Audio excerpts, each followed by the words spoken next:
Peace. What up, though? I'm actually thinking about changing the title. I'm actually thinking about changing the title, fam, and then we run it back. I'm trying to see. We looking real weak right now.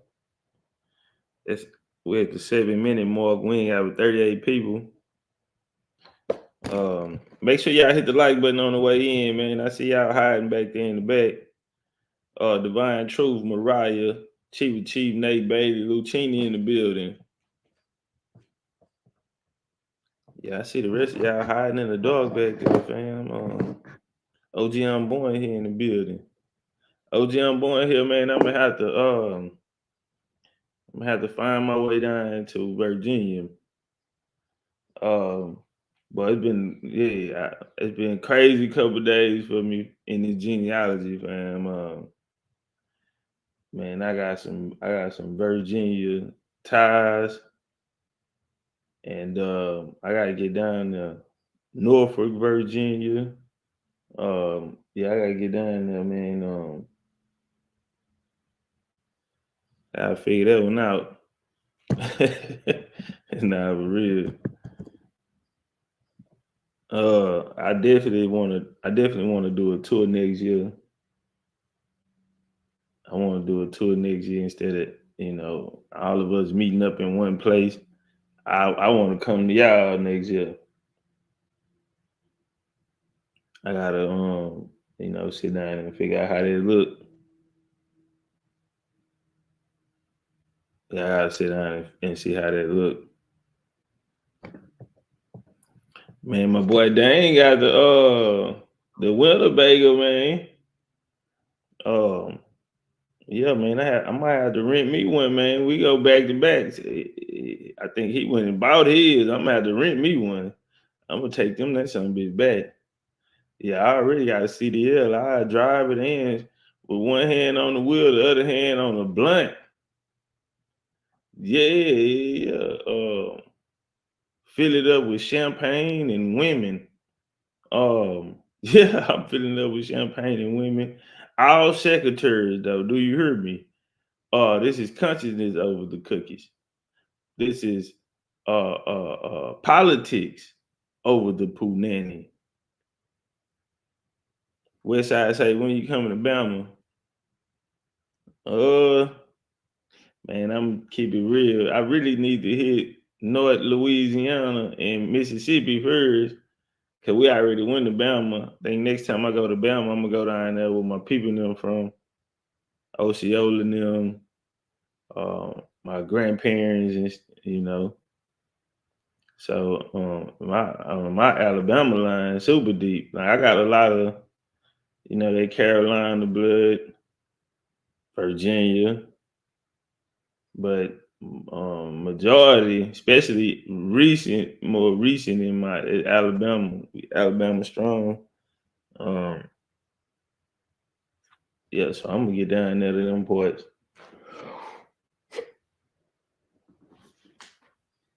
Cutting Junior say Black Warrior River, and then we can drive down to the other part. It ain't too far. So Tuscaloosa, I don't mind going down there. I got a line coming out of Tuscaloosa, Alabama. They left in 1836 and made their way to Texas.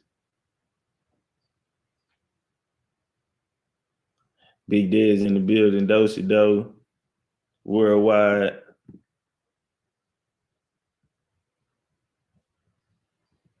We got 60 in the building. Y'all make sure y'all tap that like button. Boom, boom, boom. What we going with? Man, I just heard something, bro. And then from Rock Out, man, Tyson Fury, Usyk fight come on today, so then you want Rock Out to.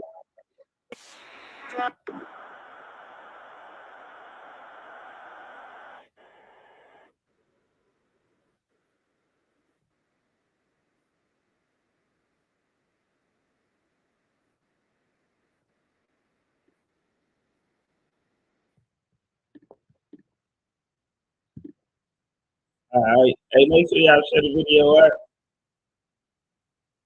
Make sure y'all share the video out to y'all social medias.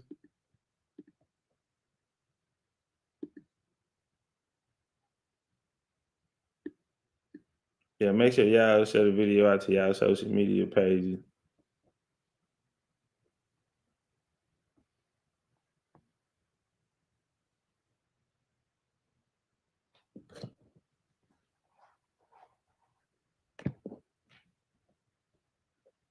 All right, let me see. Let me see what we doing with it.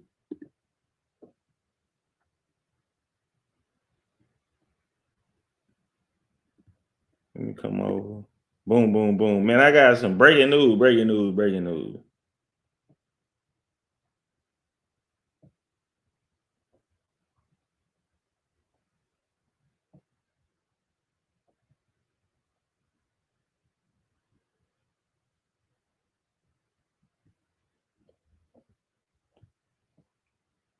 Make me love again, okay, we come here. Boy, genealogy has been crazy for me. Genealogy has been crazy. Let me get this all set up right. Let me get this set up right. Man, I slept good, fam. How about y'all, man? It's Saturday. Y'all up out there? Hold on, let me do this here. Cause we gonna have to go ahead and get some energy flowing up in here. Some jumping jacks or something. Yeah, we gonna have to get some jumping jacks and count them out. We're gonna have to get some jumping jacks and count them out. Tiffany Danny said hit that like button, y'all pull up, fam. All right, Westside, where you send them to, fam? Where you send them to? Karimi in the building. Keep Kyle, what up, though?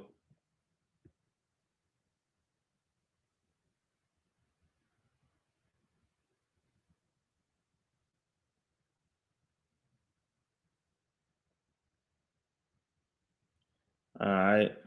Freight Face in the building. Girly.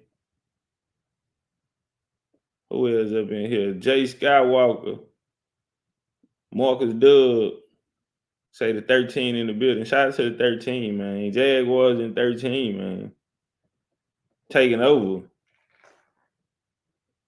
And boy, say you gotta come to that 757, man.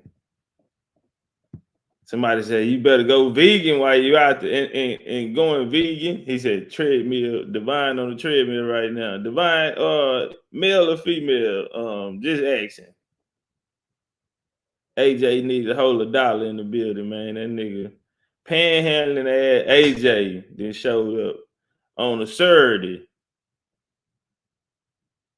American Q. I'm gonna call you Q, nigga. I don't know what. I don't know. Yeah, American Q. Yeah, I'm gonna call you American Q. Rounder in the building, man. Omaha, Nebraska. Divine say she sis. Mm-hmm. I'm gonna tell you right now, don't start nothing and it won't be nothing, woman. Do you hear me? Don't you start nothing and it won't be nothing. We're gonna have us a good Saturday. We're gonna have us a good Saturday. Don't you, woman? Don't you start nothing, goddamn it, it won't be nothing. 73 in the building, man. Let's get the likes looking alike. Let's get the likes looking alike. Y'all remember that dude came through here talking about he a college student. He's saving up all his chips to get married, fly his girl out to Bali for the yeah. He said he won't go out there to Bali, fly his girl out there for Bali for the honeymoon. Nigga, I found somebody else to do it. Yeah, you ain't gonna make me wait half a goddamn year, nigga, to when you get ready. And we getting you a deal, nigga. I found somebody else, nigga. Yeah, I found somebody else. Common Caldwell said Dublin County, North Carolina. Say fam, I got Dublin County, North Carolina. I got some Dublin County, North Carolina, fam. Man, I'm gonna tell y'all something, right? I'm gonna share something with y'all. Let me say that. I'm gonna share something with y'all that I noticed, and I'm going through the genealogy.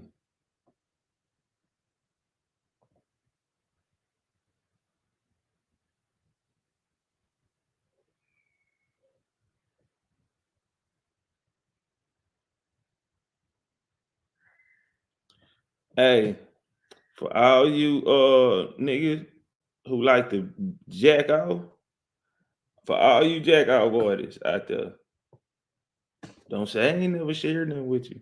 Bam. Get over there to Chelsea Moore. Listen to me. CHELSYMOORE. Get over there to Chelsea Moore, aka Derek Grace baby mama. She is popping that pussy. And guess what, family? Don't say I ain't never gave you nothing. Today, it's only $10 to join, fam. $10 to join, fam, and that pussy it is gushy and it make noise, and it is too fat to be on that little bitty body. Let me tell you, fam. Don't say I ain't never told you nothing. Don't you dare say I ain't never told you nothing, fam.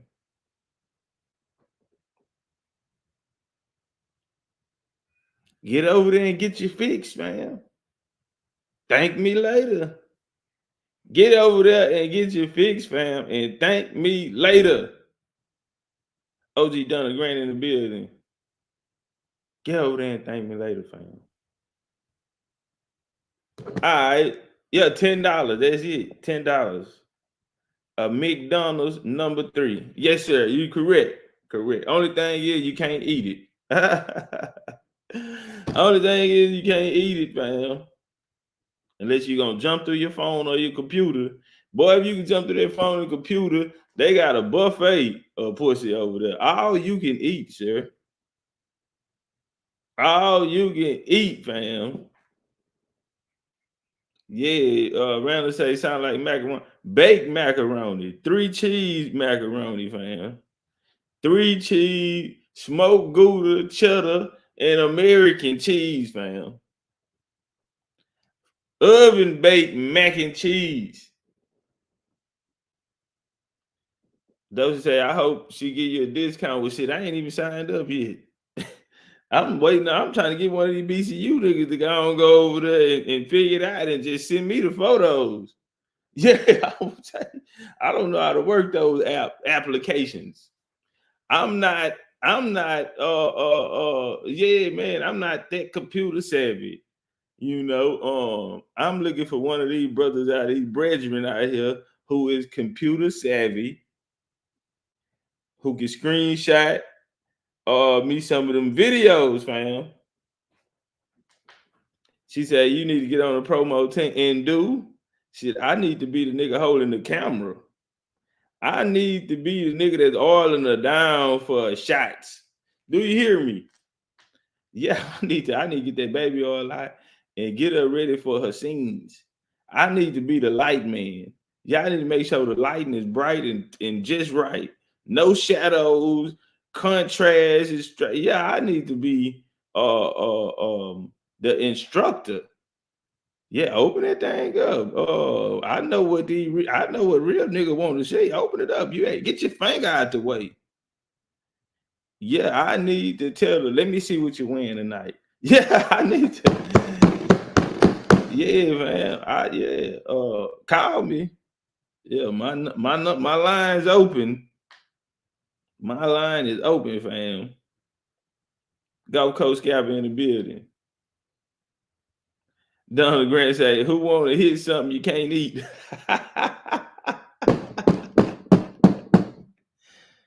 Dad. Hey, yeah, it's real. It is really real. Shout out to everybody in the building, man. We got 100 in the building. We've been in here 20 minutes. Let's get some shares out. Hold on, let me do the same while I'm talking. I think I did. Yeah, I think I did. Well, if I did, fuck it. We doing it again. Do you hear me?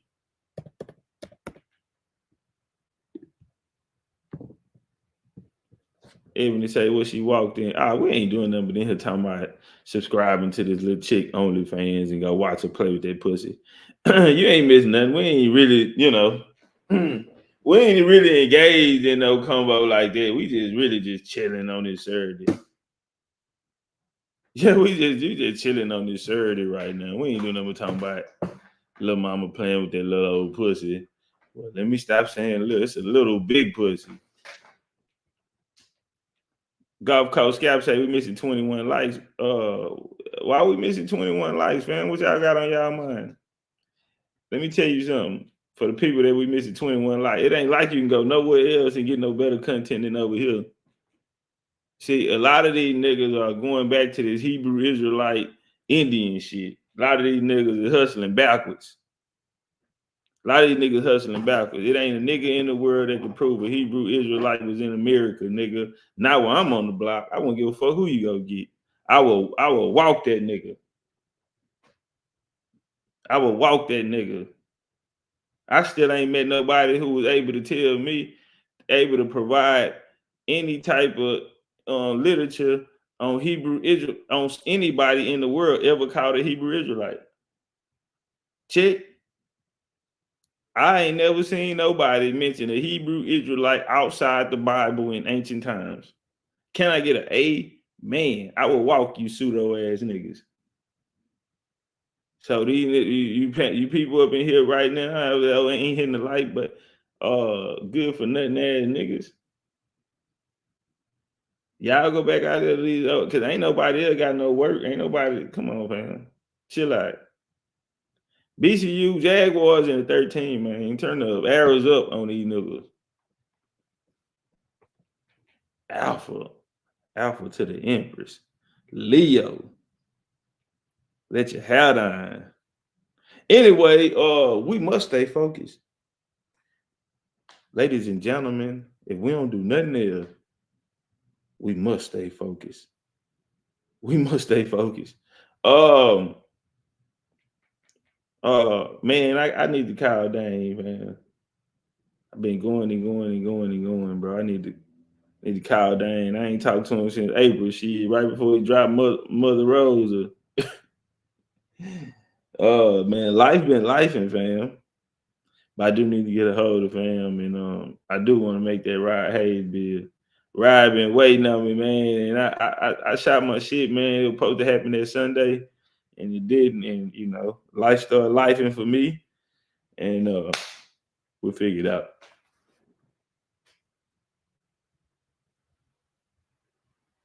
God damn, Jay Walker, boy, y'all got a house divided over there. Jay Walker say his brother is a Hebrew. His sister thinks she African. But Granny told them that they was Indians. Yeah, y'all got a house divided over there.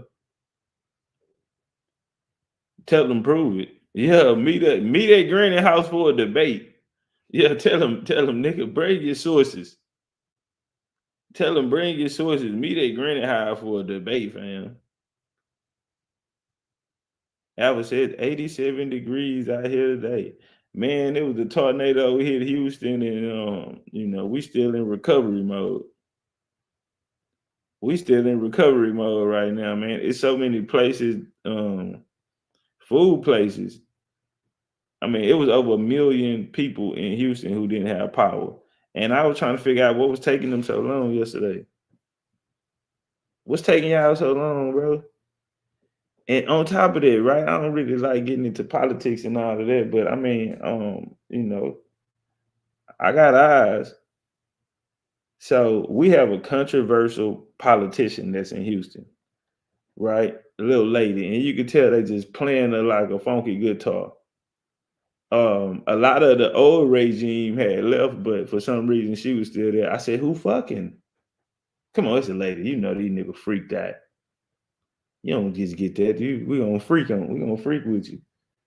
Anyway, what I found interesting is that the same time the tornado hit, and let me mind you, I told y'all the other day, bro. I was just, you know what? I think I recorded a clip. Hold on.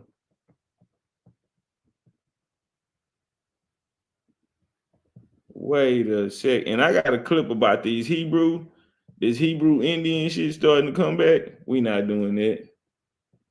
We not doing that. I got a clip from a TikToker, and y'all are trash, fam.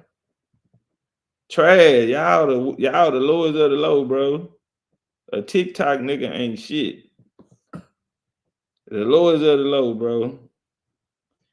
All right, let me get this joint right here. Let me send this to myself. This is, and I kept telling y'all the other day. I said, bro, we was chilling.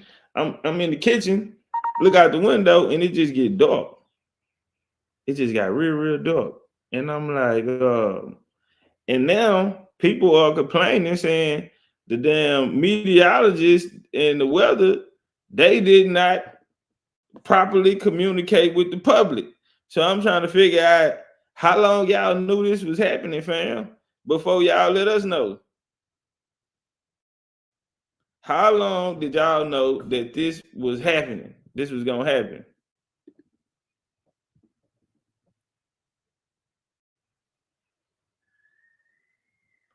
Now, for real, how long did y'all know that this right here was gonna happen, man? And that's real talk. How long they knew that was gonna happen? Because they ain't communicate with nobody. I'm trying to figure out how everybody was off a game when the tornado hit, bro. Yeah, all the schools closed yesterday. I mean, it was that bad. At the same time, it was so bad because people weren't prepared. Why they weren't prepared? Because the meteorologists didn't bring the information in time. Ain't nobody had no time to get no motherfucking well. Usually they'll tell you 2 days, a day or two before, hey, y'all, watch out. Don't go to the grocery store. You feel me? You would have been off that day. They would have had people off that day and everything. Nah, fam. Them hoes let that tornado hit, and they wanted niggas to get fucked up. So I seen yesterday people did die. Trees falling all on their highs and all of that. Bro, them folks send out, you know, when it come to your phone, the dun dun dun dun dun. By the time they send that out, the damn tornado was already pulling up 5 minutes later, fam. On BCU and Ogoy. By the time they started sending alerts through the phones, and that's how you know that was just an emergency. Y'all ain't put this on the news. Y'all ain't come out breaking news and track the storm and all this shit. Nah, they let that motherfucker hit and let niggas figure it out later. And guess what? I want y'all to peep this part. When they did that, guess what? The number one politician in Houston, guess where she was at? In Washington, D.C. at the time that it hit. So now she talking about, oh, I'm about to come home. Bitch, what is you gonna do? And she a Mexican. She a Mexican. Probably the only Mexican. Do you hear me? But she been there when it was a Mexican police chief. It was so many Mexicans got locked up that time during that period of time. It's so many Mexicans got locked up during that period of time too. But yeah. The politician, the nigga who in charge, who supposed to be running this, they sitting in Washington watching the shit on the satellite. Nah, for real. Say for real, bro. You ain't getting by with that one, man. That was too fly. They couldn't even jump on the news to tell you. They started sending alerts to your phone. And by the time they did that, bitch was already pulling up. Tornado, bro. And hold on, let me take this down. Cause like I told y'all, it just started getting dark. Like out of nowhere. It was daytime. And then yesterday, it didn't get nighttime till probably like 8 o'clock. It was like 8 p.m. when it finally got dark. Now check this out. Y'all see the sky right there. It's kind of gray, but it's still daytime. Now watch this. You can't see it on camera, but it's getting dark. Within a matter of seconds, man. It's coming right under us, bro. I mean, right over us. Look. Within a matter of seconds, fam, I'm telling you, bro, I was sitting in my kitchen. It was daytime when I looked up. I mean, I walked in the garage, got something, came back, and it was pitch black. Shit, hold on, fam, what the fuck? Man, y'all Hold on, let me bring it back. It's getting dark. Oh, somebody cut the lights off that fast, man. They hit the lights. Listen, I was saying it the other day, man, but I don't think people could see it what I was trying to say.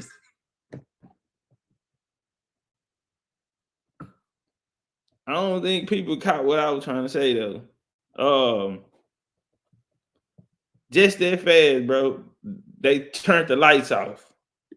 Coming right under us, bro. I mean, right over us. Holy. Oh man, y'all pray for me, okay? Y'all see what it say? This how fast the Houston storm came in.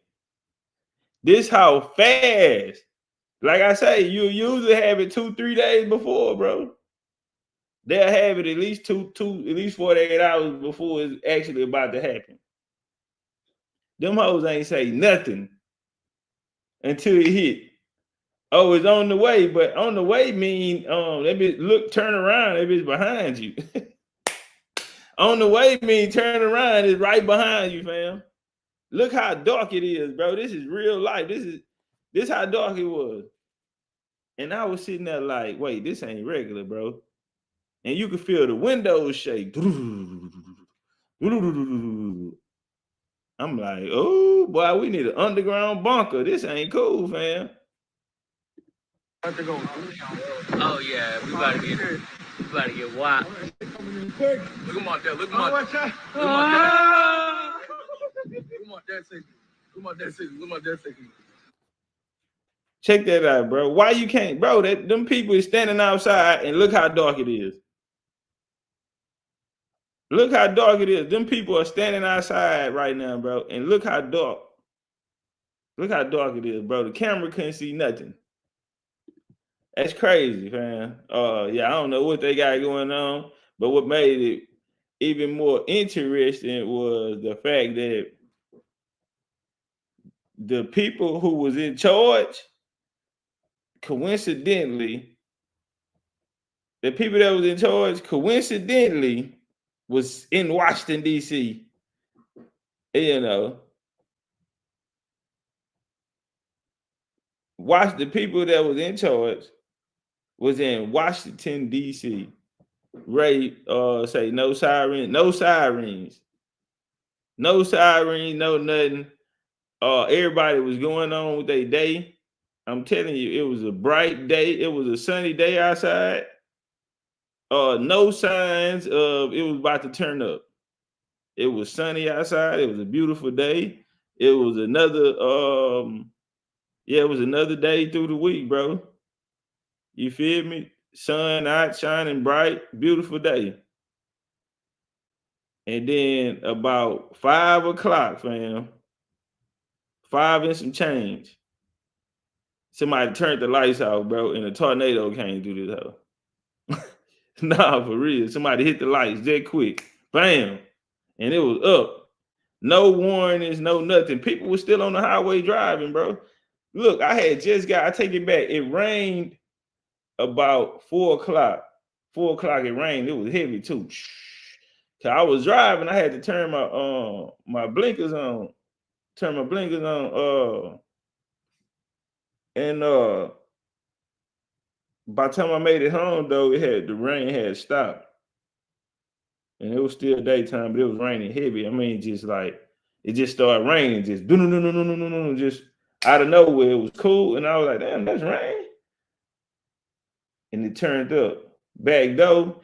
And see, before that, probably like a week or two before that, we was getting rain here, and it would rain at like 5 o'clock in the morning. It'll start raining, but it was crazy like thunder and lightning, boom, boom.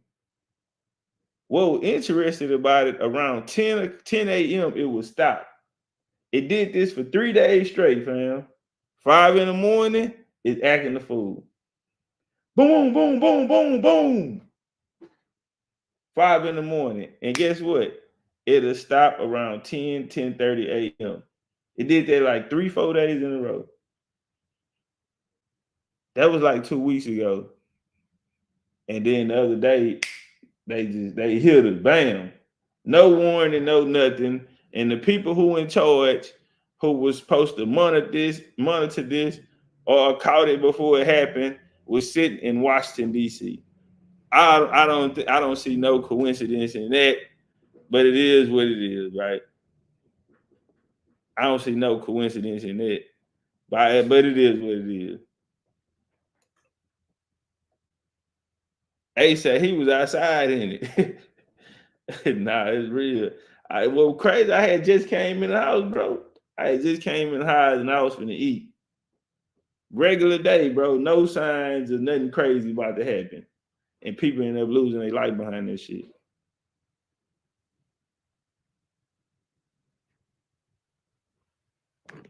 All right. Let's get the lights up. Let's get the lights up. I'm trying to see where we're gonna start it. All right, well, we'll go here. Cause we've been rocking for a couple days and y'all finna have me, open up the genealogy classes again. Ancestors have been talking to me, bro. They've been blessing me, revealing themselves to me, and that can mean only two things for me, bro. Whatever it is that I'm doing, they proud of me, and they want to encourage me to keep going. But not only that, the other day when we actually did it, and when we were sitting here and going through the genealogy, that made them so proud, fam. Why you say that, Chief? Well, they started revealing themselves to me, and genealogy has been the easiest it has been for me in a while, because all I have to do is just find the time to look into it. You feel me? And they've been doing the rest. All I do is find the time to look into it. Well, I want to tell y'all another crazy discovery that I ran across. Who, where the haters at? Because this one's gonna make the haters mad. Not that it's that important or anybody give a damn about it. I'm not jumping up, clicking my boots about it. But it is a fact of life. It's important for me to know. And I even sent it to my family last night. Let me ask y'all. Let me see how good y'all American history is. Let me see how good y'all American history is. Do anyone know who the 16th president of the United States of America is? Do anyone know who the 16th president of the United States is? Corey in the building. LDBC, BCU all day, man. Somebody help. Big Diz came through. He said, Abe Lincoln. Abraham Lincoln. Chief, why you bringing up Abraham Lincoln? Well, man, I got some family. I was just telling them I'm born here, man. I found these Virginia records. I go crazy in Virginia, right? And you know what? See, when I be looking at things, my mind work a little different. I'm gonna crack this code, right? I'm gonna crack this code to what we're actually looking at when we look at these things. What do you mean by that? Well, if we were to look into, damn, I'm been on this whole time. I'm fucked up about it.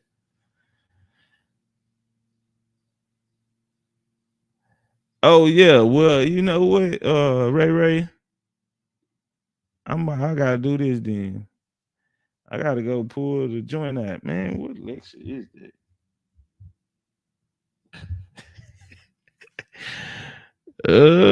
I don't even know what lecture it was. Hold on, I'm finna find it. I think it's I'm not black, I'm Indian.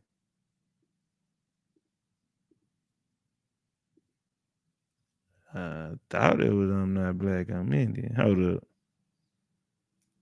I'm about to go get this. Okay, so maybe I need to, because people gonna say, "Oh, that nigga, that got white folk in their family." Well, let me fix you up, fam, and show you Abe Lincoln was a nigga. And if you don't know that, you really, really do need to take my class. Let me look in Book of Colonizers real quick. Let me scroll through this Book of Colonizers, Part 1, Volume 1. Is that 8? Oh, nah.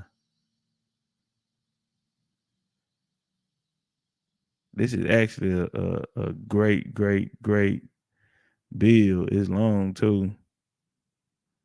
Actually, a powerful bill right here. All right, it's not him.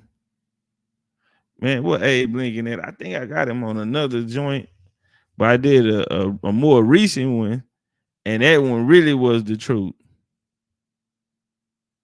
That one was hard. It had a lot more information in there. This the part I don't like.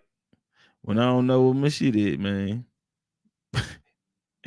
Nah, for real. I'm born here say, I'm going to pull up on the Mattapony, the Pamunkey Reservation this summer, only 45 minutes from the camp. I want my daddy records. You ho gonna goddamn go get them records out the back. And Kathy and Betty Ann and all of them out there talking about putting potato salad in the raisins in the potato salad, talking about they don't know what record you looking for. Come on, fam. What Abe? All right, you know what? I got another joint down here. I'm trying to think of what it went with, what it could have went with. We finna get it though. I ain't stopping. Hold on. Let me look. Man, I'm about to start my travel channel, fam. I have too much information. I mean, too much material that I need to get out. It's just sitting there. Yeah, it's just sitting there. I have so many pictures. I have to find something to do with them as well. So many pictures of so many different places, bro. Like my Tula pictures are crazy. Man, they have cactus about 12 feet tall, fam. Cactuses standing about 12 feet tall, fam. Book of Colonizer 3.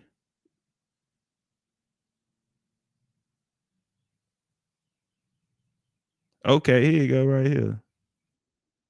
Shout out to Ray. Look, I'm not gonna say it. Go get you some headphones, fam. It almost slipped, fam.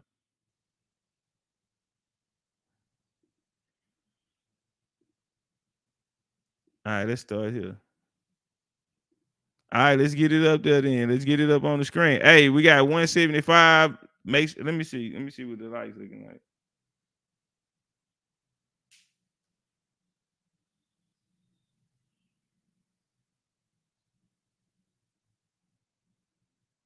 Hey, we only have 135 likes. Hold on.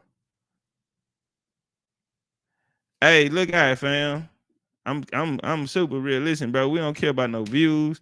That ain't even what we do. You know, my time is valuable, homie.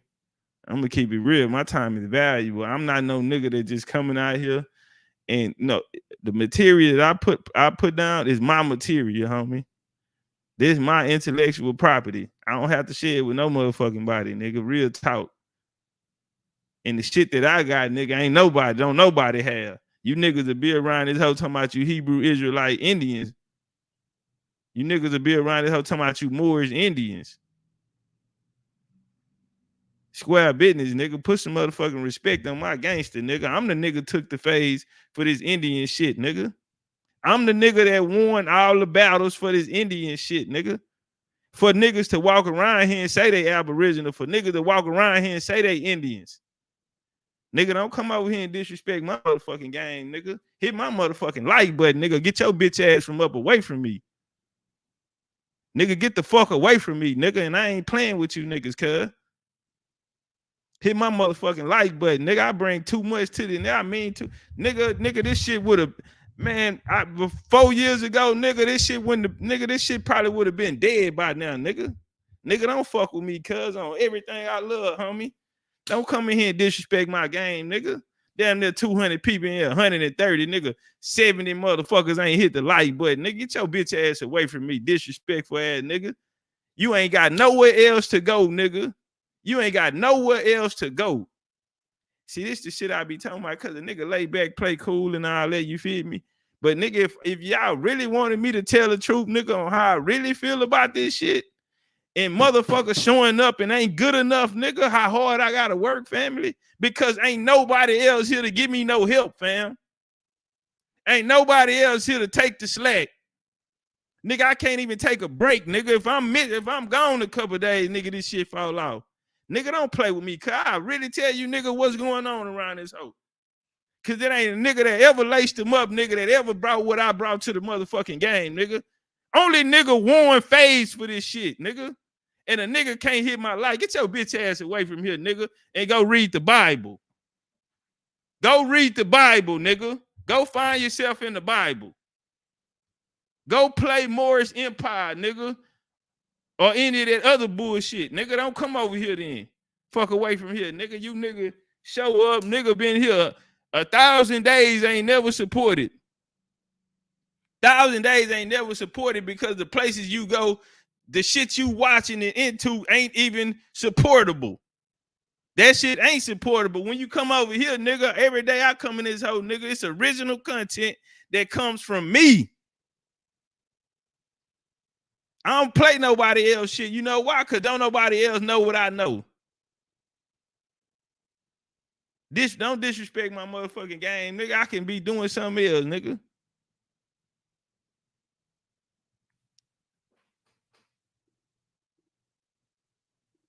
They gonna make me really tell y'all how I feel about this shit, bro. This shit too easy. It's too many weak ass niggas that come here. Too many niggas that don't bring nothing, absolutely nothing to the game. You don't even, man, if I was to leave, bro, this shit is gone. It's a wrap. Trust me. It's a wrap, fam, if I leave. Nigga, do you know how much I had to clean this shit up to even make it presentable for people, bro? Because this shit wasn't even presentable, homie. You couldn't even, this shit was the fakest shit on the block. All made up. Niggas running around here this whole debating with memes.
right, man. Yeah, I don't know what happened, fam.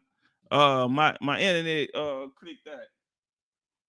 Maybe it was good because I don't know when or how long it clicked out. But for real, bro, this shit too disrespectful, homie. Nigga, I'm paying cash money to go do this shit, nigga. I don't get no motherfucking enough support, nigga. And shout out to the people who do support. But I'm coming out of pocket, homie. I'm flying around the goddamn country, nigga, bringing all this shit to the game that's not here, homie. Making it real, making it other than a nigga clipping a meme off the internet. And nah, fam, that's not what we gonna do.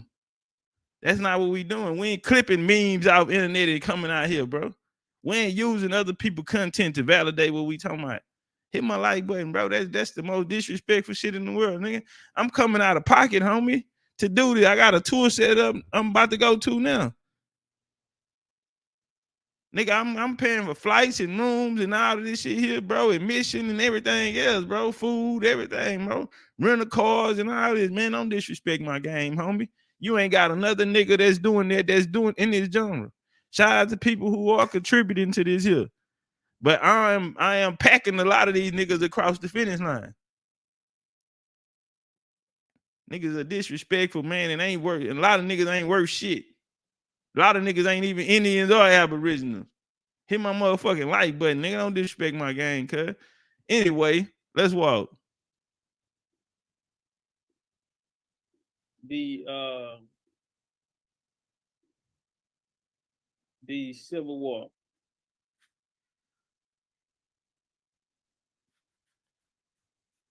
Man, these niggas can't tie my shoes, fam. These niggas can't tie my shoes. One second. Bunch of boy.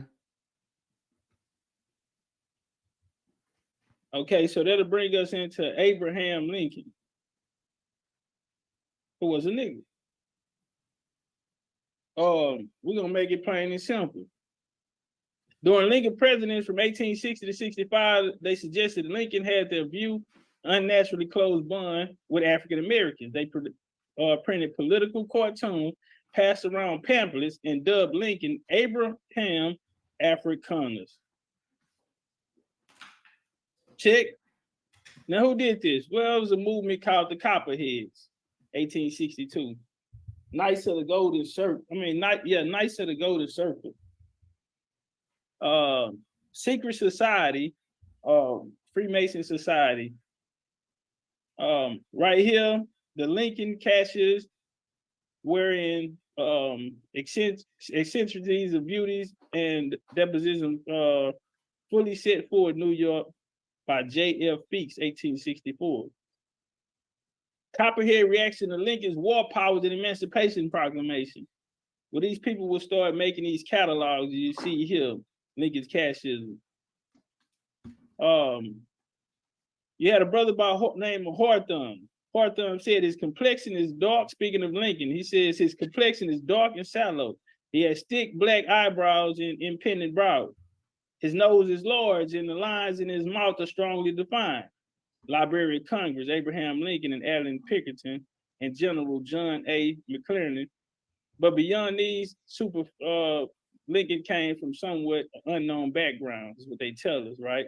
But as again, during his presidency, we see this. Now it's the Abraham Lincoln was said to be the illegitimate son of a Negro by Nancy Hanks. In his campaign for presidency, he was often referred to as Negro by his opponents. He was even depicted as a Negro, as he was called Abraham African. But we'll take it a step further. His vice president, Hannibal Hamlin, he was targeted in the South during the 1860 campaigns. The more as he was outspoken against slavery, then Lincoln editorials thundered against him, and the dire effects of electing a free Negro to vice president, R.B. Rhett, secession leader of the Charleston, South Carolina Mercury, date July the 9th, 1860, said Hamlin is what's called a mulatto. He was also picked on as regarded Hamlin's color. General Butler wrote Secretary of War Stanton when he was gathering Negro troops for the Union Army, that he would have a regiment of mulattoes about the complexion of Vice President Hamlin. So these are niggas making these decisions. Well, we get the Freedmen's Bureau after the war.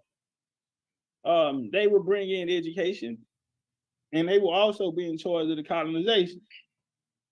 Well, after they take over Port Royal, you have what's called the Port Royal experiment. Now, remember the guy James Fortin, who was contacted by Finley, who contacted the other pastors and Masons out of Philadelphia?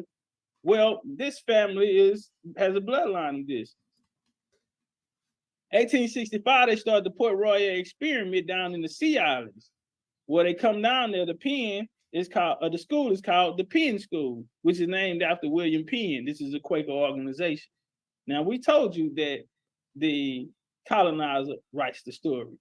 So Charlotte Fortin was a prominent educator and activist during the antebellum and Reconstruction era. Okay, she was born to activist parents in 1837. Charlotte Fortin's family was part of Philadelphia's elite Black community, and she was educated by private tutors, as her father did not want her to attend public school. That privilege was only for wealthier families who could afford it. Let's walk. You also had the education come through what is called American Missionary Association. They put up more money than the Freedmen's Bureau for education at that time. Today, their schools, the schools that they were funded by, are now called HBCUs, who's going to play a very important part in this conversation. Well, right here from CNN, churches played vital role in historic Black college success by Michael Lomax. He states that the HBCUs and the AME Church played a great role in the foundation of helping move forward these schools, what is today called HBCUs. Well, you had an AME civil rights guy at that time by the name of Daniel Payne, one of the famous. All right.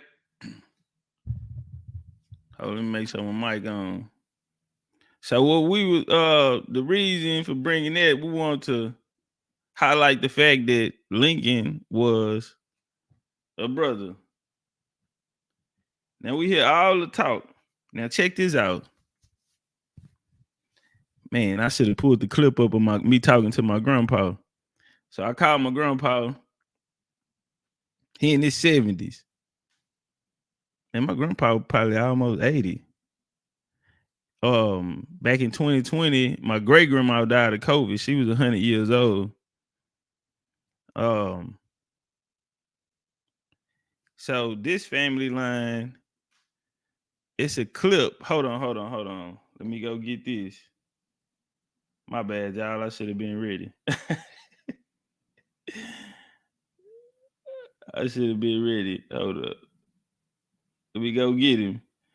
Now, I was talking to my grandpa, and he was telling me, you know, how they grew up, where they grew up at in the country.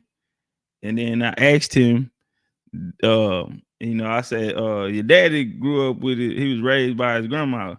He said, how you know daddy was raised by his grandma? He said, daddy, like he was my daddy. You know, but that's how we talk down here. How you know daddy was raised by his grandma? And so he say, I said, yeah, I found her on there and it said that she was Indian. He said, yeah, she was an Indian. She had long hair and she used to always give us buffalo nickels. She said she had a bag of coins when I was little, and she used to always give us the little nickels. And hold on, I'm finna go get it. So I ended up talking to his sister, and I have it recorded. I had called her, and mind you, I ain't really grow up with them on that side, you know, like I did on my other sides. Now, you know, something must have happened when I was young. Like my cousin, I said little cousin, they older than me. I'm older than one.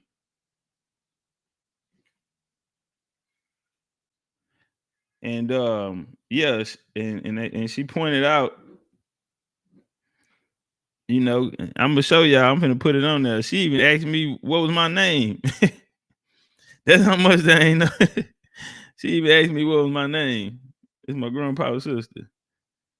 And I remember I had went to a family reunion on that side, and my big cousin, he had to take me around, and they was like, "We ain't seen you since you was a baby."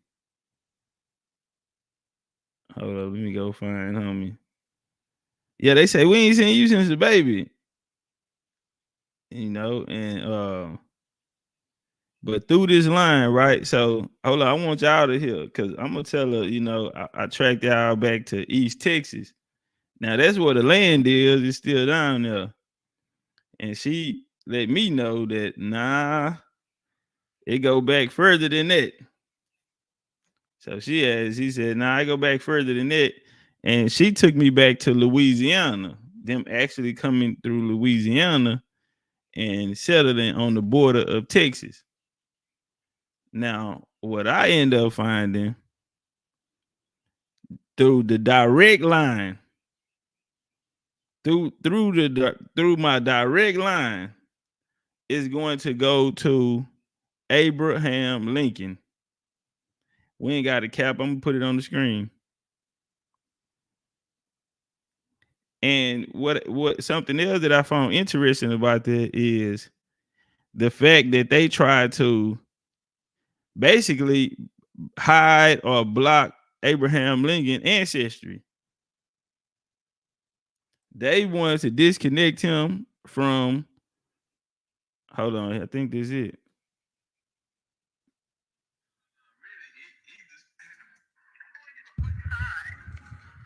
Hey, y'all tell me if y'all can hear this. Either side. I mean, it really did. Really, either side. I'm just either side. I mean, it really didn't matter. I was trying to see, did you guys know where we came from? Hey, can y'all hear? Let me know if y'all can hear.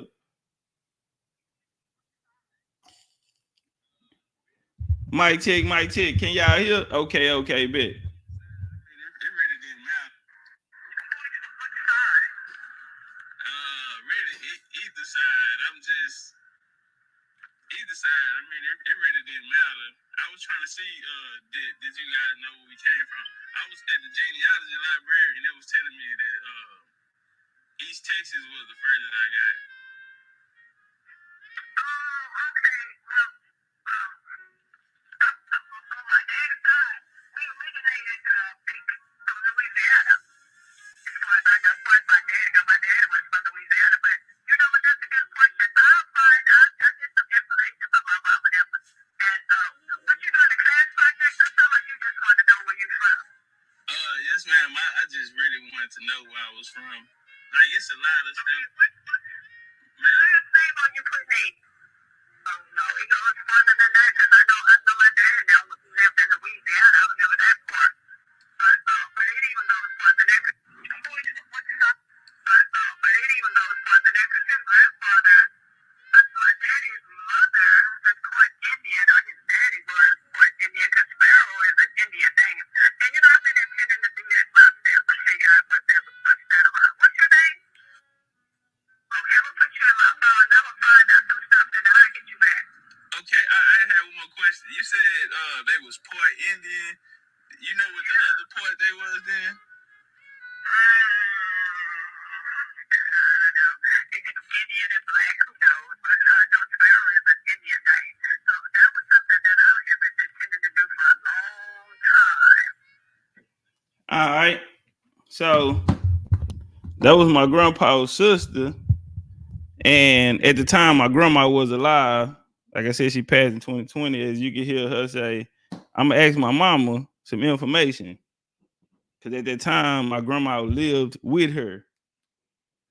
You know, in her final days, she lived with her daughter. And she informed me that it actually go back further. So I said, all right. And she came out without me asking. She said, I know that they was Indians. Her grandma was Indian, and you know, she was Indian. She was part Indian, she said. And so I said, do you know what the other part was? She was like, nah, you know, I gotta go look. I'm gonna ask my mama though. But this is common knowledge for them. My grandpa said the same thing without me asking. Now through that line, hold on, let me pull it up.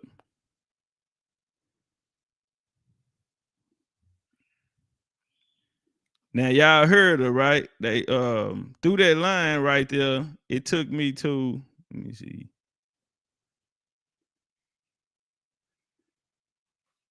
All right, Lincoln stated in a notable biography of Lincoln that Abraham Lincoln's mother was Nancy Hanks, daughter of Lucy Hanks.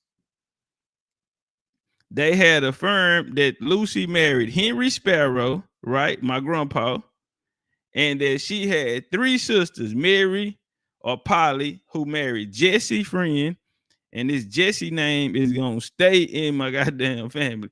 Elizabeth, who married Thomas Sparrow, and Nancy, who married Levi Hall. All right, now I'm gonna come over here. Now y'all heard the name that she just said, right? That was an Indian name.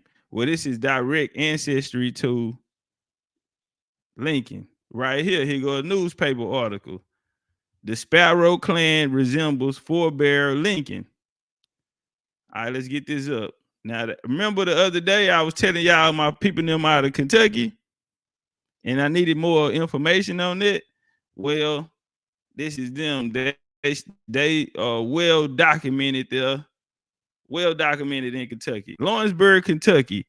Abraham Lincoln's birthday always has a special meaning in the rural Anderson County community, once known as Sparrow's Nest. Through the years, the community has been the house of a clan of Lincoln's kinfolk, the Sparrows, many of whom have become clergymen and some who were thought to have inherited Lincoln's characteristics. The family is believed to be descended from Lincoln's maternal grandmother, Lucy Hanks.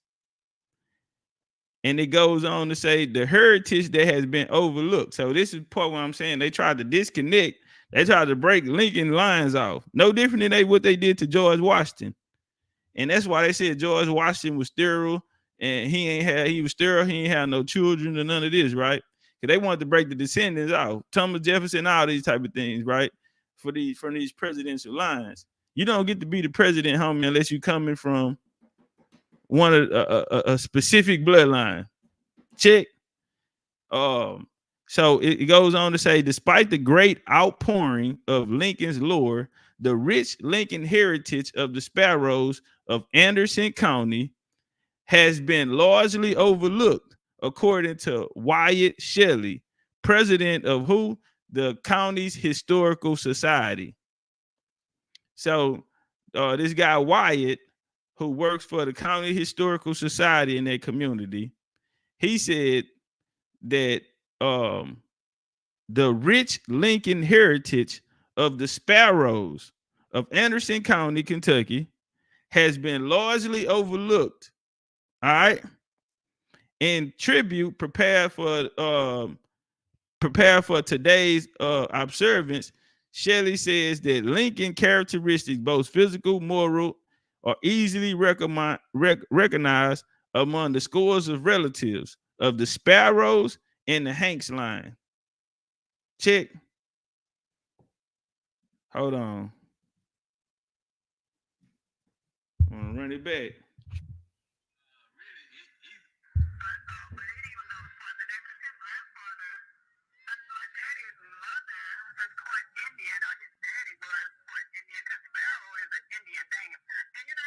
What she say? Sparrow is an Indian name. This is common knowledge to them growing up. And you can tell because they don't have too much information on it. They just have what the family told them. So that bloodline goes directly back here and is directly tied. Hold on, let me show you. Let me open my tree real quick. I don't know if I need to screenshot it and put it on the screen. So right here, it says Lucy. So we got Shipleys, the Hanks, and the Sparrows. All of them are together. All of them are in my line. So Lincoln grandmother is my sixth great grandmother. Abraham Lincoln grandma is my sixth great grandmother. And then it goes down to my fifth great grandfather. Now watch this here. Oh, get back. Let me go back.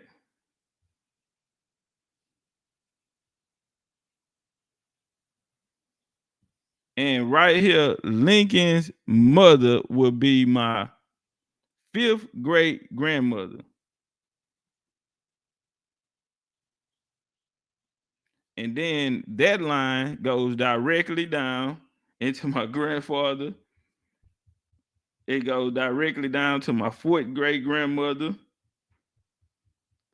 And hold on, let me get down to the lady who she said was her grandma that was mixed with Indian. Well, let me slide over. All right, so here go my great grandma. Here go my second great. Okay, here she go right here. So my second great grandma will tie in. Okay, so they gonna marry, and then we come right here. Here go Nancy Hanks, which would be Lincoln. Oh, hold on, fam. So I ain't even on the screen. Hold on, I had to be up there, huh? All right, now let me get over here. Let me see. Let me see something. 1, 2. All right, it's cool. Okay, here go the genealogy on it right here. Here go another one going into Lincoln's genealogy. And it just surprised me that they were trying to hide it, fam. He said, somebody said, show the pic. Bro, they ain't no pictures of them, man. Ain't no pictures on there, bro. Enoch say Kentucky is his home. Turn it one time. All right. What the light? What we looking like on the lights? Just say what site do y'all use? Shit, I use all sites. I use about 7 sites. If I don't find nothing in here, I'm gonna put it in every search engine. I'm looking for newspaper clips. That's how I found the newspaper article. I'm looking for all of that. But yeah, I don't just use one site. Feel me? I use all of them, then I cross-reference it. But it helps when you actually know the people. So I can follow my grandma, I can follow her parents, I can follow their parents, because my people them, they know that much. But like I said, Lincoln grandma is my sixth great grandma. So I know who my, like I say, my great grandma was 100 years old, bro, when she passed. 100 years old. So she know her great grandma. So that'll put me in my third great grandma. I'll take me all the way back to my third great grandma. So my great grandma knew her grandma. So and her grandma knew her grandma and great grandma, which would take me all the way back to Lincoln's grandma. That's how it worked. That's how it worked. All right, we're gonna get into the bill, family. Turn up one time. The fuck?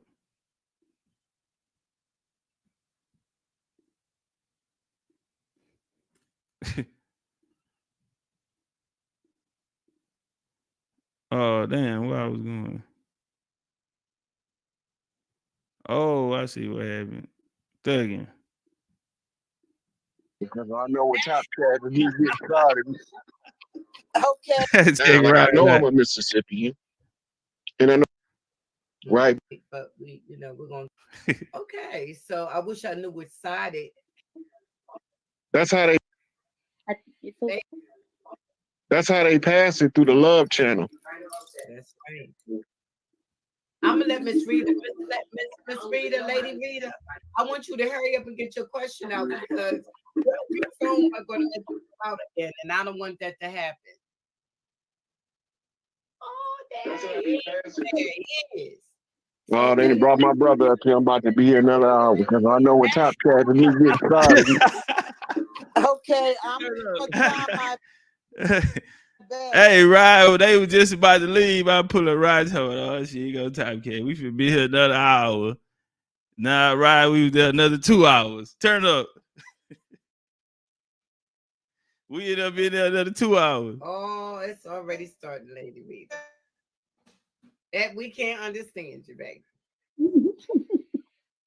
Oh my Lord. Lady Rita. My thing is this: if you have some type of diction in regards to reading definitions, like for instance, Malcolm X, when he was locked up, he read the dictionary from front to back, right?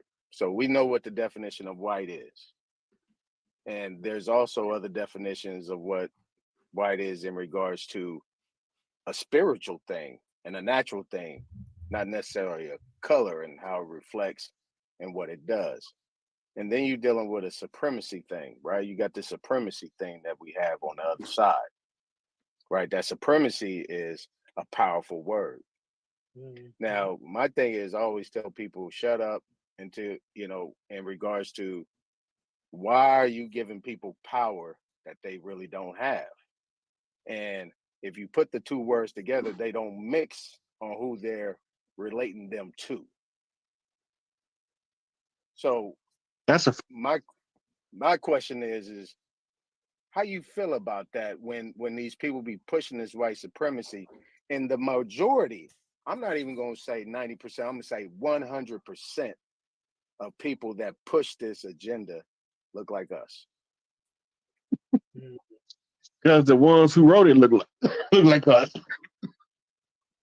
That part. And so if the ones that wrote it look like us, the main people won't be pushing it look like us. The KKK was started by some people that look like us.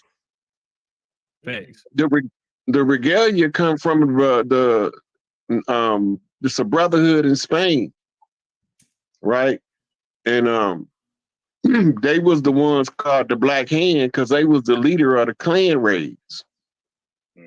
All of a sudden, the pale faces pushed them out, Clayton Bixby, when they discovered that that's a darky under that hood. But they knew the whole time because they seen them before they put the hoods on. Go back to Emmett Till. When they went and got Emmett Till, the raid, it was some people look like us went to the house and got Emmett Till talking about they trying to protect the village. Because they heard him whistling Dixie, they knew he was going to grow up and be able to call the clans to war. So they knew they had to stop him, so they threw that pale-faced lady under the bus. He whistled at her. He ain't paid that lady no more attention than you be paying them celebrities on TV. Probably. Hey, hold on right quick. Check this out, family. I wanted to say this here earlier, man, about when I said I'm gonna catch him, bro. I'm going through my genealogy and I'm looking at the locations and the places that they're saying these people were at.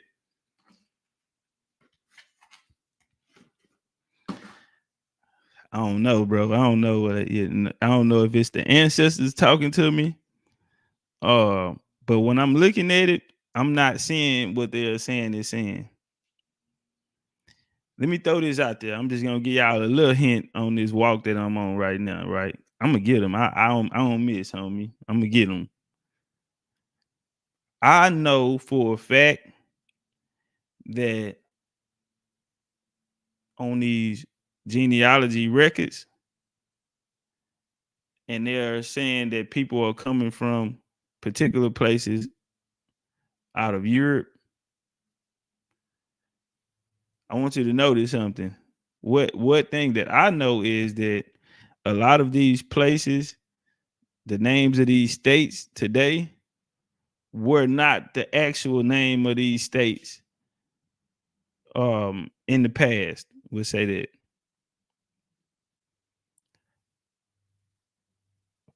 The places, a lot of these places are actually in America. A lot of these places were the actual names. Now, today, when they came back and rewrote the history, the names here became names in Europe. And then we started to take on names like Virginia after the company, the Carolinas, Ohio.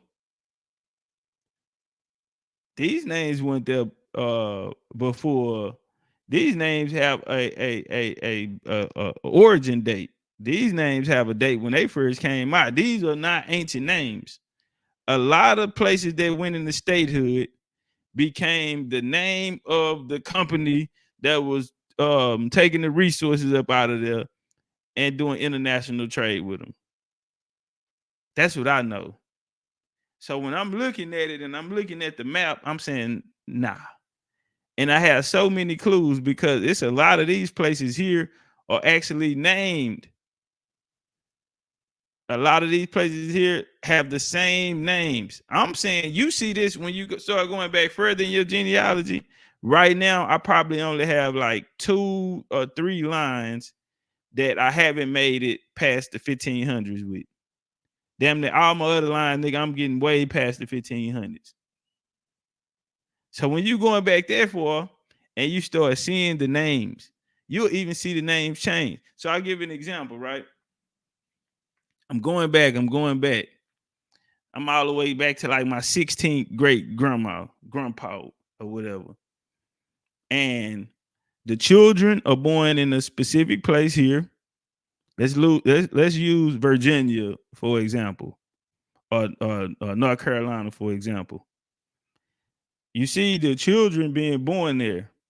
And then once you get past a certain day, once you get in them 1500s, them 1400s, guess what? The name changed. The name is going to change. And it's going to be a name of a location in, it's not going to say Europe. It's not going to say that it's in Europe. It's just going to have this name here. I will go as far as to propose that that area is the proper name at that particular time. Because you got to understand, colonization story don't start until the 1600s. So when you go into your genealogy and you going further, once you get into the 1500s, then they're going to spot you somewhere else. Now, it's not saying that they're picking you up and taking you across the pond. No, to me, what I'm looking at, and I'm a hell of a researcher, to me, what I'm looking at is patterns. And this is not up for conversation. This is something you're going to have to look at. This is something you find through genealogy, homie. It's not a book. It's not none of that other shit. This is what you find through genealogy.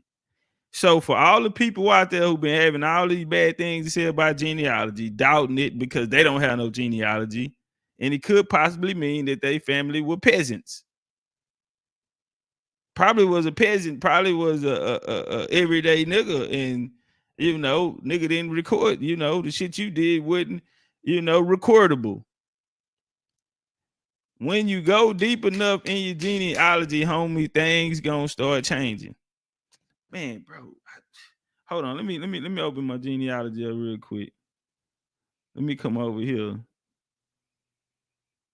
So many coats of I got a picture of my great grandpa last night too.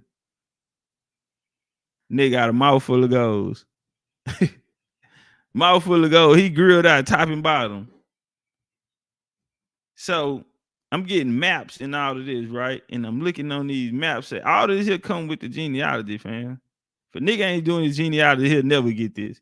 So if you hear somebody come out here saying these things and they ain't got no genealogy, you're guessing. You're guessing. I'm saying this by my research skills and me looking at records, homie. When I'm looking at this here, I'm seeing the pattern. This only gonna happen if you getting further back in your genealogy. You going 15 past the 1500s. You could possibly see what I'm seeing. Like I say, I'm seeing the children being born at a specific time, and the family is there. So you have this guy all the way up, and the family is there. Some of the children may migrate, right? But then once we go past them, then they start saying, okay, now you in they're giving names of these places in Europe. Before you jump the gun and say, oh damn, nah, hold on, fam. Because you gotta understand, nigga, we've been colonized. We've been fed a story. I don't go by what the story say. I'm gonna go by the facts that I can find. And we working smarter, not harder. If it's not sitting on my spirit right, homie, then it ain't right. If it ain't sitting on my spirit right, then it ain't right. Cause I came humble and ready to accept whatever's here. But if it ain't in my spirit, it ain't right. That's my ancestors trying to tell me something. So I'm looking at it. And so like I say, at a particular time, the names of areas are going to change. Now, one of the ways that I'm looking at this here is no matter what, you're gonna get the name, whatever location is in, they're gonna give you the name that's today. But I know that these names weren't these names before they came into statehood. I know this. So when I'm looking at it, you're not finna tell me that this is North Carolina as if North Carolina been the name of this shit since ancient time, family.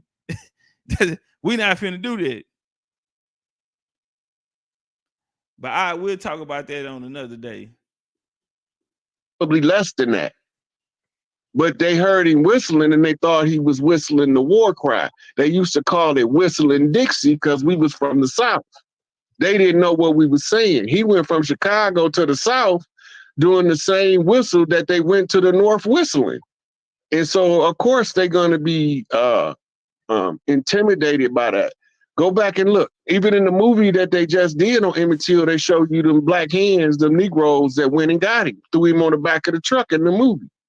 Hey, get right? the lights we don't up, want to talk about the dark hands that was involved in the assassination of Emmett Till, aka Chief Littlehorn. Because if he'd grew up, he would have been calling himself Chief Littlehorn, and he would have been calling all of us to stand at attention because it's time for war, and they knew it.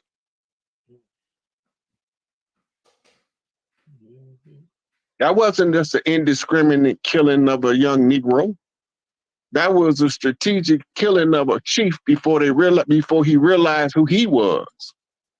Because if he have this skill set and he realized who he is, he'll have an impact like a Malcolm X or a Fred Hampton, right? Or Tupac. He would have had that kind of influence on us.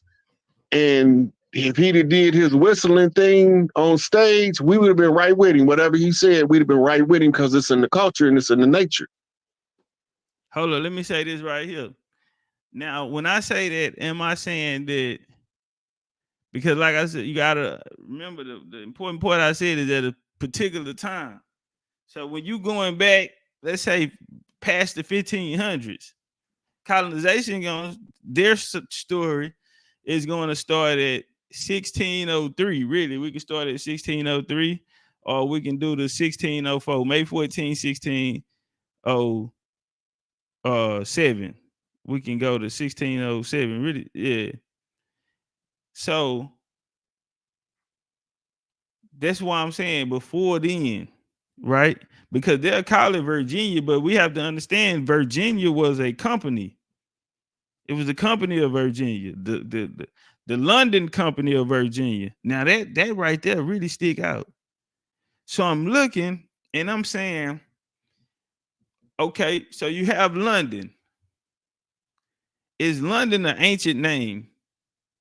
Did any of the places in Europe was their name changed, or are they bearing their ancient names?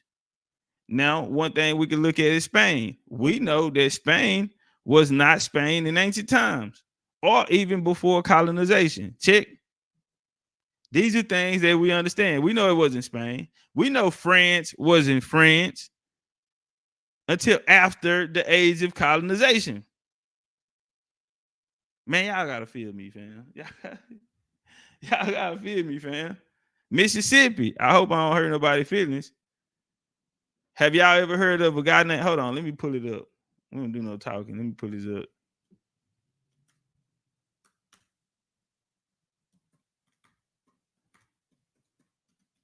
Let me get this on the screen right quick. And see, I'm just, this could be a lecture, fam. This really could be a lecture. I'm just dropping bars. Hold on, let's get that blue up on the screen. They get it up there looking all nice and pretty. All right, let's come here. I'm trying to stay focused, fam, but I just want to let y'all. I want to see if y'all feel where I'm coming from. So, I mean, it's 2020 shit, right? I did a build on John Law. He was a nigga shot dice. He was a big money nigga. He broke out of jail. The story is he broke out of jail and came here, right? And ended up, creating a company and was extra super duper successful, ran a monopoly, right? But anyway, it turns out that the Mississippi Company was small part much grander empire, was a small part of a much grander empire he was about to create. In September 1718, the company acquired the monopoly in tobacco trading with Africa. Law's Bank General was taken over by the French government January 1719 and was renamed the Bank Royale. Now you had what is called the Mississippi Company. Hold on, let's get that down, Chief. Hold on, let's give me this one.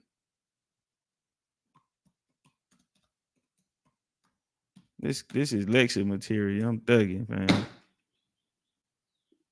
Really, I'm thugging right now. I shouldn't even be doing this shit. These niggas don't even want to hit my like button, bro. These niggas come lay in this motherfucker. I ain't hit my like button. I ain't thought about supporting. And I just be getting all my good shit. Instead of versus going these niggas who very poor researchers and guessing. But let's get it on the screen though. Boom, boom, boom. This is really a lecture. All right. So you have what's called the Ohio Company. So my point is a lot of these places, formerly known as what? The Ohio Company of Virginia. Now somebody say, damn, nigga, Ohio was in Virginia. And I'm saying, nah, fam. So that's why I'm telling you, even if you come with the Hopewell, they have it, the Adena culture, the Hopewell culture, the Mississippi culture, the Woodlands culture. The Woodlands culture and all this here. Man, listen, fam. The Woodlands culture, Eastern Woodlands and all this, bro, that was created in 1910. They started calling the Eastern Woodlands in 1910. The Hopewell culture is named after a Civil War veteran whose name is Hopewell, who came into that area after the Civil War, family. See, these are things that I know. So when I'm looking at it, nigga, I'm looking at this shit, nigga. You ain't finna play on me, cuz. Nah, nigga, I'm gonna play on you before you play on me, fam. I see this shit a mile away from across the street. I can catch the play from across the street. Why Topcatz been able to debunk a lot of this? Why Topcatz been able to bring information to the game that has never been brought to the game in the fashion that he bring it to the game, nigga? Nah, you ain't gonna play on me. So when I'm looking and I'm going in my genealogy and I'm bam, bam, bam, bam, bam, and then all of a sudden the names change. No problem with that. That's okay. But you're gonna have to use discernment in this shit. And like I said, if it ain't sitting right with the spirit, because guess what? When you're going through genealogy, it's spiritual. This is a connection. You know what I'm saying? You ain't finna do genealogy in a house full of motherfuckers hollering and screaming and the TV on and everything loud and all this going on. No, you gonna be in a state of meditation, homie. You might have some jazz on. You might have some 90s R&B on. You feel me? Maybe some 80s R&B, man. Aretha, Luther. Yeah, man. You might have it turned down. You feel me? But it's gonna be nice, calm, candles lit, lights dim in the house. You feel me? You tapping in. This is spiritual, family. And so if it while you going through this here, and we looking for our ancestors, homie. If it ain't sitting right in your heart, and I'm not talking about nobody that's going in there and looking for Indians. Cause if you're looking for an Indian, you might hit a brick wall. Cause everybody not Indians, and it's okay. And I'll go into that a little later. You feel me? Where the conversation, whereas if you not finding Indian, but you find a Negro, could Negro possibly are these labels there to split up, even if people were off the same surnames, right? Same coat of arms. Listen, through genealogy, I discovered this. This ain't no conversation, so can't nobody come out here and say, hey, I already know this. And you ain't got no damn genealogy past the 1500s. You a motherfucking lie. It's not going to show up on record. You wouldn't be able to come out here and put it on the screen and show us what you're talking about unless you have genealogy going past the 1500s. Let me say that now for the smart niggas. Check. Because these niggas think they really smart. And they really regurgitate and guessing and using other niggas' idea that they cannot provide any proof on. They cannot source up these ideas. They're merely an idea. That's why niggas talk and ain't shit on the screen. I can't talk without putting it on the screen. I'm sorry. Let's walk. So when I'm looking in my genealogy family and I find coats of arms and I find surnames that only lands here in North America, including Canada. Canada is North America, but I'll be specific for the time so people can understand what I'm saying. So I found two different family lines on two different sides coming out of Canada. What was interesting is on one, I seen a name that I never seen before. I said, damn, is that a real name? I pulled it up. Boom, it's a real name. What took me back was the fact that the name only is indigenous to Canada, to that area of Canada. Now they have genealogists and different people have looked for this name in France. They did not find it. They supposed it was French. They looked in there. They didn't find the name in France, which led them to this name is an indigenous surname here in Canada. Now, what stuck out was they had a coastal arm. So right there, if we have this name that's indigenous to the Canada regions, they have a coastal arm. This dispels all of the lies that were told us that you would have to be a European monarch in order to have a coastal arm. So right there, that offsets it. Again, this is purely through genealogy. This is a whole different method of way you studying. Now, that right there opens up the board for a whole nother conversation. So now we understand that coastal arms are not solely for European nations. Now I done that not once but twice, two different lines, two different sides. So yeah, my mind, my line of thinking is gonna be different. Another thing I say, I would have never came to this conclusion or saw this if I didn't do my genealogy. Can we point that out? I think that's very, very important. So when you're getting these scholars out here, supposedly scholars, who are supposed to be doing the work, and they are not doing their genealogy, it's impossible for you to fuck with a nigga like me. The shit that I'm seeing, the shit that I'm knowing, the angles that I'm giving, nigga, you can't even fathom that. You're looking for what a white man wrote in the book to validate your story. You'll never win. I'm just gonna put that out there. So coming to these conclusions, homie, coats of arms are not just for European nations. Now, what step did we take before that? Coats of arms is actually going to be coming from the Americas. And when we see them on the other side of the world, there'll be colonies. Now, like I said, at certain particular times, we'll get these present names on our genealogy. Now, what happens, Chief, if you're in the 1700s and you see that they are naming these places, these particular places on your genealogy, and they're putting them in Europe somewhere? Well, it might be over in Europe. If you come in the 17 to 18, these particular times, I'm speaking solely on these places when it's before colonization, pre-colonization civilizations. If we look on there and these names, if you get pre-colonization, and that's why they'll say, well, it's hard to go back on some lines. And maybe that's true, right? But if you're looking for a North Carolina record in the 1300s, homie, I'm listen to me, fam. I'm pretty sure you may not find North Carolina in the 1300s. So that's the point that I'm trying to drive home. Now, if you get into a more recent setting, 18, 17, late 16s, then, and it's saying Europe, then yeah, it might be from Europe. But if we go pre-colonization, and you'll find in all of these people, all through North Carolina, Virginia. Because you know they call it, when you get so far back, they call it British North Carolina. When you get so far back, they call it British Virginia. See, you wouldn't know that unless your ass is in your genealogy. This is how they mark it up. Nigga, why am I running around here talking about the goddamn Mayflower?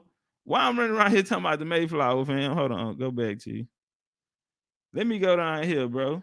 Why I have a grandma on the Mayflower list. Let me get this list of Mayflowers. Let me get this list of Mayflowers, bro. Bro, they got it. I'm talking about on the record.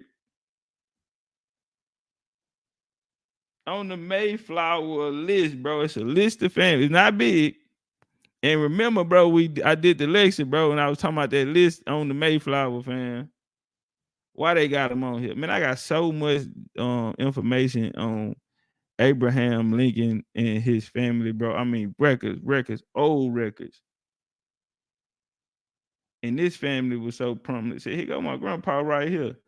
He served in Virginia in the Army. Here you go right here, Kentucky. Revolutionary War. Sons of the Revolution. Man, I've been having so much fun with the genealogy shit, bro. Books wrote on grave sites. Hold up, let me pull this up. Here go one joint that I found. Hey, how y'all feeling out there, man? Happy Saturday to everybody in the chat. Appreciate y'all. Y'all could have been anywhere in the world, but y'all chose to be here rocking with BCU. So appreciate y'all, man, in a real way. Let's get this on the screen.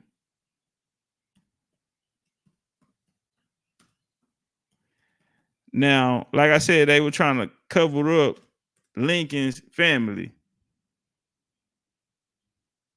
They were trying to cover up his family. Not only did they try to cover it up, they actually tried to get a nigga different ancestors. They tried to let another bloodline come and claim ancestry for Lincoln. That's how dirty they are. You want to know why? Because if anybody know anything about Nancy Hanks, Lincoln's mother, they said she was a Negro, right? Said she was a Negro, illiterate, and all of this type of talk, right? But let's say she was. Who would know? Because they had a village. They lived amongst themselves. They went out flaunting in front of the world, and all of the men in there was military. So I don't think you finna come around there and play with them, because niggas ain't no hoes around here. You feel me? Niggas ain't no hoes around here. So if she was all of this that y'all are saying, how the fuck would you know? They had their own thing going on. They had their own town. The people that lived around them were friends and family.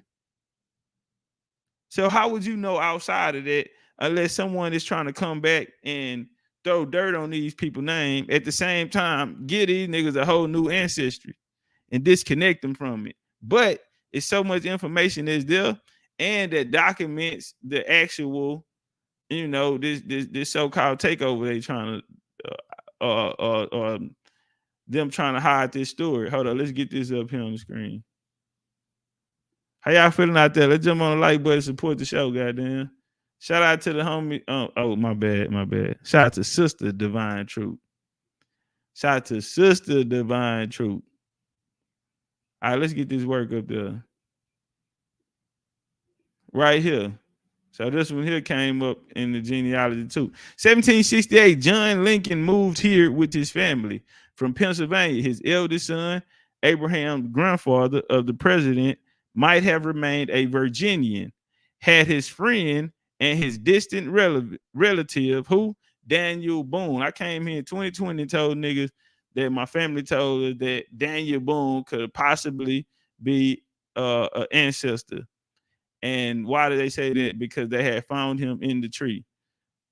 And they so they always told me it was a possibility. But let's walk. So Lincoln grandfather, who was kinfolks with Daniel Boone. Daniel Boone is a nigga that's gonna come into Kentucky and all of their history, right? Daniel Boone not encouraged him. Daniel Boone ended up encouraging him to migrate to Kentucky. So Abraham, son Thomas Lincoln, born in Virginia, met and married Nancy Hanks.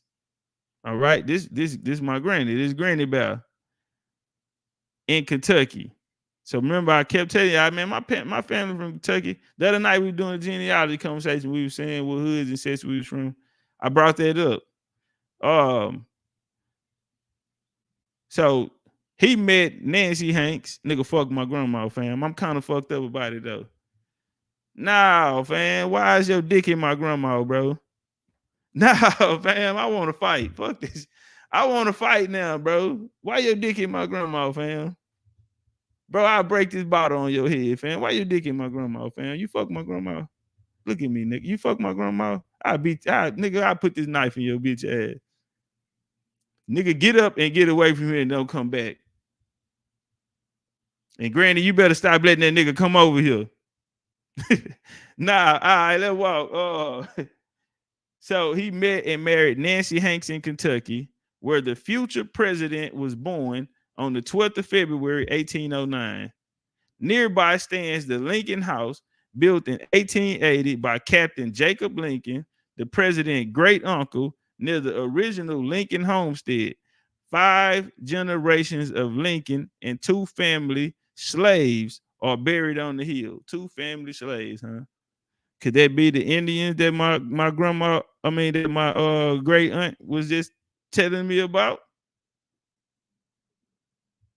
Cause Lincoln them married Indians. That family married Indians. Nigga, it's my direct line. Do you hear me? Directly. All right, let's walk.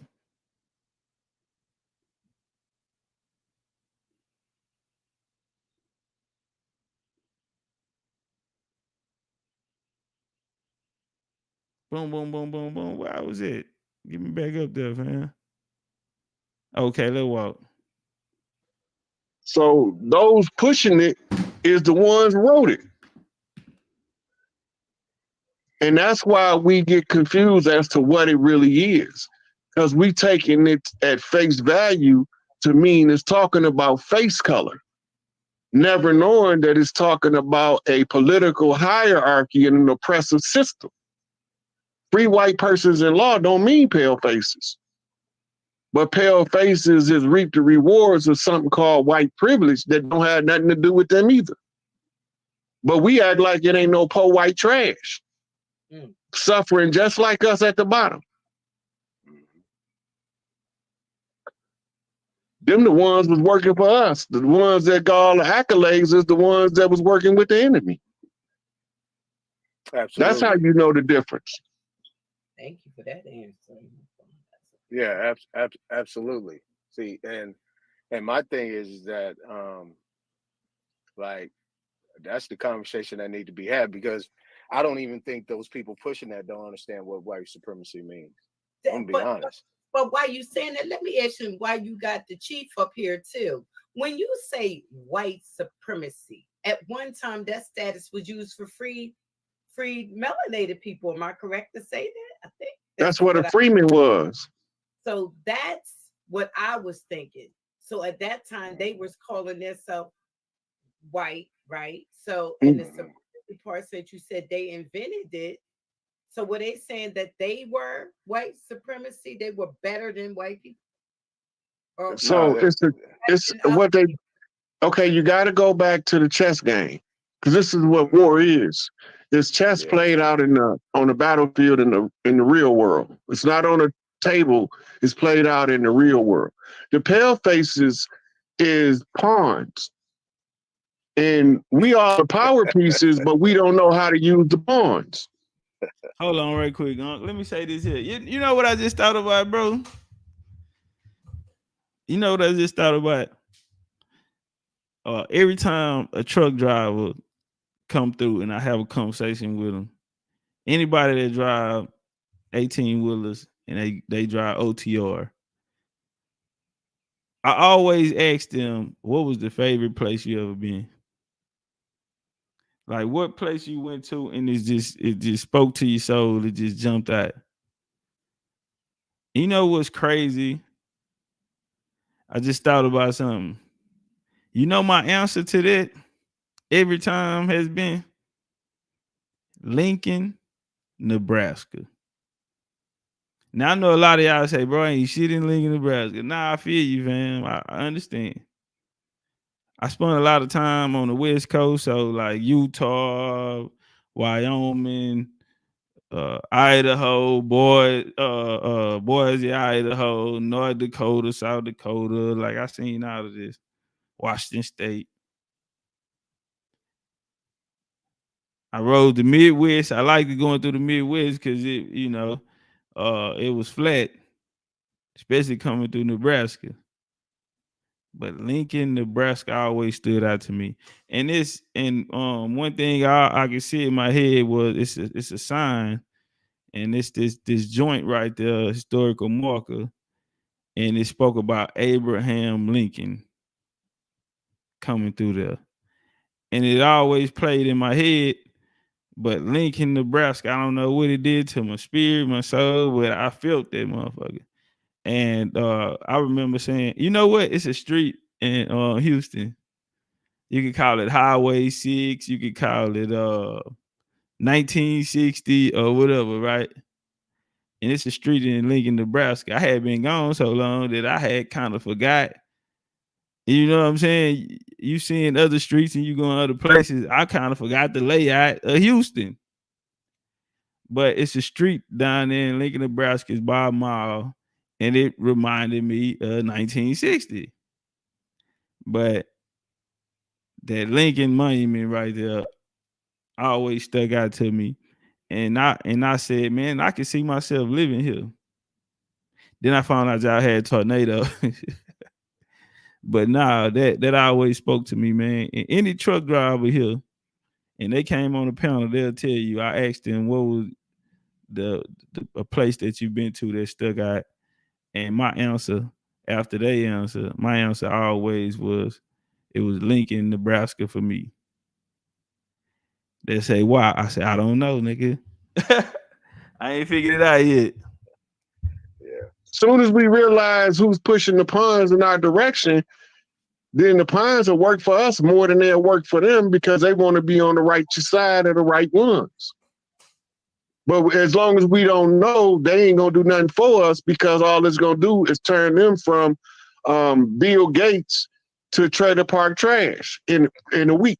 They call it bankruptcy. Mm. They know what's going on. And That's why the pale face keeps saying. Now, I don't mean to stop it, but the homie ADL say white didn't exist until 1880s. Called them by their name Protestants. Well, white folks went to Protestants. Protestants is niggas. We no white boy Protestants back then. Not at all. I can name some of the biggest Protestants, the niggas who even brought the game. The niggas who created Protestants, that was in the 1500s. Nigga named John Calvinist. John Calvinist was a nigga. When we see all of it, yeah, them the Huguenots. The Protestants are the Huguenots. Coming out of France, not Spain. I don't know who these pseudo ass niggas coming out here talking about this shit come from Spain. But it's getting crazy with the information, bro. You would think we'll start to progress as time passes, the information will start to progress, but it's actually decreasing. And TikTok ain't making it no better. Boy, I do not like them TikTok niggas, man. I ain't like them Instagram niggas. These niggas out here living off memes. Bro, go read a book. Go read a book. Yeah, they living off memes, bro. I don't like it. I don't. You can't cheat this shit. On the screen, what they say, if you a scholar without genealogy, you are by default a missionary. And you're a colonizer at heart. Let's walk. It was your own people that did it, but they look like us, but they ain't us. Do you agree it wasn't just white supremacy, how we use it now, that is also Spanish supremacy? They was all in on it together. Yes, black supremacy. All of them is the Spanish, French, Portuguese, the Dutch, the Germans, the French. No. Hold on. Somebody said they were Tony Moors. Now, Universal Angie, it was nothing about a Protestant or Moor. First off, we'll have to understand the Moors are Islam. Moors are Muslim. Moors are Muslim. Protestants are Christians. Baptist Christians. See, they don't say Protestant no more. They call you a Baptist. Check, can I get an amen? There's nothing about Protestants that is a Moor. A Moor is a Muslim. What happened was these modern day Moors, who are not Moors by bloodline, don't know who the hell they are. Don't know what happened, and are out here miseducating the masses. While they grandma and great ancestors are nowhere to be found in their life. Because they're out here following the doctrine put together by man and a man that didn't know what the fuck he was talking about. So when the nigga who started off wrong, everybody else out there wrong. And that's why that doctrine is not producing new Moors today. That's why we don't have a 21-year-old Moor out here with a microphone. We don't have a 25-year-old Moor out here with a microphone. We don't have a 30-year-old Moor out here with a microphone. We don't have a 35-year-old Moor around here with a microphone. Most Moors that we know, them niggas are over the hill. They're over the age of 40. They're in their 50s and their 60s and on up. These niggas are not reproducing today. Let's walk. In the English, they was all in on it, but you gotta remember this part they don't want you to know. When all of them came over here, what none of them pink. That part. They brought the pink people later. Right. When they was recovering they lost property and they slaves. Yeah, that's what that was all about. See, and that's the thing, Rod. That's right there, right nail on the head, right there. Because a lot of the things that these books that are been presented to people, right there, silent. That was for pushing paper. Which is one of the coldest pieces of literature that anybody in our community ever wrote. It's called the United Independent Compensatory Code to break the chains of white supremacy. Neely Fuller is not for our people. I'm gonna say that. Shout out to Unc, but Neely Fuller ain't for our people. First off, bro, nigga too light skinned to speak for me. Can I get an amen? Nigga too light skinned. When white folks back your message, when white folks back the shit coming out your mouth, when they're funding the shit that's coming out your mouth, nigga, stay over there with them. Ain't nobody never went in no room with them white folks and came back out and was for us. So when the people that created what became the freedmen's, the modern day freedmen's, told me the two most important people to the reparation movement. They didn't say Yvette Cornett. They didn't say Tariq Nasheed. They said Neely Fuller and Legendarytopcatz. You know why? And I'm gonna tell you what. Neely, when I first got there, they were basing their shit off of the things Neely Fuller was saying. When I came, I picked up damn near most of that shit and got it and threw it in the trash. Like the July 4th, 1776. A lot of people don't even know. That was the date that they were starting with, and they said Neely Fuller gave them that date. I don't know if it's true, if he did or if he didn't. But when I got there, that's what they were saying. And we look in 2024, they are not saying that. I mean, you go back to 2021, they stopped saying that shit. And I showed them why that wasn't gonna help them. So after me coming in and reorganizing what they thought they was pushing for, as I came to it, reorganize the reparation movement, there ain't a soul on the earth that say I ain't do it, nigga. If you saying that, you wasn't there. If that's how you feel, we know you weren't there. Yeah, Neely Fuller had a lot of his book From Here to Equality was horrible. I'm not gonna get down on him. Besides to Neely Fuller, but that's not the most important work here. Most important work here is I'm Not Black, I'm Indian by legendary Big Chief Topcatz. /racism. And in there, he go over the 9 areas of people activity. He telling you how they controlling us, and then he give you step-by-step instructions on how to get from under their control by changing the way you think. Wow. Well, we're gonna go ahead and let Legendary Chief speak with you. You know. Topcatz. Turn up one time. Peace to the channel, peace to the ladies, peace to the chat. Salute, Uncle Rob. Turn up. Peace, Chief. Look, Topcatz, you had me sitting here waiting to get on live with you and Dane, and then you or Dane didn't show up. I'm sitting here for 2 hours. You know who it was. Say it ain't so. You know, Dane. Sometimes nigga answer the phone, sometimes he don't. Yeah, so I definitely told him he definitely was down with it, and I go ahead on and drop this little. You know, I don't know if he want me to say it, but I'm gonna say it anyway. Goddamn, he want to put together like a documentary, and so he was like, well, now won't. He's actually in the process of making that happen. So you know I'm gonna skip up. I don't want. Well, I said it already. So he said, tell him I'm with it. Yeah, he said right now I only know 2 people right now, and that's you and Rod Hayes. I wanna, you know. So, tell Dane if he needs some help getting across the street like an old lady, he can call me. Yeah, we gonna definitely put that together. So our last conversation, that's what we talked about, you know, but he did bring it up, and he was like, man, set it up, but shit, when I hit him back that day, he ain't answered. We supposed to went on the Sunday or something. Yeah. We'll make it no big deal. I just wanted to what they call it, just bother you a little bit. Nah, I already know how it goes, man.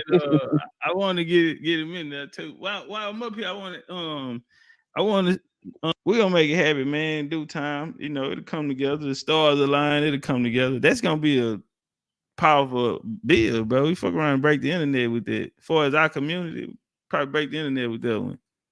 Now what's your thoughts on pig Latin and you know, cause down here we spoke pig Latin. I grew up in the house. My mom and them, they spoke pig Latin, and I was doing some research on it, and Pig Latin is actually an ancient language. It actually go back to the medieval times. It's an old language. Go back to the medieval times. But the way we use it is different. Why you say that?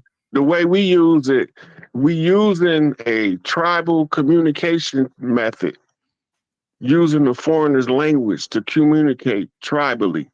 They call it Pig Latin, but that's not what real Pig Latin was. Yeah, it have an ancient name to it. It has a different name. It derived from dog language, which was a mixture of Latin and English. So, but that was a language that we spoke, and we didn't want the white man to know what we was talking about. Exactly. Now you catching up. So they named it Pig Latin because they didn't want to say that the natives was learning our language and using it against us. Yeah, they came in the late 1700s. They started calling it Pig Latin. But yeah, but that was one of the former, like I said, that was one of the former languages we used when we didn't want nobody to know what we were saying. So yeah, and the Indians, is Indian tribes down here who spoke Pig Latin. You know that I found it. They actually spoke their language. But when they talk to the foreigners, they talk perfect English, right? With a southern accent. Yeah, we'll call it broken English. You know, people in the north, they spoke better English than we spoke, and that was one of the things through the schooling. You know, they made us change words, so it's. Like we'll say, them, where your mama them at? You know, in school they'll tell us it's them, the correct word to be them. You know, we'll ain't finna, we'll say ain't, yeah. And it's hard, bro. You know, it still be hard. I catch myself changing it now. You know what I'm saying? I want to talk how I talk, goddamn. Listen, you know how many people came to me and told me to stop talking how I talk? Listen, if you're gonna do this, you're gonna have to stop. You know, saying X, Y, and Z. You're going to have to stop being aggressive. We know you're passionate about it, brother, but everybody not going to want to listen to that. I say, I don't give a damn because everybody ain't no Indian. Bars. I don't give a damn who won't want to hear it, nigga. The people that it resonate with, they're going to hear it. They going to hear it. Yeah, I want to say, Finna, hey, we finna come over there. Where your mama and them at? With an N, them, N-E-M. Where your mama and them at? Then I turn around and say, them. Hey, we finna come over there. You finna come over there. We are about to come over there. You know, they came and reconstructed the nigga shit. Man, listen, fam. We finna come over there. What y'all doing over there? We'll say finna, and in school they taught us they call it proper English, King's English.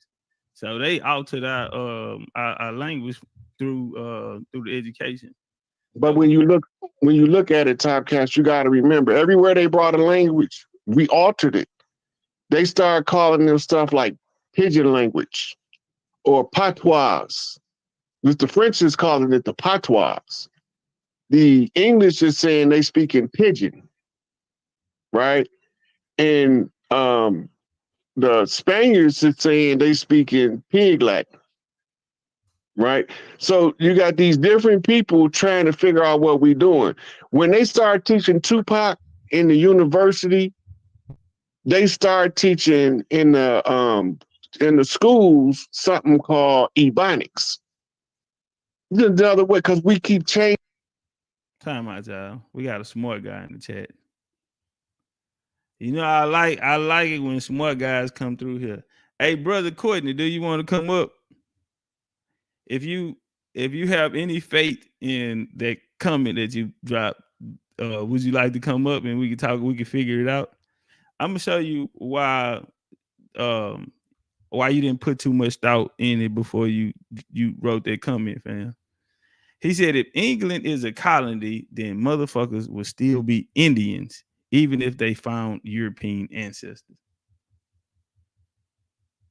If England was a colony, first off, fam, if England was a colony, then they would be Indians. You must be an ex-Hebrew Israelite. You must think that that Noah and his wife them repopulated the whole world, fam. You must believe in 8 people populated the whole world and got it up to billions of people, right? Just because England was a colony don't mean it was people already there before people went over and created a colony. Check. They didn't have to be called an Indian. Ain't nobody walking around here calling themselves an Indian, homie. You're gonna be what nation of people that you derive from. When we talk about chiefdoms or tribes, that's simply your family. Hey, watch this here. Hey, family in the chat. Let's help the brother Courtney out. What is a tribe? What is your tribe? Hey, y'all, help me out in the chat. What is your tribe? Who is your tribe? I'm gonna let the chat answer this one. Come on with it, family. Get the likes up too. Support the damn show. Who is your tribe, family? Who is considered your tribe? Okay, we got clout. That was easy. The first answer on the board. First answer on the board was the correct one. Your family is your tribe. Let's help Brother Courtney out. Now, through your family, you have a what? What lets you know that this family lives here? What lets you how do we identify our family? Check this out. How do you identify how is our family identified to the world? If we live on this street, then we know such and such family live right there. So what is the indicator that's gonna let you know what family or what tribe, since tribe is your family, what is the indicator that's gonna let them know who's here? What tribe of people here is here? What family of people is here? Hold on, I need now. I'm seeing a lot of things. They right, but we need something. Come on, somebody, y'all help me out. Hold on, I'm gonna type it down there.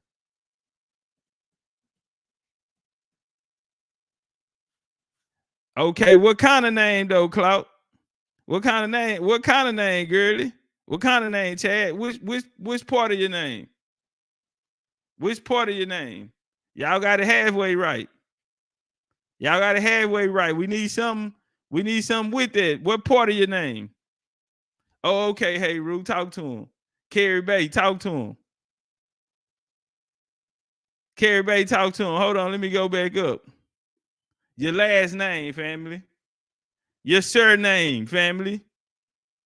Your surname will identify what family is that.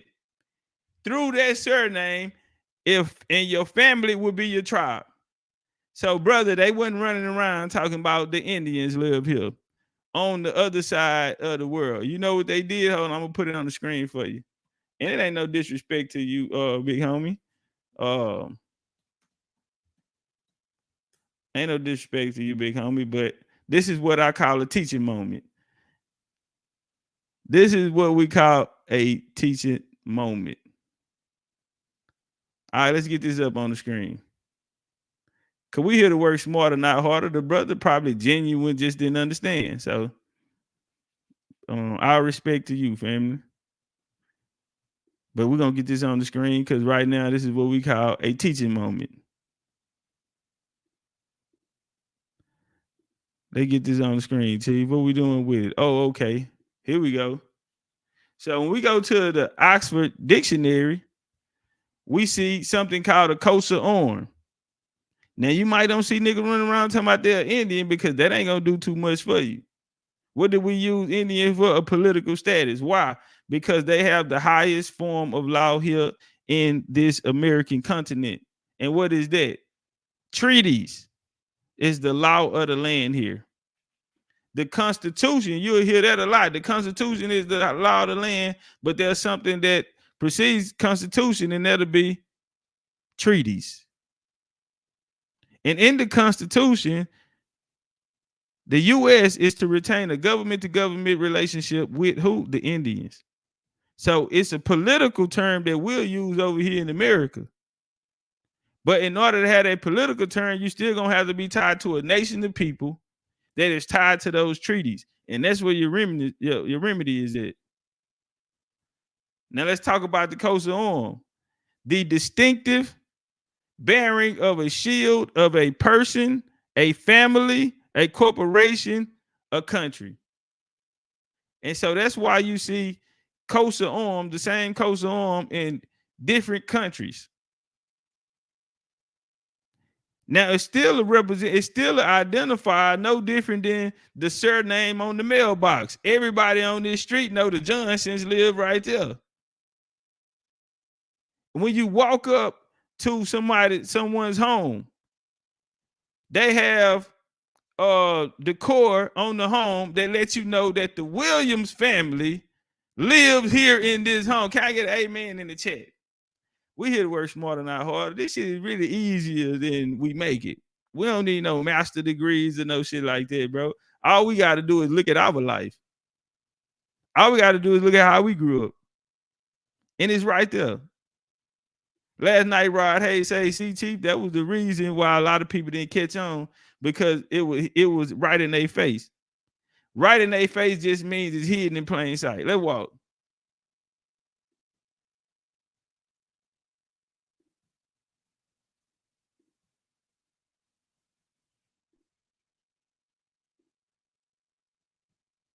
Know who's here. What tribe of people here is here? Whoa, buddy. Oh, I know what I did. My bad. I might need to take one of them down because I'm seeing both of the screens up. All right, let's walk. Changing the language because we forever creative and we forever changing the language so that they can't never get 2 steps ahead of us, because they have to always got to stop every 10 or 15 years and try to translate what we're saying from how we've adapted the language they gave us to how. Somebody said, oh, that boy, that can teach. Now that's a teacher. That's a teacher right there, man. Let's walk. How he make that shit that simple, man? That's a teacher. Shout out to the homie Courtney Bates, though. Yeah, nigga, let's fire up this weed nigga and talk about some history. On your clothes. Now they running all these laboratory tests and thousands of dollars and find out that that shit was just fresh, brand new from the store. But watch this here too.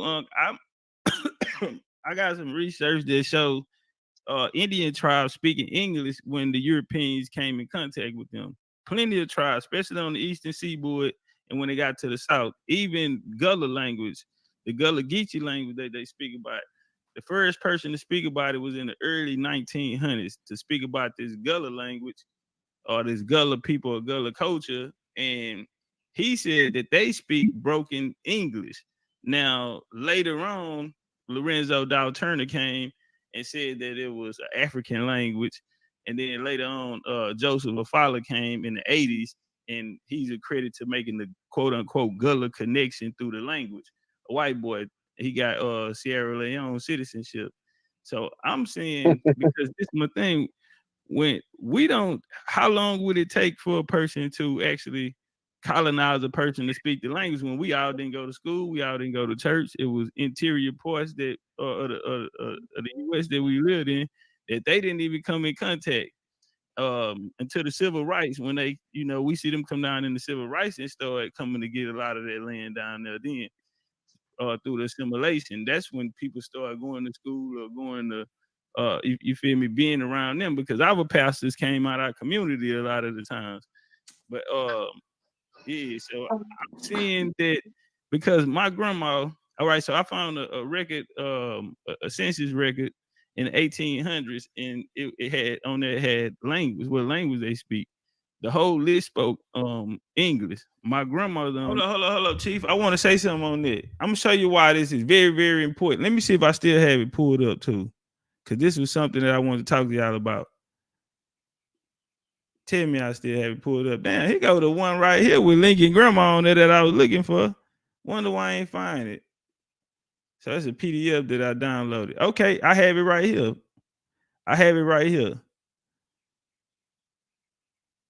Let me come up a little bit. Hey, let's talk about this. Let's talk about this. Now, this is genealogy. This is some of the conversations we need to have in genealogy, bro. Now, I have a way to do it. For the genealogy, we can't sit there and just do every one genealogy, but what we can do is each one teach one. So we can get a cipher going. right? We're gonna be in, we're gonna be on Discord. So if y'all not signed up to the BCU Discord, please do so. Or we'll be in the Zoom, right? But we're gonna get a cipher going. And a lot of us, like we spoke of before, have family in certain particular areas. And so it'll be easier because if you've been researched, you probably ran across these names, are familiar. Some people are actually still in their location and they can tell you, yeah, I know the Browns, I know the Carters down here, I know the Green family. Yeah, I went to school with them. I still go with I remember one that came out of here, Tyrone, nigga out of Mississippi. He somebody brought up one of their kinfolk. He was like, yeah, they used to be that was one of my ex. I got a baby by I got a baby by one of them. Yeah, nah, real talk. So that's how it works. Let's get this down and let's get up here on the screen. So when we speaking about these languages, right? So I brought up the fact that when I looked on the list, it was all English. It was all English. What language do you speak? Why was this important? Let me show y'all something super cool, right? I'm a bad motherfucker. I knew it. I'm a bad motherfucker. Watch this here, bro. Don't ask me how. I don't know. I don't know what the fuck, nigga. I got superpowers, nigga. We just gonna chalk it up as that, right? A lot of people bore witness to it. One day we was on like a little Discord call or something. I came in there. I asked the room, "Hey, what y'all got? What you have? What you have? What you have? What you have?" And they told me, ask them. It ain't take me 3-4 minutes. Boom. I already had the. I said, all right, I got everything I need. We got them. We got them. I could just look at it and off the top, you know what I'm saying? Now watch this here. I'm going through the census. And on there, they have a joint that says what language you speak. That was interesting. So I'm sizing it up. And of course, I'm looking for an Indian language, right? Not all of them. I just need one. Why do I need one? Because this is going to tell me a lot about what's taking place, right? Because we're seeing, quote unquote, what they told us are European names. They told us they were European names. Listen, nobody said it was true. This is what they told us. Now, we know they done told us a lot of bullshit, so we not even interested in the shit that they told us. We checking everything at the door. So, okay, we go from names. Well, nigga, let me see about the language. Go on the language. This 1800, early 1800 on the census. Go on there. I'm looking for at least one person in the census with at least the Indian name. Quote unquote Indian name. Well, how about I look through the census on the language and see if I can find at least one person that's speaking the Indian language. So when we don't see this here, what this telling me? Now, on the list, I'm seeing English, and then I run across something interesting. What was that? I run across something that says native tongue. Native tongue. Now, don't get fly with me and say, well, Chief, that's Native American tongue, because Native American didn't come to the mid 20th century. Check. Amen to that. Now, watch this here. So if I'm finding all these patterns, and so I'm clicking, I'm going through, I'm sliding. And on the list, all I'm finding is English speakers with the same surnames as the niggas that was in my first, second, third, all the way up to all through my career in school. I ain't seeing nothing but these names that I'm familiar with, fam. And I'm looking at that language, all that language is English. Not one person had an Indian name. Not one person had an Indian language. Well, I ain't the smartest nigga in the world. I ain't the smartest nigga in the world. But I come from, nigga, area where I had to survive, homie. Survival of the fittest. Lions, tigers, bears, snakes, rats, rabbits. Fam, you better have you some game or a nigga will step on you. Stepping on them nigga like a dope mat. Yeah, fam, you'll get stepped on like a dope mat. You better get you some game. You better get you some eyes to see, nigga, some ears to hear, and a brain to think, nigga, or you gonna lose out here. So I said, hold on, fam, that's too fly. So I wanted to know, what did native tongue mean? So when we go to how they actually broke down the census, let me scroll up. Let y'all know where we getting this from. This really could be a lecture. 19 census instructions to enumerators. Now, this right here is going to give you the whole fold on the thought process in which was going into these census. What were they thinking when they was creating this, right? Let's walk. We come down here to 123. If a person was born abroad, check. If a person was born abroad, but of American parents, right in the column 12, number 12, both the birthplace, that is American citizen. If the person was born at sea, right at sea. So when you look on there, if y'all are familiar with the censuses, if you look on there, they're gonna say place of birth for the mother, place of birth for the father. Check, amen. We're not listening to niggas who say genealogy is fake and genealogy ain't gonna do nothing, is overrated and all that. That just means them niggas ain't got no genealogy. Male, female, rabbit, dog, turtle, whoever the fuck saying these things. You don't have no genealogy and you don't know who you are, sir. Ma'am, dog, turtle, cat, bear. All right, let's walk. So on 124, the mother tongue, the question, right? Now they're telling them what is the process on how they're conducting these censuses. We have to know these type of things. This, like I said, this is more so like a genealogy class build up, right? But let's walk. What is your mother tongue or native language? This question should be asked of all persons who were born where family. Hold on, let's get this down to you. This should be asked of all persons who were born in any foreign country. Any foreign country.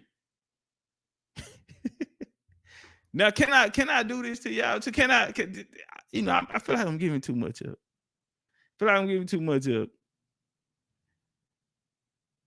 Now, when we're talking about when we talking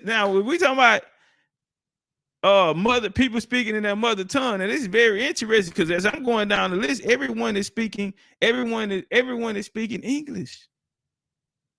And then, well, I don't see English yet. I see native tongue. Now, family, if a person is speaking native tongue, then they were born in a foreign country. Can we get an amen? If you're speaking, so family, if you are speaking something other than English, then your ass ain't from America. Can I get an amen? What my flames at in this hole? Where is my flame? Where my light at? I'm finna fire the dope up and wait on y'all to light my motherfucking chat up. I'm not done. But I need my shit lit up. I need a forest fire in this motherfucker. I need enough fire to light this blunt for me, fam.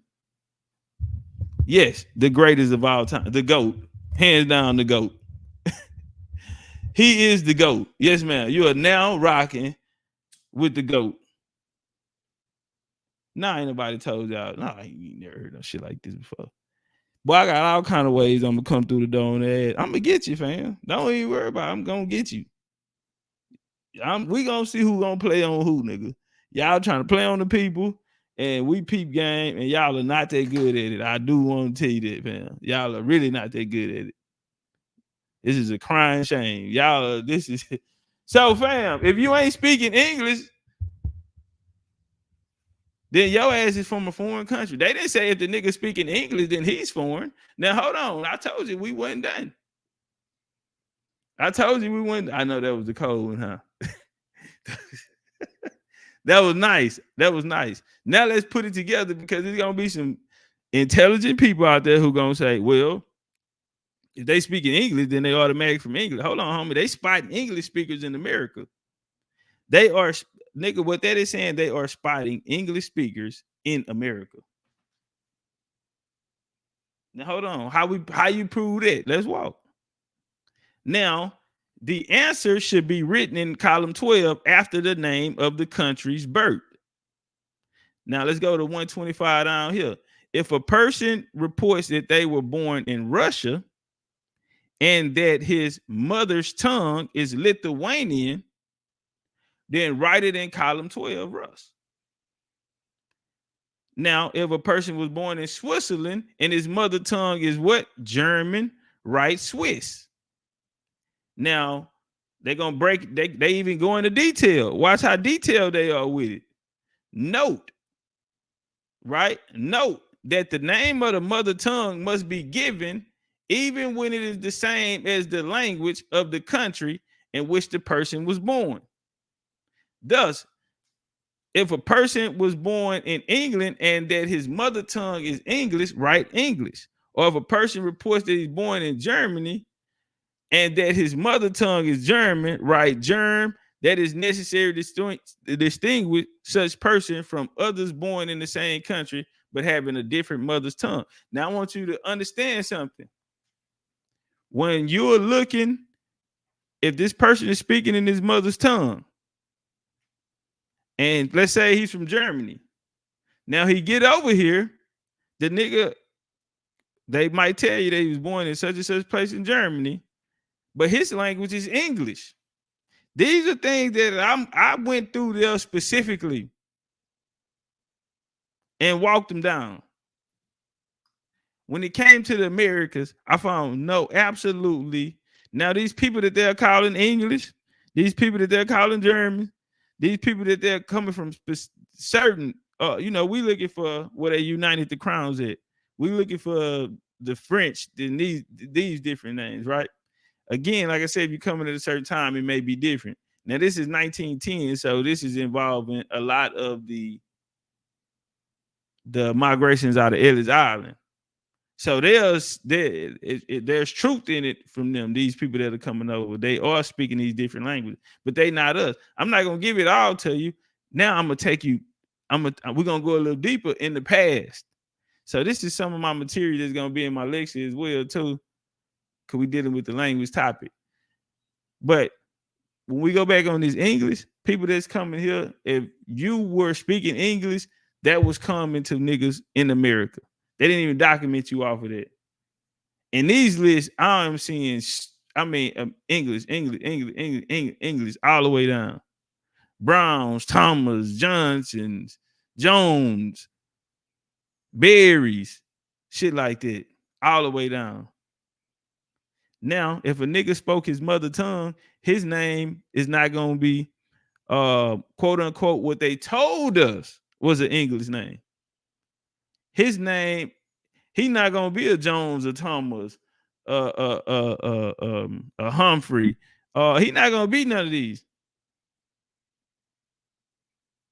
He gonna be a name in a language in his mother's tongue, in his native tongue.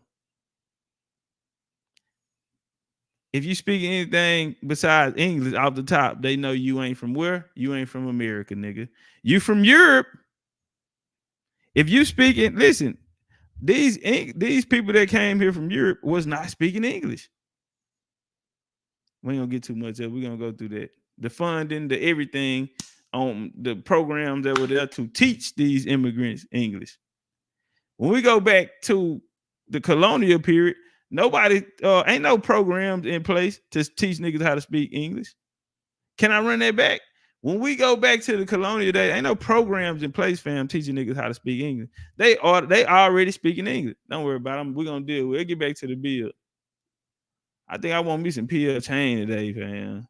I think I might go PL chain. I get a cheat day. I ate a pork chop the other day, but I've been doing right. I've been doing right ever since then. But I've been eating gumbo and etouffee and little shit like that, nigga. I want some PL chain today. Spoke English.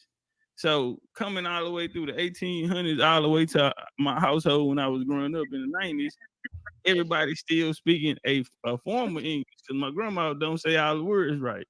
And we was a little embarrassed to bring my friends over because my mama was first generation from the country. So when they hear my grandma talk, she probably sound like she ain't got no sense or know what she talking about. But we understand everything she's saying. It's just broken English. You feel me? So yeah, I had wanted to get your thoughts on it. Well, we got to first go back to when was we first exposed to English? Because we was exposed to English long before the settlers came. Because the Irish came first to escape the settlers with the Norse, who was protecting Scotland and Scotia. So we was exposed to English around the 1100s. Correct. From the So Irish. now you just hit some on the head. So hold up, Chief. I promise y'all I'm gonna let the video play out. I'm born here say I laugh because every time Topcatz said let's walk back in the day, it was funny to them. But now they listening. I'm born here. Now they got their shoes tied, huh? Them niggas ready to walk. They ready to walk now. The homie Crow said the last names of the immigrants that landed at Ellis Island were anglified fresh out the boat. Now, Crow, you know you'll piss a lot of them Ellis Island niggas off. Because that's a big conversation right there. And they're saying that didn't happen. What I'm going to say is the making of a Native American. Come fuck with the kid. Yes, we're going through there. Yes, we're going through there. But it's a lot of them. Bro, that's big conversation for these Europeans who looking for their people now. That is a major because they're running into roadblocks. You talking about we got an 1870 roadblock. A lot of these white folks got a 20th century roadblock, fam. They can't find a family them because when they got off the boats here, their names was changed, which disconnected them from their history where they came from. And they're upset about that. They are upset about that, fam. I can't find my grandpa and them, man, because they're saying that these enumerators, these people that were there, actually did it. And then they'll come back and say, no, that only happened to the small hats. The small hats changed their name, fam. Y'all didn't change y'all name. The names y'all have, nigga, you are Cummins. You are McCoy. You are, yeah. Man, don't act like that, fam. Them your names. And they said, nah, bro, this ain't my name because once I get here, all I get is his card from when he got off the boat. And when I'm trying to trace him back home, I can't find him because ain't nobody there with that motherfucking name. See, y'all got me doing too much today, bro. I probably just sit back and let the bill play. Y'all got me out here teaching, fam. These niggas don't hit the like button. They don't support the show, bro. I'm giving up too much good dope. This is shit you never heard before. Let's walk. 66, you had the invasions of the Normans. The Normans came into England from what would be France, and with William. Hey, Taj, well, I got you right here. Hey, look, bro. I know you said you want a small shirt. I think, bro, you're gonna need a medium, fam. Just to be on the safe side. I want to know if you was cool with it. I can send the small, or I can send the medium, man. You can have a little more wiggle room in there, but it's up to you. Let me know, man. It's coming straight out Monday. The Conqueror. Once they start taking over that land, that's where you get the mix because it was only a few people back then who spoke the language. They also spoke the dog Latin language. So that'll be Scots, that'll be Irish, and that'll be people from England, Anglo-Saxons. And with that emergence of the Normans, that's when it came in. Back then, they had something called the Great Vowel Shift. Yo, you familiar with that? The Great Vowel Shift, where they started taking out the vowels in some of the words or making long vowels in some of the words. Hey, Ty, let me know if you heard me, fam. And we get that, we gonna make it happen. But I think in the mediums though, I got black. Now I got the sophomore you wanted red, white, and blue and in small. I do have them in small. So just let me know what you want to do. The other ones in black is language. It was a trade language. And when they got over here to the North Carolinas and to the South, they were speaking it. But in the 13 colonies, the people in the South didn't get contact with the Europeans until after 1815, at the beginning of the Seminole Wars, when the South started going into statehood, like Alabama, 1817, when they started getting Georgia. I'm gonna give you a lead on some research. Find out who Momo Brise is and how did she get her red hair, pink ass in the pantheon of the gods of the Voodoo in New Orleans. Okay, I'm gonna check it out. Then you'll start to see how long we've been interacting with pale faces too. Well, I don't think they was pale faces. I say that. And another thing I wanted to ask you about the Kosa. Now it's our little Courtney, man. Turn these up. Kosa arms, a lot of us have these names. But when we look on the other side of the world with them, it's more of us here than it was them. So my question would be, do you think that these places like London, Paris, Ulster, out of the Isles of Man, the Highlands, and the North and Southern Scotland, the people from the West, they were called, you had people coming out the West, but they also called the people that was coming out of Ireland, the West as well. But these are the only particular people that spoke this language. Now they spoke the same language and they had the same style of architect that you find here in the Americas, which is in a multitude more than them because we have states bigger than the countries out there. So I wanted to get your thoughts on that because and you also got to remember that we sent Algonquins to help the French and the Spanish to exile the Moors out of Europe. Yeah, well, the Algonquins helped the French. The Algonquins had a direct connection with the French, and I think it's a direct bloodline because in 1563 they came to South Carolina. Because you got Scots too. Now you got to pick your poison when you're speaking about these Algonquins, though, because the Algonquins are one of the only nations of people here that say they did not originate in America. I think that's very important. My big mama always taught me when a nigga show you who they are, you better believe them. Niggas show you who they are, you better believe them. My nation ain't said nothing about coming across no motherfucking Bering Strait. So when you get a nation who is saying it, ain't no disrespect no Algonquins, but see, you got to respect what what they putting down. They say they ain't from America. They didn't originate here, but then they turn around and talk about they the grandfather. To who? The Asians, the natives. Because if you ain't from here, nigga, how in the hell you my grandfather? One of the only.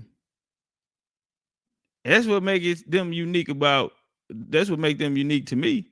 Anyway, even when we saying Algonquin is just a term that's put on a lot of these other nations, right? Because we got to find out where the term comes from.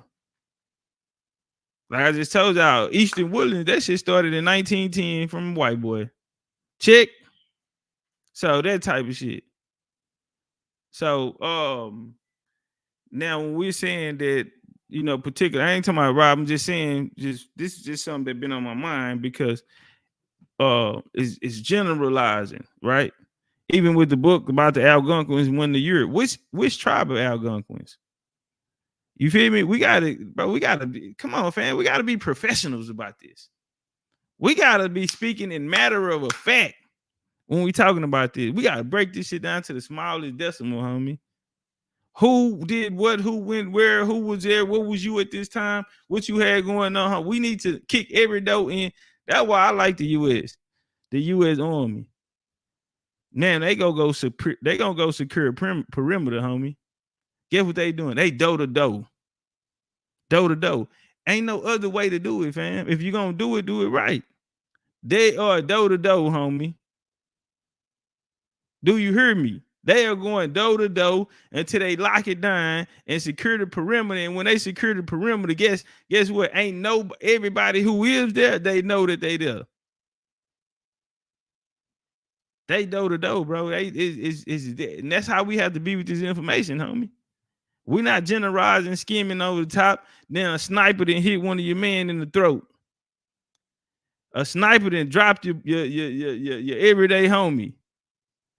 Because you out here leaving shit still on the field. You gotta go door to door, bro. You got this shit meticulous. I'm talking about it's gonna take a while. But when the perimeter is secured, homie, nobody can't move it. So when we speaking about the Algonquins, we need to be talking about who's who. because the Algonquins from down in Virginia all the way through the Canadas. You feel me? Man, Algonquins are pushing all through northern states. It's so much land that they cover that this title covers. You know, and everyone didn't have the same thing going on. Everyone didn't have the same allegiance. You feel me? Virginia Algonquins didn't fuck with France. But it was some that came out of the Carolinas that fucked with them. Hence, they built Fort Caroline 1563. It's some that was up in Upper Canada dealing with them. It was some in the north, in northern states dealing with them. And so we got to be particular because everybody had their own hustle. Everybody had their own hustle. Areas that they were in had their own resources that you can't get down from Virginia. And so I got a plug. I got a nigga on the way to come get it. Come get this off me. I got this person coming through here to get. So everybody had their own thing. So we can't generalize. You know, and bloodlines are to go at 6. I'll show y'all what I'm talking about. I'll show you what I'm trying to say. Fort Caroline and the Indians crashed their settlement.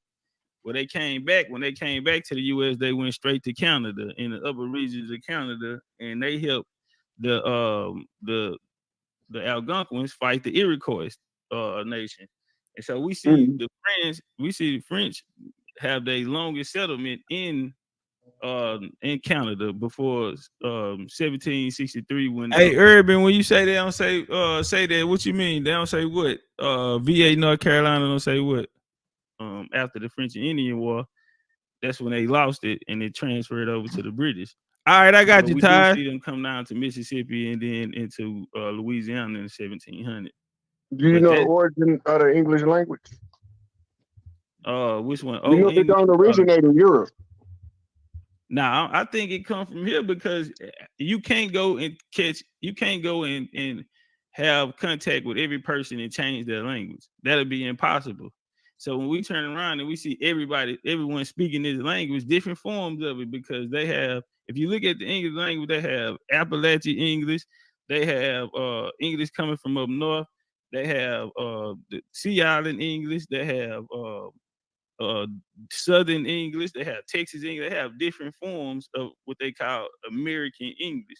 So even though everyone in America, they don't speak the same form of English, they all have their own unique. You're absolutely right, because matter of fact, a good example is a New Yorker and somebody from LA.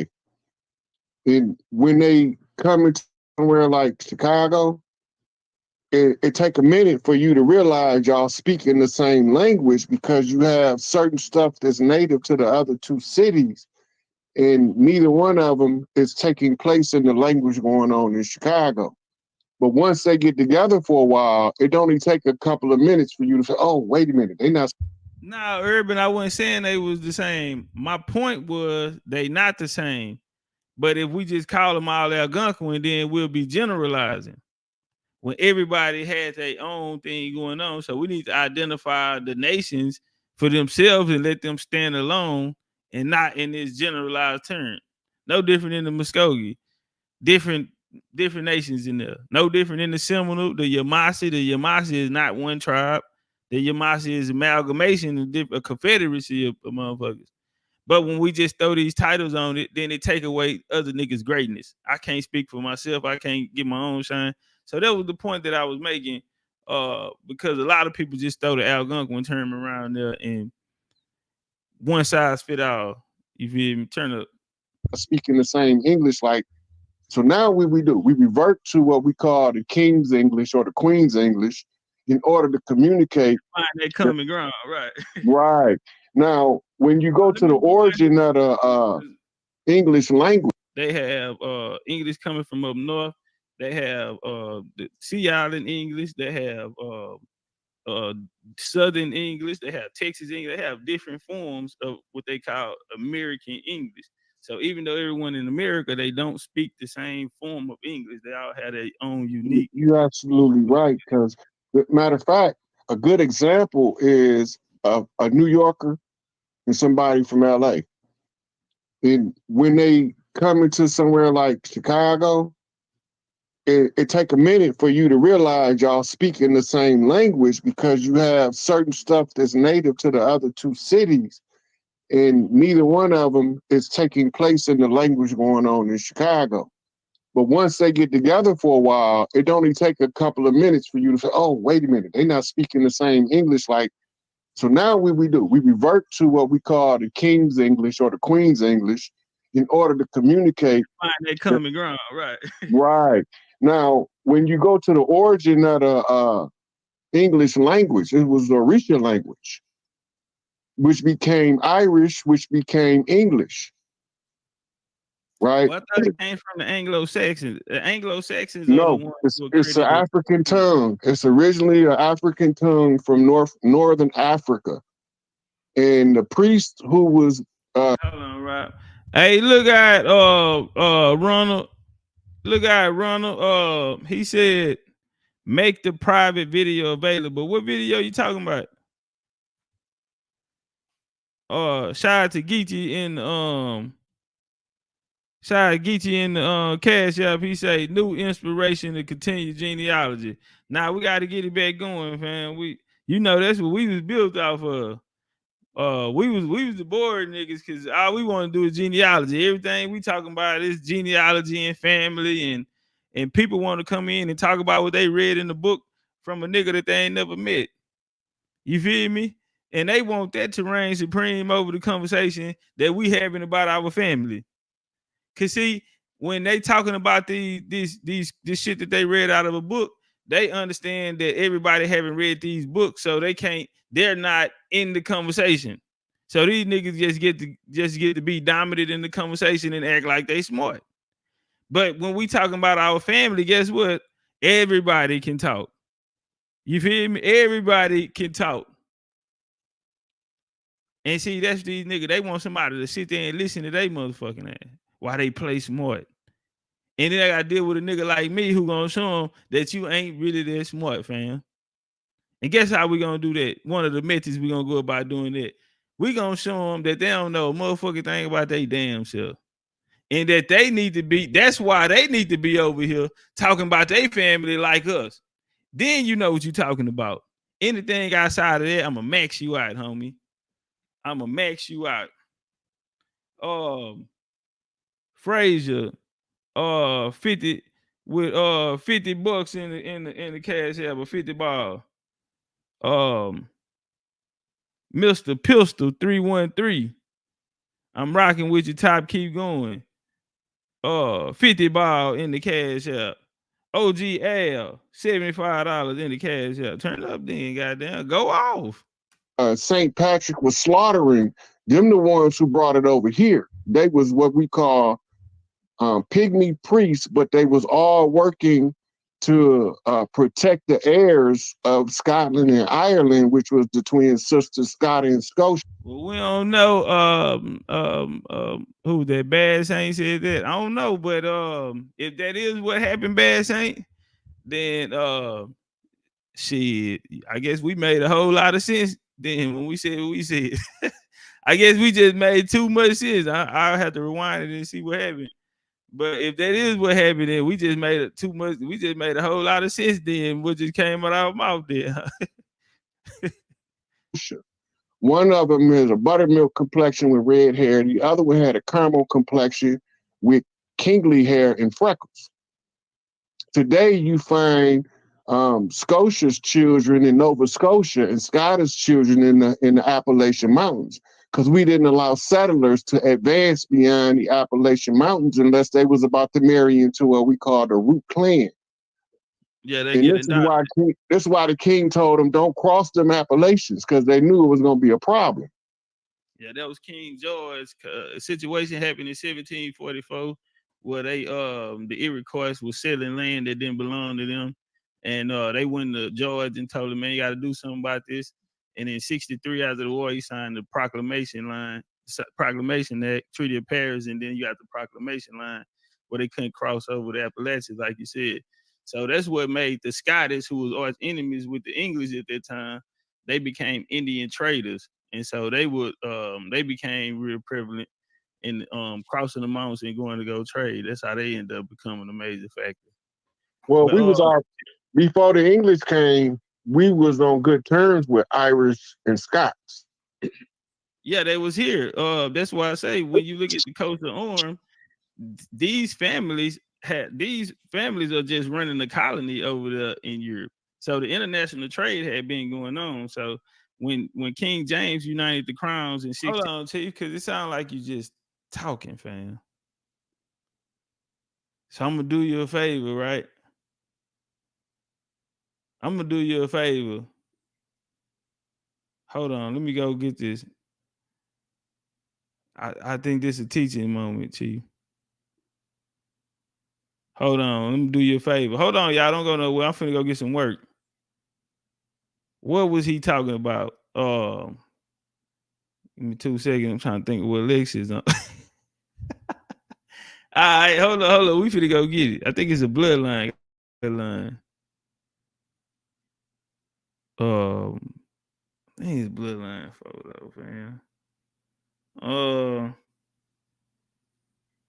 Might be a book of colonizer. Hold up. Give me 2 seconds, y'all. I promise you it's gonna be work. Let me look through this book of colonizer. Nah. Give me 2 seconds. I'm finna fuck y'all head. This shit I wouldn't ever bring out, right? Couple people hit some jump shots. They pulled up. They like Anthony Edwards go off. All right. I'm really finna turn up then, man. Let me get this work, bro. This is a good one. And I don't think I never showed this one. Hold on, let homie them keep talking and I'll look for it. 1603 came to Virginia in May 14, 1607. Then in 1642 to be exact, the English Civil Wars would take place. Who would they raid? They'll raid Scotland, the royal lines out of Scotland, and the royal lines out of Ireland, Ulster, and these different places. These would be most of the indigenous service that'll be taken in 1627 to Barbados and also into Virginia. And so this was an empire that they had because you had American Indians, you had people coming out of Jamaica and the islands. They went back to Europe and fought in that war. They also defeated African nations. They went into West Africa also with but see, they army played a big role in it, but they went into Africa and smashed them niggas too. But you said something earlier. That's why when they bring up them slave barracks, I always point to the fact that the cannons is not pointing inland. The cannons is pointing to the ocean. Who the hell is they fighting if the cannons is facing the ocean? Why would they be sending people off to go with the enemy? That don't even make sense. Well, you know what else don't make sense? I thought about it too. So even with this story, you get King James is colonizing Virginia. Hold on, G.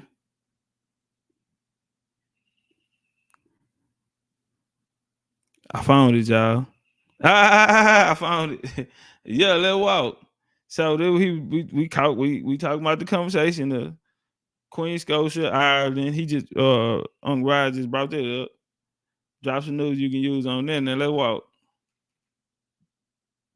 Queen Scotia, mother of Scotland and Ireland. Damn, why you low, fam? Okay. The legend mentions Scotia as an Egyptian princess who grew up in England. Oh, let's come here. Now they say it is a. We go to how the Irish saved civilization. You good? We go in Scotland and Ireland. Very, very important that we note that. Now, some chieftains established in Ireland were originally. We go to How the Irish Saved Civilization by Thomas Cahill. Now, a century after the founding of the city of Rome, when like the German barbarians, long after them, they crossed the Rhine, one branch of the Celtic. Hey, Urban, I'm gonna look in my now my North Carolina joint was Charlotte. I wanted to go to Charlotte far as the Outer Banks, you have to give me like give me some options. Like, and then I'm gonna look in my genealogy. I'm gonna tell you though, it gotta be in my genealogy and shit. How much people I got in North Carolina? I'm guarantee you, I fuck around and got somebody over there. But yeah, give me some options, man. And man, I'm gonna look through there, and I guarantee you, I'm gonna find somebody there. But next year, man, I really want to be gone. This year, I had a couple joints. My next one is Seminole, doing my piece on the Seminole Wars. Going down there to go find my kinfolk and them Osceola track his steps down there.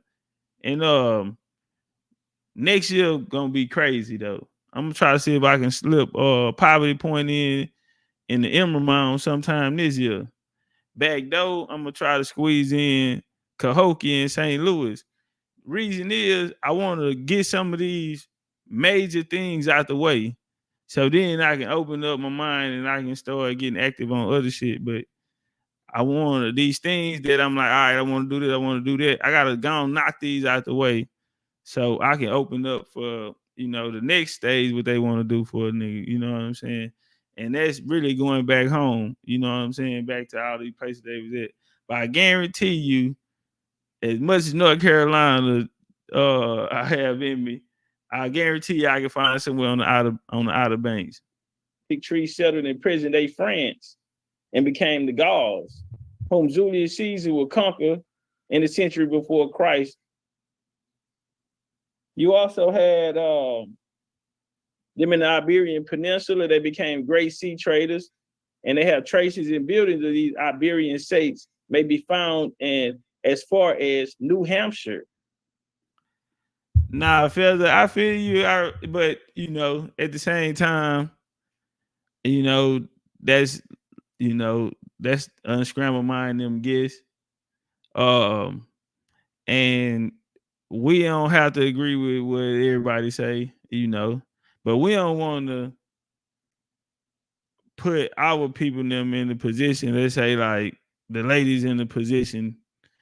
Let's say if we don't agree and we're saying something, and then it causes a argument or disagreement between the person that's speaking and people that's not agreeing with it. So sometimes, man, it just just sit back and just be like, all right, if I don't agree with it, it's cool. You know what I'm saying? That's you, and that ain't me. You know what I'm saying? And yeah, because we don't want to, I seen you popping your shit last night. I'm like, damn, man, I hope y'all don't start nothing in there tonight. You know what I'm saying? Because sometimes we just gotta let it be. You feel me? Trust me, everybody not gonna feel, but some people it resonate with. So, we'll let them have their time, and we don't want to be a problem, and then say like the ladies gotta pick. You know what I'm saying? What side they gonna be on when what I'm saying, or even just have a situation like that. So, a lot of people ain't gonna agree. Some people don't agree with me too. You know what I'm saying? Shit, I ain't agree with everything he said last night. He ain't agree with everything I said last night. It's just how the game go. Yeah. Okay. So that's everybody be in different places that they research, they walk, they what I'm saying. So I don't never be putting too much thought in it. And that these Celts had a presence here in New Hampshire, which would make the Celts the first Europeans to reach the Americas. So do y'all hear that? So right there, when I said, all right, well, shit, I want to come out here and because I don't want to just talk. Because he said, well, basically there was a relationship. I mean, that we had already been having contact with them in the past. And I agreed. This is further why, I'm saying, don't worry, I won't go too far on that part. But I want to show why I'm saying it. You feel me? What I know that the Celts was in New Hampshire. I know that. I mean, it's bloodlines of the God folk. Let's walk. Okay, let's walk. Now, this for the people here out in there New Hampshire who would say, Topcatz crazy. What the hell is he talking about? He running around, he saying these things. Well, let me show you something, bro. This is what I'm talking about. This is why I say that. we find what they call America's Stonehenge. Now, I'm gonna be honest with you, a lot of people say, oh, it's pseudo, it's this and that. But let's walk. The America's Stonehenge, surrounded with mystery. When we look over in Ireland, you also have what is called Stonehenge, prehistoric monument in Salisbury, England. Now they say it is aligned with the sun and possibly used for observing the sun and the moon. We have the burial ground here, the Celtic burial mound. Okay. We had a Bundy complex in Newgrange, North and Dorset. Okay, right here. We also find that, but we do want to point out Newgrange here, and we do want to point out the fact that around 3200 BC, making it older than Stonehenge and the Egyptian pyramids. Now, the other day, y'all remember the homie, Oakland homie came through. He was in the truck, and he said something about Egypt, and I said, well, Europe was civilized before Egypt was. Somebody was like, man, that's tough to say, man. That's some shit right there. Yeah, Europe was way more beneficial than the Egypt was. No different than when we go into Yucatan, right? Like another thing that we cracked, right? Something else that wasn't in the game. When they say corn comes from Mesoamerica, and Mesoamerica is a term created in the 1800s. You feel me? That's why I don't like, it's a lot of these things I don't like. They put it there. But in the Yucatan, we went on the Mexico tour last year, and we brought up about corn, and you have the three sisters. If you coming out the south, southeast, then your origin story is going to be dealing around the maize guards and three sisters and so on. Well, our guide told us that the Yucatan is not an agricultural area. So when we look up and we say that corn had to be engineered, genetically modified, what they were saying was the environment that they went to go plant it in the Yucatan, the soil was not agriculture. Why? Because the Yucatan is a jungle. So when they went to Egypt, we see Egypt outsourcing all of this. Guess what? You needed scientists there to engineer these crops because you were planting it in the area that wasn't for agriculture. Can I get an amen? See, they'll tell you something, but you got to go further than what they telling you. It's the little shit that's going to count. So when I came out and said corn comes from Mississippi, niggas looked at me crazy. So what you going to tell me you can't go plant no corn in the ground? You don't have to genetically engineer it. You don't need a scientist to do it there. But if I'm finna take it somewhere, I'm going to be hanging out. Do you hear me? If I'm going to take it somewhere, then I'm going to be. And everywhere you see the corn, you see me. So if I'm gonna go put my flag down here, even if it don't grow here, we are so advanced at this skill, and it comes from us that we can put it anywhere on this motherfucking earth. So when it comes to being beneficial, Europe, there's another motherfucker soil ain't worth a damn. Oh, ain't enough sunlight either way to goddamn, But right here we have Newgrange, which is prehistoric. Egypt, I told you, Egypt is going to be a recent. Egypt, compared to a lot of these things, Egypt is going to be recent. That's why right after Egypt is Greece, Rome, and you head into the Bronze Age. Come out of the Bronze Age, you go into the Iron Age, homie. Now let's walk. Right here, this is 3200 BC, making it older than Stonehenge and the Egyptian pyramids with an S. With the S, homie. And that's in Europe. Let's walk. Okay. This site here at New Grain, just like the LSU Mounds shot BCU, BCU. Hey, get my likes up, fam, and support the show. New Orleans. Let's get 300. Let's get 400 people. 3,200 years. This here will even be before the Egyptian pyramids. Not one, but all. Look what we see. Shout out to the Jaguar himself. Shout out to Kahi as well. And right here, we also find at this complex, this site, we also find similar activities in American Okeechobee Mounds. Okay, more than 12,000 years ago, continuous human habitation right here, the Okeechobee Mounds. In my nation, we also have a connection with this mounds. And right there, I was there with the family, BCU, gang, or don't bang. Got a lot of my real ones there. It ain't a person in that picture right there I don't care about. Shout out to all of y'all, man. There was a day that I'll never forget right there. Yeah, this was real way. This what kind of set it off for the tours. That's what set it off. Brandon. He was a 12, one of the 12 apostles of Allah. He is referred to as Brandon the Navigator. And this brother is said to have made a migration here to the Americas. We'll get into that a little later. Now,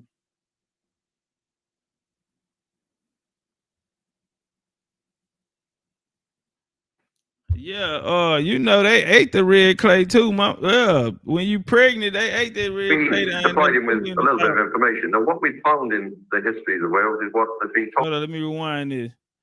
Yeah, Feather, and I go even further. Man, you know what? Matter of fact, on this trip right here, when we was on the way there, we was having that conversation. I got a clip somewhere, and we actually was having that conversation about that. Got on a lot of real ones there. On this trip right here, we actually was talking about that that conversation in a real way. We heard of the boy, just like the LSU. Brandon. All right, so right here we got Brandon the Navigator. He was a 12, one of the 12 apostles. We have Brandon the Navigator. He was a monk. So I know we look around in the world, we see the Buddhist monks, we see all of these here. Well, people be talking about mystery schools and mystery systems and all of that. This is what I'm telling you, it was different forms of it. I mean, it was different. So we'll see Egypt. We know the mystery schools coming out of Egypt, but Egypt, it was colonies of America that predated Egypt. India predated Egypt. Asia predated Egypt, fam. When we look around, they had these monks. Again, when people is talking this Christianity, I'm gonna say something else off the chain that might be crazy to y'all, but I think the people that are actually pushing the Christianity around the world are people that are representing the colonies. Why do you say that, Chief? Well, it got to be a reason they're using our story. Again, it's something they're gonna have to put in that, bro. Y'all they're gonna have to give my credit. But you know, I went down there and I stood by it. I put it together and it came back and showed niggas the synchronisms and where it was actually coming from. And it was actually coming from the Americas. And I went to these places, stood by them, nigga. The ancestors led me to them whole nigga. So I knew it was straight drop. And it can't be moved. And we see everyone there. We see the story of America being taken all around the globe. Now, when we get into Christianity is gonna come from niggas from the Americas, bro. I'm sorry, it might be fucked up. Niggas gonna be like, what is going on? But I see you niggas at Bloodlines of the Go at 6. Watch what I got. Watch what I found. Who have made a migration here to the Americas. Now, Brandon is representing Brandon coming out of Ireland, family. So I'm for to show the long history of these people coming back and forth. Now, Brandon had the sciences of the Americas. He was, what made them so good was the fact that they were seafarers as well. They were map makers, very, very brilliant people. And the sciences that we see over in Egypt and all of it, listen, the people bring up Leif Erikson, right? The Vikings from America, bro. When you look at the Iroquois nation, the Iroquois are Vikings. They are the same people. You could damn near call the Vikings the Iroquois, right? Check. The Vikings and the Iroquois are the same people, fam. If we gonna sit here and look at the old world joints architect in London and see it down in Mexico City, see it through the 13 colonies, see it in our country towns, even in the South, they got them in the country towns, your old state capitol buildings and all of that. Down here in Texas, we have the largest one in the U.S. You gotta go to the country to see them buildings, the banks, the shit like that, nigga. The towns, you go through them old towns and they got main streets and all of that. You'll see some of them buildings there, the churches. Right through Mexico City, bro. Even through the on the outskirts, bro. You see these big, huge ones. Tula, standing when you in Tula, you can look right across at the oldest church there, and I'm talking about beautiful, bro. The architecture is beautiful, and they'll tell you that it's ancient architecture. And I'm saying, damn, that should look better than this shit here today. That is nice, nigga. I would want that, but it's only feeling like that because it's resonating. It's a part of you. You feel me? Let's walk. So when we hear like Leif Erikson and the Vikings, well, guess who they got their game from? They Brandon them came before them. Brandon came in the 6th century. The boy Columbus. Who you think Columbus them followed? Brandon. The science was in Ireland. We can't deny it. I mean, the mound structures are identical to here. They're around the same time frame as the mound systems here. All right. The purpose is the same purpose they was used for. We don't get into that. Y'all need to go watch Bloodlines of the God for it. Let's walk.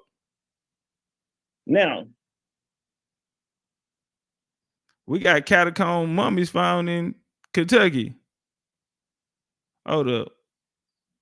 What else was that, G? The Americas. We'll get into that a little later. All right. So we got catacomb mummies found in Kentucky. Lexington, Kentucky. I got Lexington, Kentucky in my genealogy, fam. Stands near on the site of ancient town, which was the great extent and magnificent as it supplied evidence by the wide range. Now, this is coming from a newspaper article, but they found out of these mummies in Kentucky, fam. We'll get into that later, like you said. Let's walk. Now,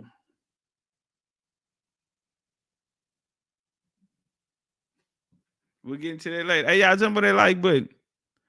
Hey, the Minnesota Vikings, you feel me? And guess what? Before the Minnesota Viking, and if I wasn't playing this, I'm gonna let this video go through, then we get into it. Minnesota Vikings, guess what they shit called? The Long House. They stadium, before the new one that they got, I think something happened, some weather or something like that happened. And it was called the Long House. I mean, right in your face, bro. We gotta feel crazy. I ain't gonna say, man, we gotta feel crazy. Bro, we gotta feel dumb. Nah, bro. You come to a point where you gotta say, oh, bro, I gotta be, I know I'm better than that. I gotta be better than that, fam. What the Iroquois built? Anybody want to let me know what type of architect style that the Iroquois built in? Anybody want to let me know? Somebody said a long house. Oh, okay. What the Vikings did, not just here in Minnesota. Go on the other side of the world and see the Vikings and they sit ups on their military, and go check them out on their long houses. We can look at the boats that they built, and they were unique for specific reasons in order to catch the waves and able to sail longer. What type of wood they were using? I mean, we got to get into all of the particulars, fam. This is the navigation skills. They use the stars. You feel me? Map makers. What did the U.S. come get us for during the war? To map make for these niggas. We've been doing this, homie. We mapped out the stars. We mapped out the planet. Let's walk. A little bit of information. Now, what we found in the history of the world is what has been taught in the schools until about 1920, 1922. All the children in Wales were taught Arthur, son of King Meurig, grandson of King Tudrig, great-grandson of King Typhel, etc., where he lived, where they were all buried. All this was going on. There was a centralisation gradually of education in Wales from about 1860 onwards, which culminated in the 1920s, and everybody had to be taught the same thing. I don't know whether the English government were motivated by the Irish Rising of 1916 and 1922, which frightened them, but history is a powerful weapon, a powerful political tool. And there are no textbooks in Wales to teach children Welsh history at this moment. There aren't any. No child is taught any Welsh history other than the bit the teacher might know. So they learn all about William the Conqueror in England and Magna Carta, but they don't learn their own stuff. So we told him what we thought would start him off. If you read the life of Brendan, it starts off, and Brendan heard of the voyage of the Tears. All right. So this is they talking about now. As he said, this was very common until the 1900s, into the early 1900s. This was very, very common history. So we look at this monk Brandon, right, coming out of Ireland. They say now this nigga is leading voyages back and forth to Americas. Now guess what they told him? They said if he wanted to make this trip, he had to go talk to the tires. Now let's walk. And Brendan heard of the voyage of the monarch. And Brandon heard of the voyage of the monarchs. So Brandon knew some people that was bi-coastal, fam. And if he was like me, he wanted to know what them hoes look like over there. Do you hear me? If he was anything like me, boy, he wanted to know, boy, what the women looking like out there. Can they cook, fam?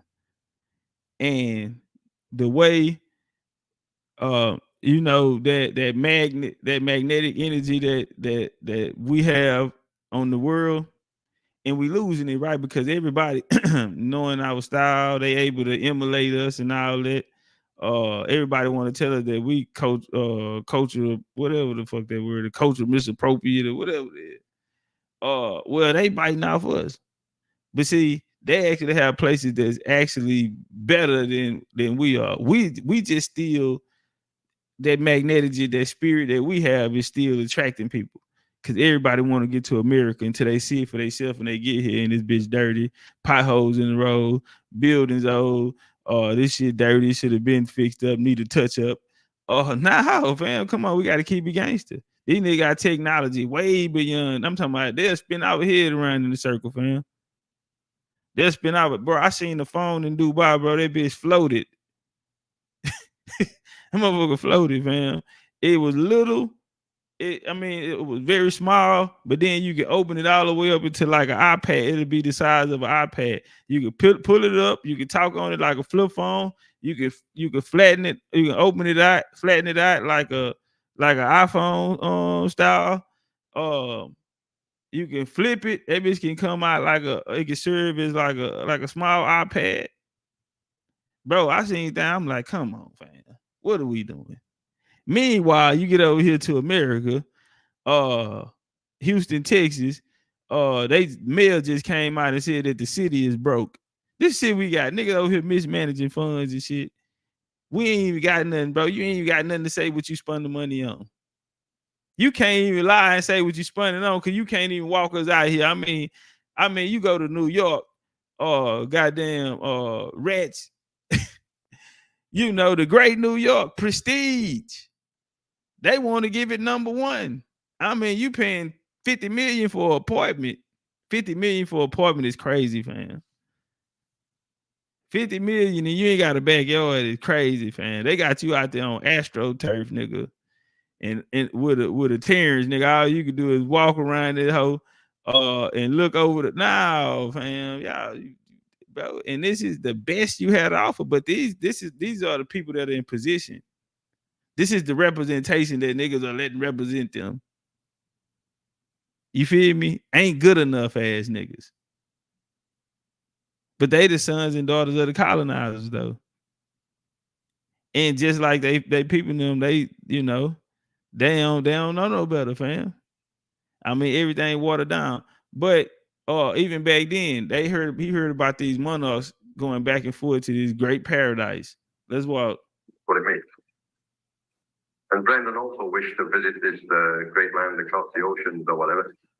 And they said to Brendan, you will not get there in a boat made of skins. You must go to the men who make ships of timber. So he did. Told him, you ain't never gonna get there in that little bullshit ass boat you got right there, nigga. This place you getting to, the water's rough out there. You gotta know what you're doing. You can't be out there with a cookie map of life, man.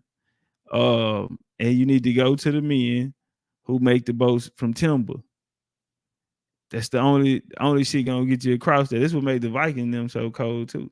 Anyway, let's walk. And they agreed to make. They told Brandon, this guy, Brandon the Navigator, this Celtic guy, they told him he would not make the trip on his own. He would have to go to the men who build ships. As we've seen through all of these great civilizations that they've mentioned about, who are originators of civilization, we find that they have been outsourcing. Even when we go to these great ships, they were outsourced. And they would go to someone who would have this ancient connection to the old world. Different wood. And some of the men who made the ship agreed to sail with him to show him the way. Now, if they're going to show him the way, you've got to ask yourself a question. And you've got to also ask, who was the monarch at the time? Now, they agreed to build a ship, but not only that, but show him the way. So he's going to be trained. This is very important. Circle this for when we get to the end of the lecture. Well, if you're talking about the British monarch, then you're talking about Arthur, son of Myrick, grandson of Theodoric. That's what you're talking about. Taliesin is well known. They're speaking about King Arthur, the famous King Arthur, who is also going to be said to be found here in the Americas. Not only that, but they said that King Arthur actually died here in the Americas. Not only him, but also his family, Medu. They said, I think he died in, they said, Indiana. Arthur died in Kentucky, I think. Arthur died in Kentucky. Medu died in Indiana. And Prince Medu, those were the whispers. To be head man at the court of Arthur. No doubt about that. Taliesin means high intellect. Henw is a saint in Gwent in South Wales. There's 2 churches of Henw still surviving there. And Henw advised the author of the Life of St. Samson how to write it around the year 600. Okay? Samson being a nephew of Arthur from Ulrich. What we didn't know was that there was some hiatus about Madoc, because we had stopped our studies around the year 1100, because we said, look, we're going backwards in time, not forwards in time. Hey, y'all, get the likes up out there. Shout out to the homie Lucini, 20 in the cash up, and shout out to Nice Slider. I don't know if that nigga there fuck you, bitch. That nigga said Nice Slider. Say, fam, I worked the graveyard shift, man. This young nigga named Nice Slider. This nigga gonna fuck you, bitch. All you nigga that working graveyard shift like me, nigga, you got a nigga named Nice Slider. That nigga hide in closets. That nigga hide in the cabinet. When the nigga come home early from work, that nigga know his way through the attic. That nigga jump out 2-story motherfucking roofs, nigga. That nigga slide through the window, nigga, and fuck you, bitch. Nice Slider. In the cash out with a 50 ball.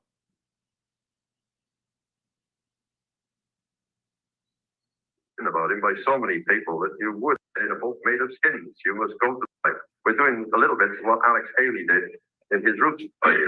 We didn't want to come forward, we want to go backwards. Our assumption was that Madoc had been correctly dated around 1170. There was so much written about him by so many people that you would anticipate they'd done their homework.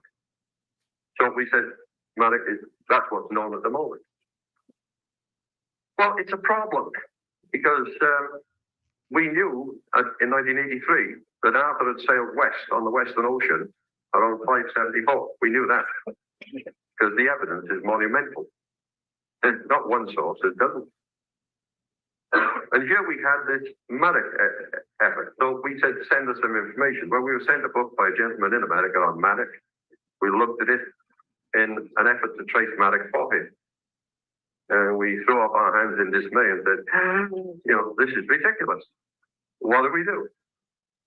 And the only thing we could think to do was to go back to square one and start from a scratch position with it, which is almost what happened. There were wild statements, you know, nobody knows where Ely is. Wow. Big district in Cardiff, 60,000 people live there. Nobody knows who William Fleming was. Wow. He was the High Sheriff of Cardiff.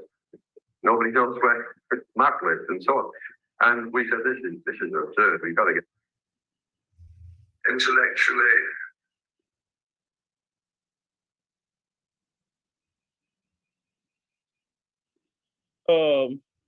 Evinced by the wide range of the circumnavigatory works around the grounds that occupied there. The connection with the antiquity of this place of catacomb formed between the two limestone rocks of 15 fact of the surface earth. Now, the figures were found to be mummies preserved by the art of embalming to as great as a state of perfection as was known amongst the ancient Egyptians. So when we come here to the world's longest cave system, the world's longest cave system, Mammoth Cave. Mammoth Cave Park is more than just a home to the long, it is a place for hiking, bike riding, horseback, canoeing, camping, over 52,000. Okay, here's the mummies of catacomb, Mammoth Cave. And this short cave near world famous Mammoth Cave is a repository site of at least 6 Native American Indian mummy burials.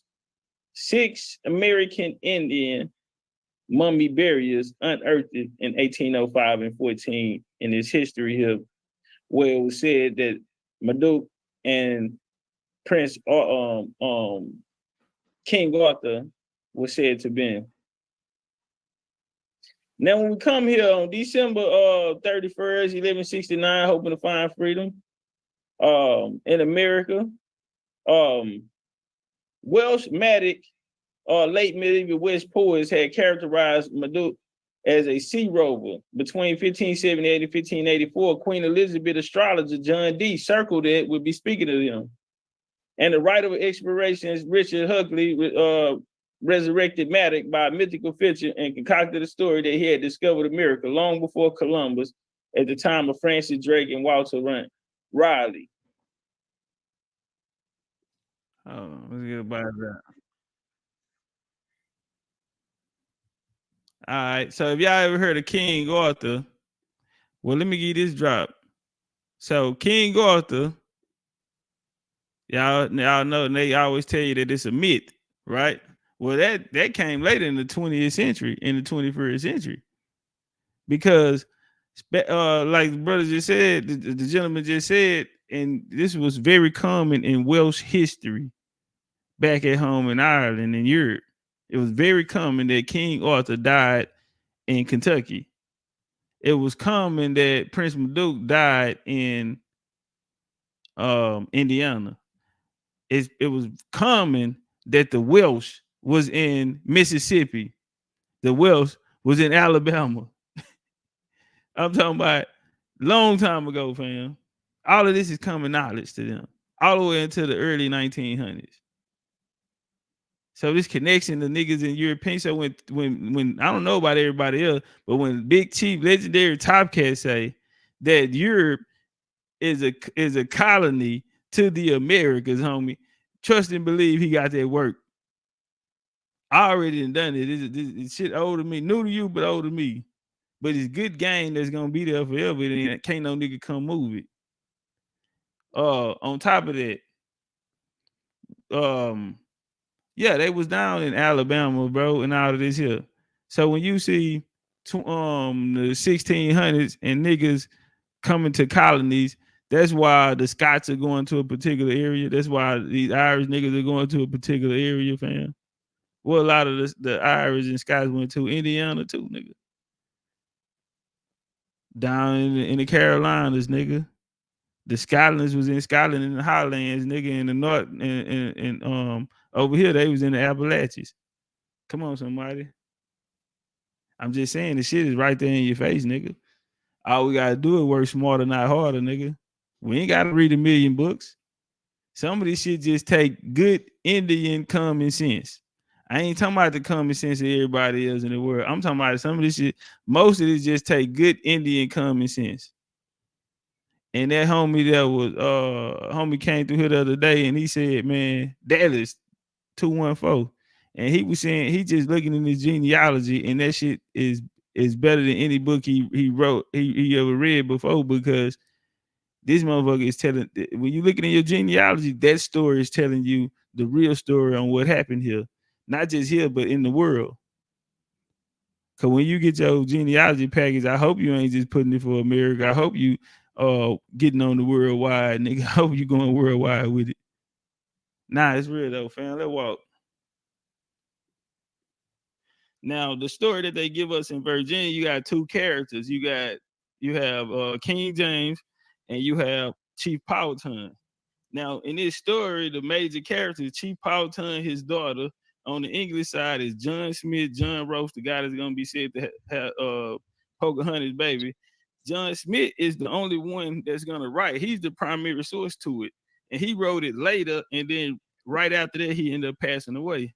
Now, Pocahontas Ain't that a passed away. coincidence? That's what I'm saying. Pocahontas passed away, and right after that, John Roast, the baby daddy, passes away just a month after her. Now, the whole story of Powhatan and his Indian story, that goes away, but the line of King James still goes on. So it'll be Virginia, Queen Elizabeth, her cousin James will take over. James, King James' grandson would be Charles in South Carolina, 1670 to be named after that. Queen Charlotte would be named Charlotte, North Carolina, be named after her. So my question would be, is it possible that this hierarchy was actually in America instead of England?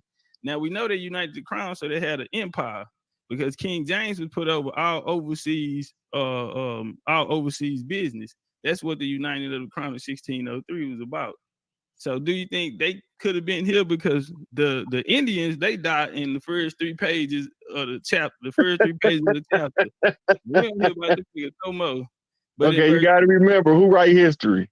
Do the losers write history? The colonizers write the history. The winners write the history. Right. But we know that Pocahontas never lived. It never was a Pocahontas. And so that's why I'm saying, because we can follow this Stewart line down. The first Indian agent was James Stewart. So we see them, and he coming out of the Stewart bloodline. You also had the Bacons and the Tudors. They were kin. So Elizabeth was a Tudor. She was the last of the Tudor Empire. She had her boyfriend was Dudley, Robert Dudley, and Dudley was cool with the Bacon family. So you had Francis Bacon, who gonna write the King James Bible. He gonna come out of that line. King James is his first cousin. Nathaniel Bacon is his great nephew. He's gonna be involved in the Bacon's rebellion. He's the governor there. His cousin William Berkeley is the governor there. His cousin William Berkeley is the governor there, and they gonna fight in the Bacon's rebellion. But we see this line of King James and them present in and shit. He even got a town named after him, King James, but he don't have a town named after him in England. Queen Charlotte don't have a town named after her. James Duke of York, his grandson, New York, is named after him. So Charleston is named after his other grandson. William and Mary is named after his great granddaughter. William. Mary, Queen Mary. Queen Anne War, 1701, 1702, is named after his great granddaughter. And so now what you're talking about is the royal edicts of the lords. The lords are the ones of the royal families of Europe that govern over land grants. And when they name the land after somebody, they name it in honor of them because they consider that a conquest, right? But they hadn't conquered yet. When they started naming stuff, it was in anticipation of us going along with the narrative that they had begun to feed us at the time, that that whole slave narrative and all of this stuff. But when you go back in the historical records, you will find that is New Yorkshire. And it's Klaus, hey, you heard him with that no Pocahontas. Listen, I'm waiting on a nigga to go get their work and come put it up with mine. I got 3 lectures on it. I got a whole series on it. I'm waiting on a nigga to get their work and come bring it. And then, yeah, if you think that's all I have, then come on. But I promise you, that's just a jab, and I don't see nobody getting past the jab. I mean, it's out there. It's right in our face. It's right in our face.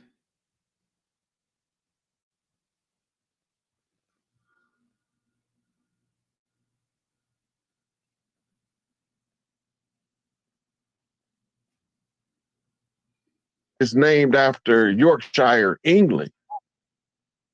This goes into the mascot of the Knicks. Hold up, Unc. Is Yorkshire, England named after Yorkshire, New York? Because James Duke of York is gonna get the charter there. And well, that's when New York name was originally New Yorkshire.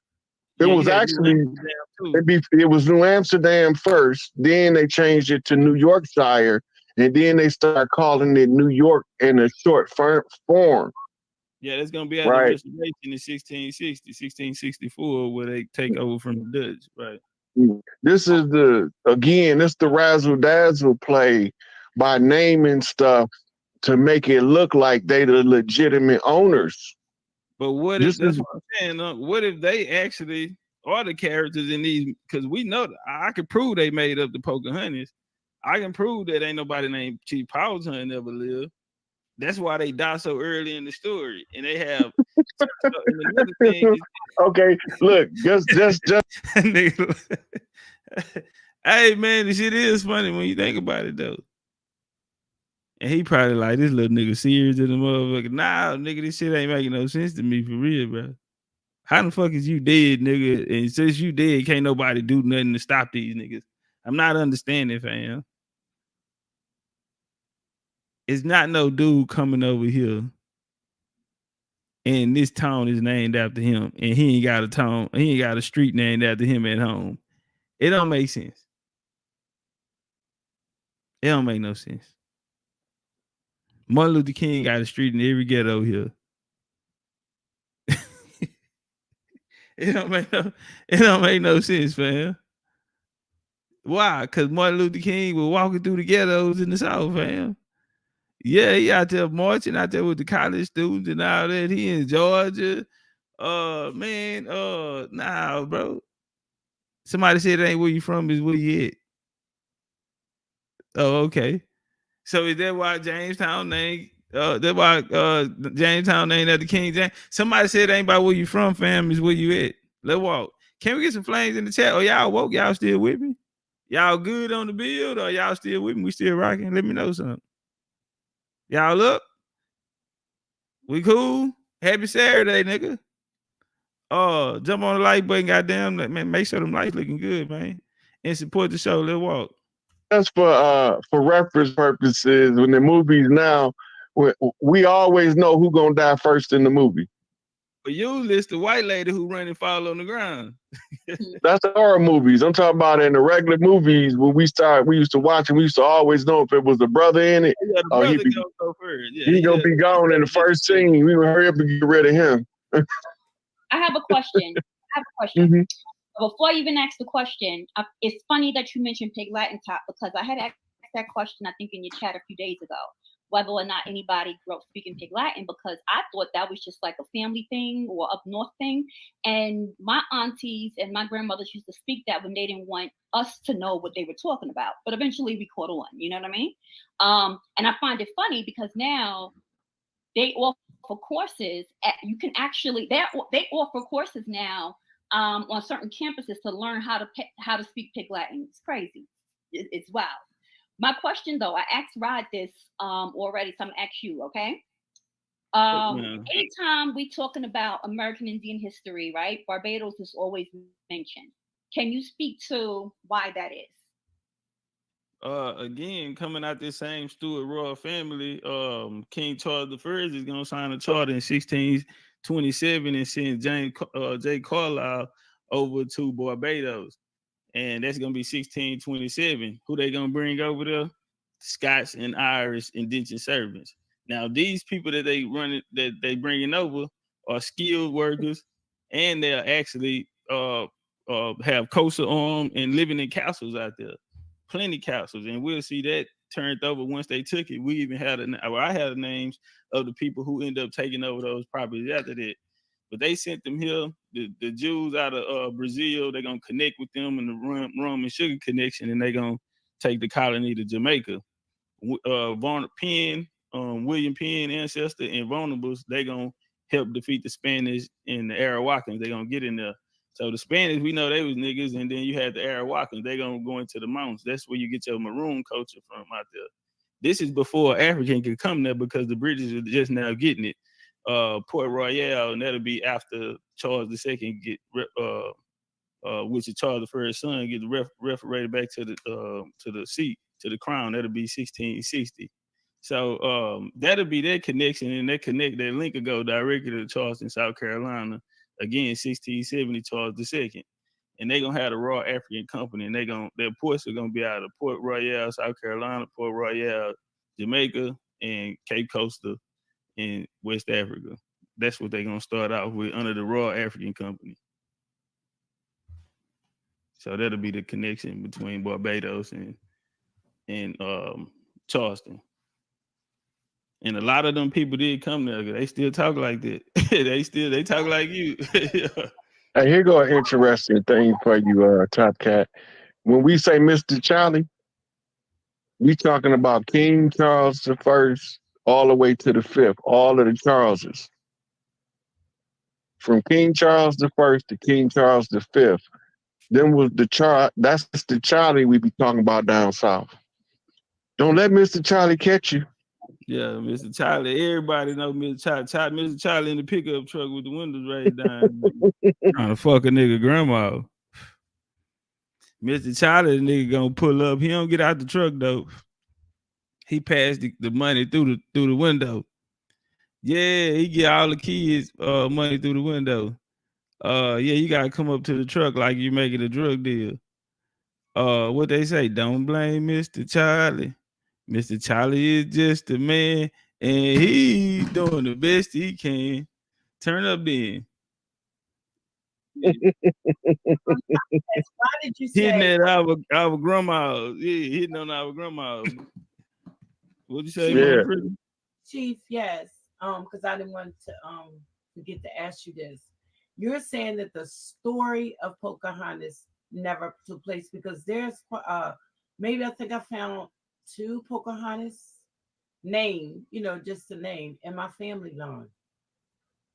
There's a lot of people name themselves Pocahontas. Yeah, that's why I was wondering. The Pocahontas, the real Pocahontas that they're talking about, the primary source of Pocahontas would be the diary that John Smith wrote, which is later after he said he left the colony of Virginia. So the next time we'll hear the story will be through a guy named Thomas Rolfe. He'll be the character, and he is said to be the son of Pocahontas and John Rolfe, which are both to die early in the story. And so he said to come back to Virginia 27 years later. What's interesting is the guy who drove the boat that kidnapped Pocahontas is going to be the same guy that's going to go back and tell the message. Now, Powhatan is dead, but they're going to get this guy all of the land. They said that his grandpa left him all of the land here, a lot of acres that belong to the Indians. And he coming back 27 years later. Nobody never met him. His grandpa never met him, but he left him all his land. Now, through that, it's going to be a family called Bolins, the Bolins. They will hold the rank to the Pocahontas line. Now, remember, they're European, they're not Indian. So I know I know because I was telling Dustin there, them quarrels are mixed up in that, that. Yeah, see, they have a book. They have a book, and you have to be in the book or you wouldn't be considered in the family. So they have a genealogy list, and they're labeled a royal family here. So you have plenty of presidents who claim ancestry to that line. Now they set up a historical society, and they set up a play in 1803 was the first time they did a ritual of the reenactment of the settlement of Jamestown. Now, if you wasn't on that first list, no different than the Mayflower, the story of the Mayflower, they have what's called the Mayflower Compact List. And this is a list of the people that was said to be the first settlers.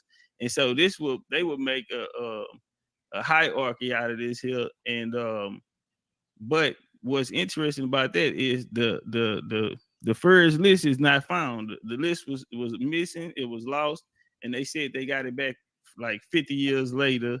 And from somewhere in England, a dude had it in his drawer or something like this here, right? And the nephew said he memorized it. He said they don't know what happened to the original copy, but he memorized it. So this was a way for him to take the power.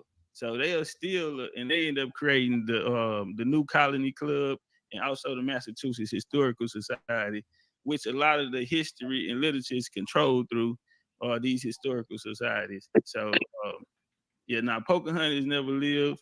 Later in the 2000s, you had Little Barry Cuslow come, and they said they're gonna tell the story of Pocahontas, and they said that Pocahontas had a daughter before the English got here, and so that's what bloodline they coming out, but they white folks. And in the 18, I don't know about that because the Pocahontas in my family line always back all the way back like to the 1700s or 1600s or something. Yeah, there's a lot of people named Pocahontas though. That have the name, but the name, that's the only thing I was concerned about. He talking about the character that they use to usurp. Another thing, you ever heard of Daniel Quarles? They say he was, you heard of Huckleberry Finn, the story. Right. That's what my your family down here, Big Al Quarles. That's what he told me about. He had the books and everything. He said that the Quarles wrote Huckleberry Finn. Yeah. And I want to point something out Topcatz brought up, and I don't know if he noticed it, but you hear the guy said his grandfather left him all of that land, right? Right. If you from the land, you know that's BS. The father not gonna leave the sons the land. The land go to the women. Go through the women. Facts, bars. The land go through the women. So when he came over here with that story, anybody that's really from over here knew he was making it up.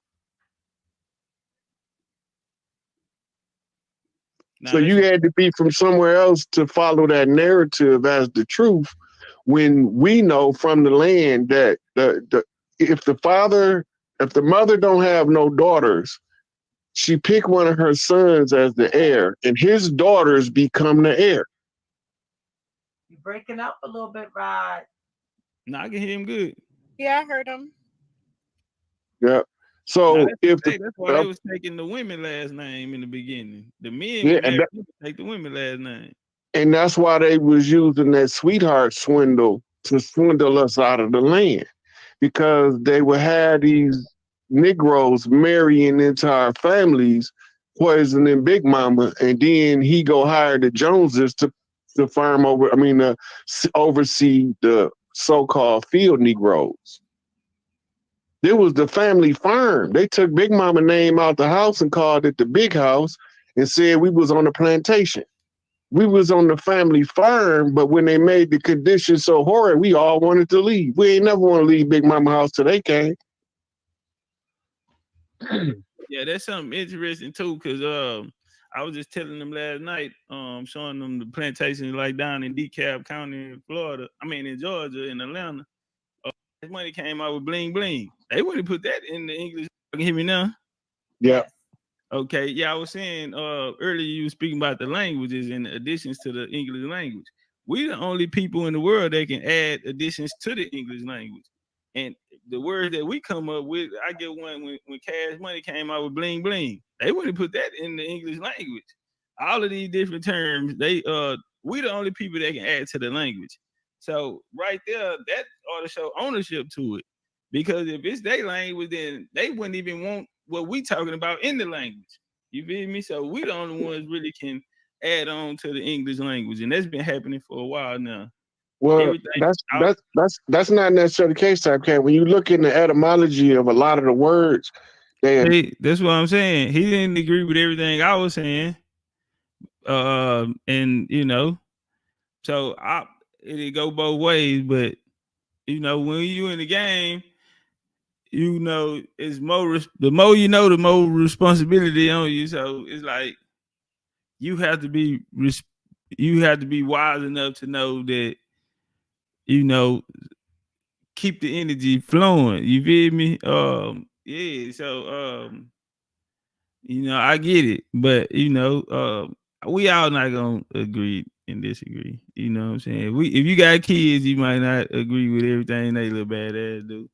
Vice versa. Even though you the parent, they might not agree with your ass got going on at the moment. You know, so it's life, man, and you know, it's all good. Adopt words from all over the world into the English language. Right. We changed the language structure in the way that we use the language that mimics the structure of the indigenous tongue. That's how we able to come up with the different patois and the pigeons and all of the pig Latins, because what we doing is we using the English language, but we using our traditional way to speak that confuses anybody that speak English to what we really saying. This is where you end up with Ebonics being taught in the schools, Pig Latin, as the sister said, being taught in the universities, because they trying to keep up with us. We ain't trying to keep up with them. They studying us, and we ain't even paying them attention. We don't care. We want to go. We just want to go back to our systems and our ways so that we can experience something called freedom in our lifetime. And beef is inherited. So wherever we at on the land, according to our inheritance, our blood right, we inherit the conflict of the chief that dominated the land at the time that was last under our control in order to resolve the matter. That's how I end up inheriting the title of Chief Pontiac. I don't know nothing about the difference in from Chief Pontiac to Chief Tuscaloosa so much as I know how the inheritance and the conflicts passed down. And this how I knew what I had to work on when I became older and I started studying different stuff. I started seeing that, oh, I got to pick this up where he left off. And then I got to finish. Because you remember, the French lost two major battles. They lost the one in Haiti to Toussaint, and they lost the one in Detroit, what they call Rouge River or Bloody River Run, to Chief Pontiac. This is when they sent us back the Statue of Liberty, which is a drag queen. And then they built the Eiffel Tower in France and Paris, where they signed the Paris Accord to usurpers. We thinking it's some good stuff because they say it's the Treaty of Peace and Friendship, and all the time it's the Treaty of Usurpation and dehumanization is really what it was, because it didn't have nothing to do with us. Because if we would have knew from the names in the treaty, if it would have really been us, you would have had something dealing with the trees, the water, or the land over here in the name of the chief, and ain't none of that in there. But, you don't have none of that in there. But a lot of them chiefs had English names. Those were like my kinfolk Osceola. His name was Billy Paul. Right, but yeah, because your nickname is your tribal name. Your Western name is the name that you use to do business with the colonizers. But see, watch this here. They didn't have no contact with them though. You know, the Seminoles ain't rock with nobody. So no, they was pretty rebellious. They about to go down there to Florida to go check them out. I'm about to go out there and I'm gonna pay them to sit down and talk to me, and then I'm gonna start. I'm gonna come in with my shit. I'm gonna have my genealogy, so I'm Osceola kinfolk. I can take it down from his line, from his son, all the way down to my family still had their surname. To this day, still wear their surname. Yeah, from Alabama. Yeah. But I was gonna say this here too. When Webster created the English dictionary, he pointed out that the English language borrowed a lot of their words from American Indian vocabulary. That is the case in the early early dictionaries of the English language. It's a lot of words that come from one of the indigenous tongues, but they changed the pronunciation to fit into the English paradigm. So that's exactly what was happening at that time. But since then, like the word avatar is a Hindu word, right? Um, when we talk about feng shui, that's a Japanese word, but what it is in English, right? So a lot of words in the English language, you pull out a dictionary and in the point of origin, it'll tell you where it's from old Gaelic, old French, wherever it's from, old Hindu or whatever. But some of the words that don't have an origin is probably from over here.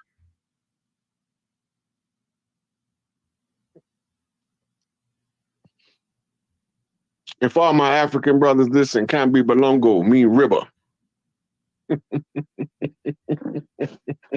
Hey, You didn't catch that, did you, Top? get them lights up. Get them lights Say it up. again in that accent. Go ahead. Say that. Say it again in that accent. Let me hear one more time. That's it. Kambi Balongo mean river. Dozy, where you come from? Dozy, you been in here? That's Kunta Kinte and Roots. Right. Dozy, you been in here? Where your little ass come from? Hey, you remember that part in there when he told them that they ain't that lady told him, he said he was a Mandingo, and she told him she from America. Yeah, I ain't no African. Yeah.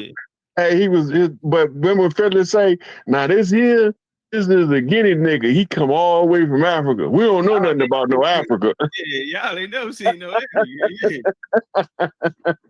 I mean, that was a dead giveaway. I mean, I don't see how people didn't catch that. It was right in their face. That's how they didn't catch it, because it was right in their face. Turn up. Turn up. Yeah, they said it's called hidden in plain sight.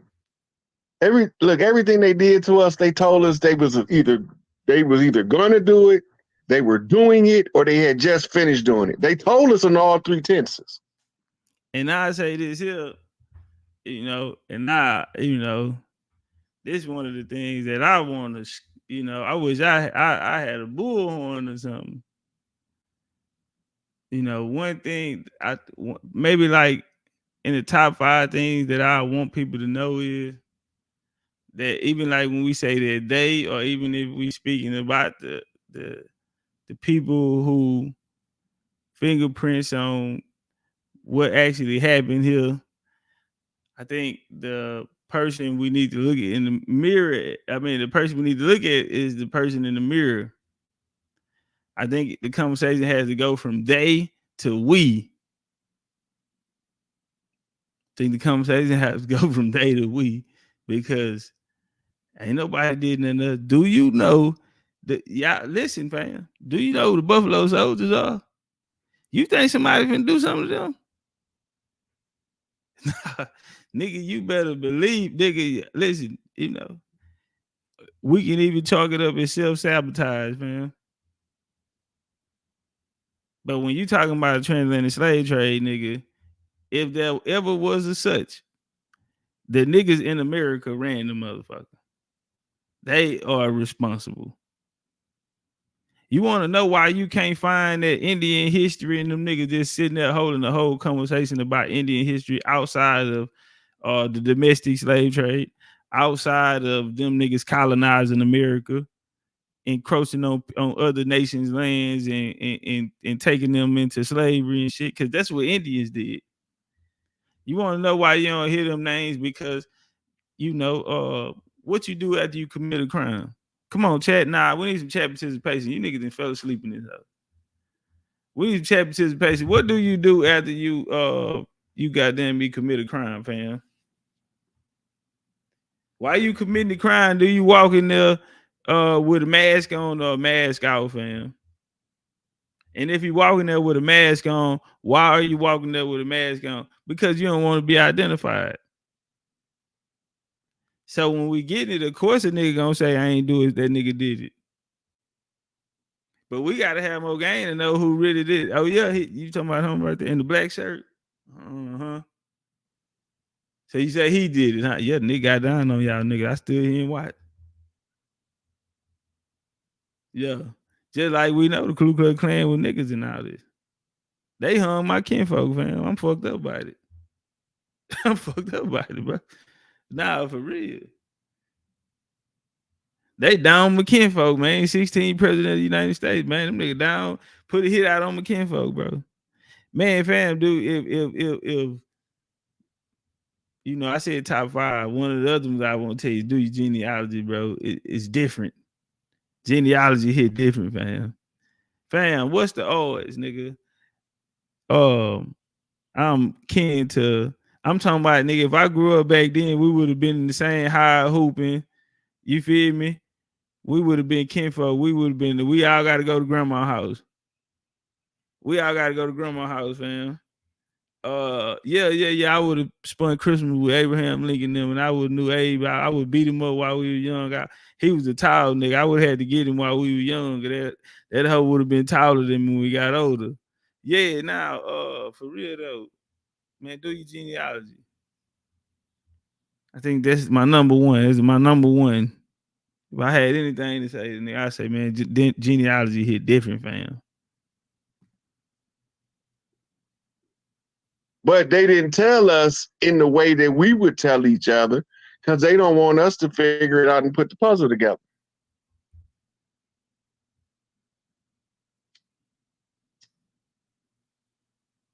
Yeah, I was finding a lot of my people them fought in the Civil War. I was going through a lot of them records there. A lot of them fought in the Civil War.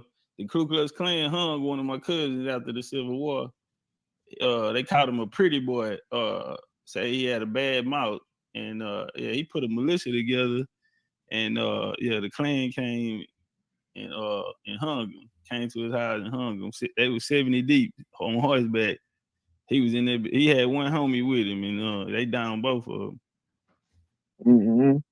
You know, that's how they did it when if they caught a chief that they couldn't do business with and they couldn't control him, the next thing that was murder on the. That's how they was end up establishing their supremacy.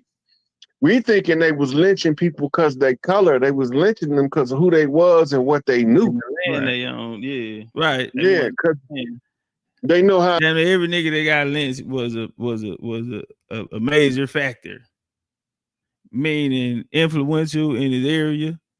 Same reason now. You seen they popped come on, bro. AME Church in Charleston, Dr. King type of shit. Yeah, you know, the actors, the movie, you know. But if you influential, especially if you got that money, we need this about you, fam. I'm gonna move you out the way. They know they waking up to their historical self. And so the maintenance of the conjure, they had to kill off all the ones waking up to keep the rest of them asleep. I wanted to ask y'all, especially because Chief Topcatz know a lot of family names. The Rones, the Butlers, the Braxtons. Nah, I'm not really. I gotta get good on my last. I gotta get good on my surnames. Ain't that nice? Nah. It's something that I started to do. The Braxton sisters. I think you say you was kin to them, right? Yeah, we are. But that name is French. Okay, it was Rones, Butlers. You know any Butlers? That's English. Yeah, I went to school with some Butlers. Yeah, I played football with the Butlers. It's so many. It's so many different last names though, but those are the main ones that I can remember off that Quarles line. But yeah, I always wondered. It's so much I try to learn about them. I need to start learning more so about my father's family side too. They from Georgia. They Reddens. It's weird how what I would like to do is find out prior to the invaders coming on these lands to the tribal nations, what type of did they even have last names?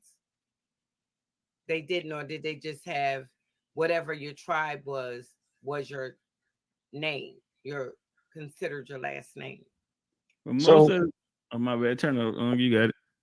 most of the time back then when we introduce ourselves, let's say for instance, I'm Little River Running, but I'm from the Ojibwa. But it's another guy, Little River Running, and he from the Choctaw. So we would be distinguished by the tribe by having the same designation as a name.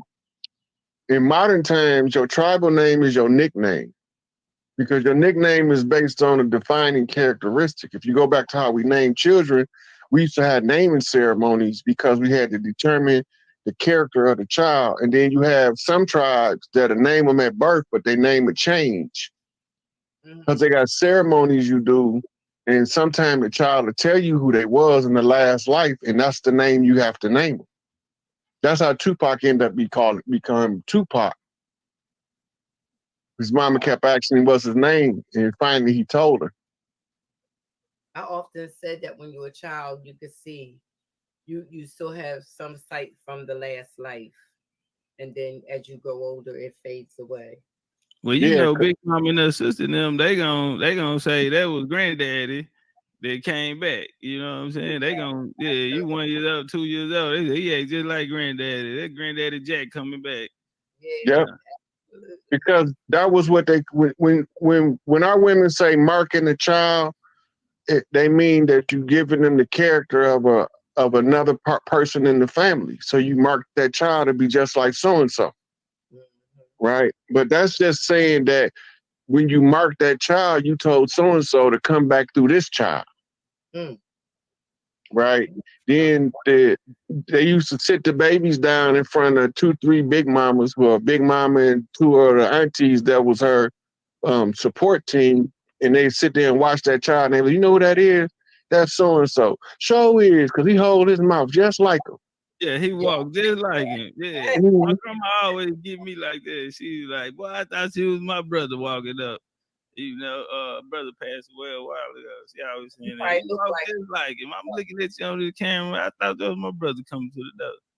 Yeah, she still do that to this day. And you know, we had names like my kinfolk named Turtle. I got a kinfolk named Frog. I got a kinfolk named Bear. You know what I'm saying? Real name Billy, but we've been calling him Bear since he came out the womb. Bam, Look, bam. I got a cousin in California named Bear. To this day, I don't know what his English name is. I just know his name Bear. We call those pet names. Not just Frog, King Frog. Nigga named King Frog. He threw the king on and got older. Yeah, those are tribal designation names. And one of the ways that we know that is because in boarding school that the Native Americans go to, they'll assign them a name at school. And they call it a tribal name. But we get ours from the house.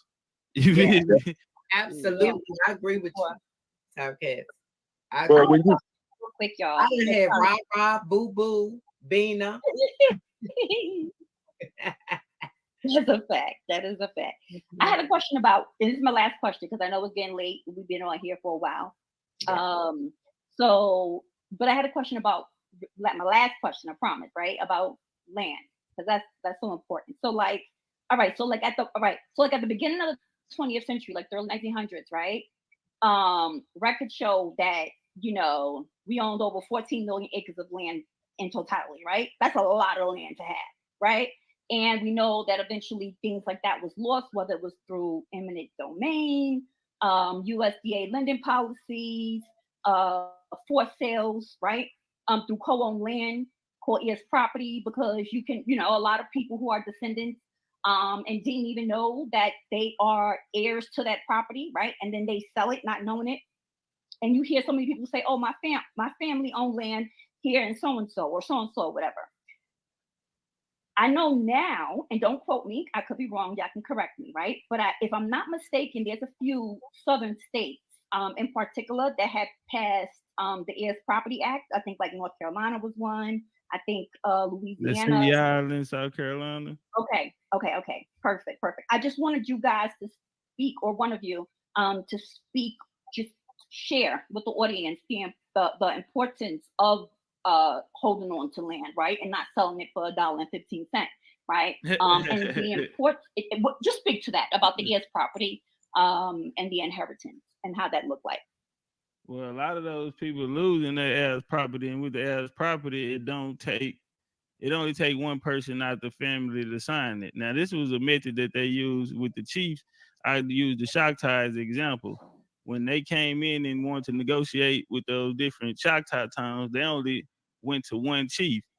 And even though the others didn't agree until they said, okay, we're going to take your land, and then they'll sign until Choctaws had no more land. So that was one of the ways. I give another one. When the Creek signed up with the Confederate, the McIntosh, Chili McIntosh, Danny McIntosh, them, they forced the name of the other chiefs on there.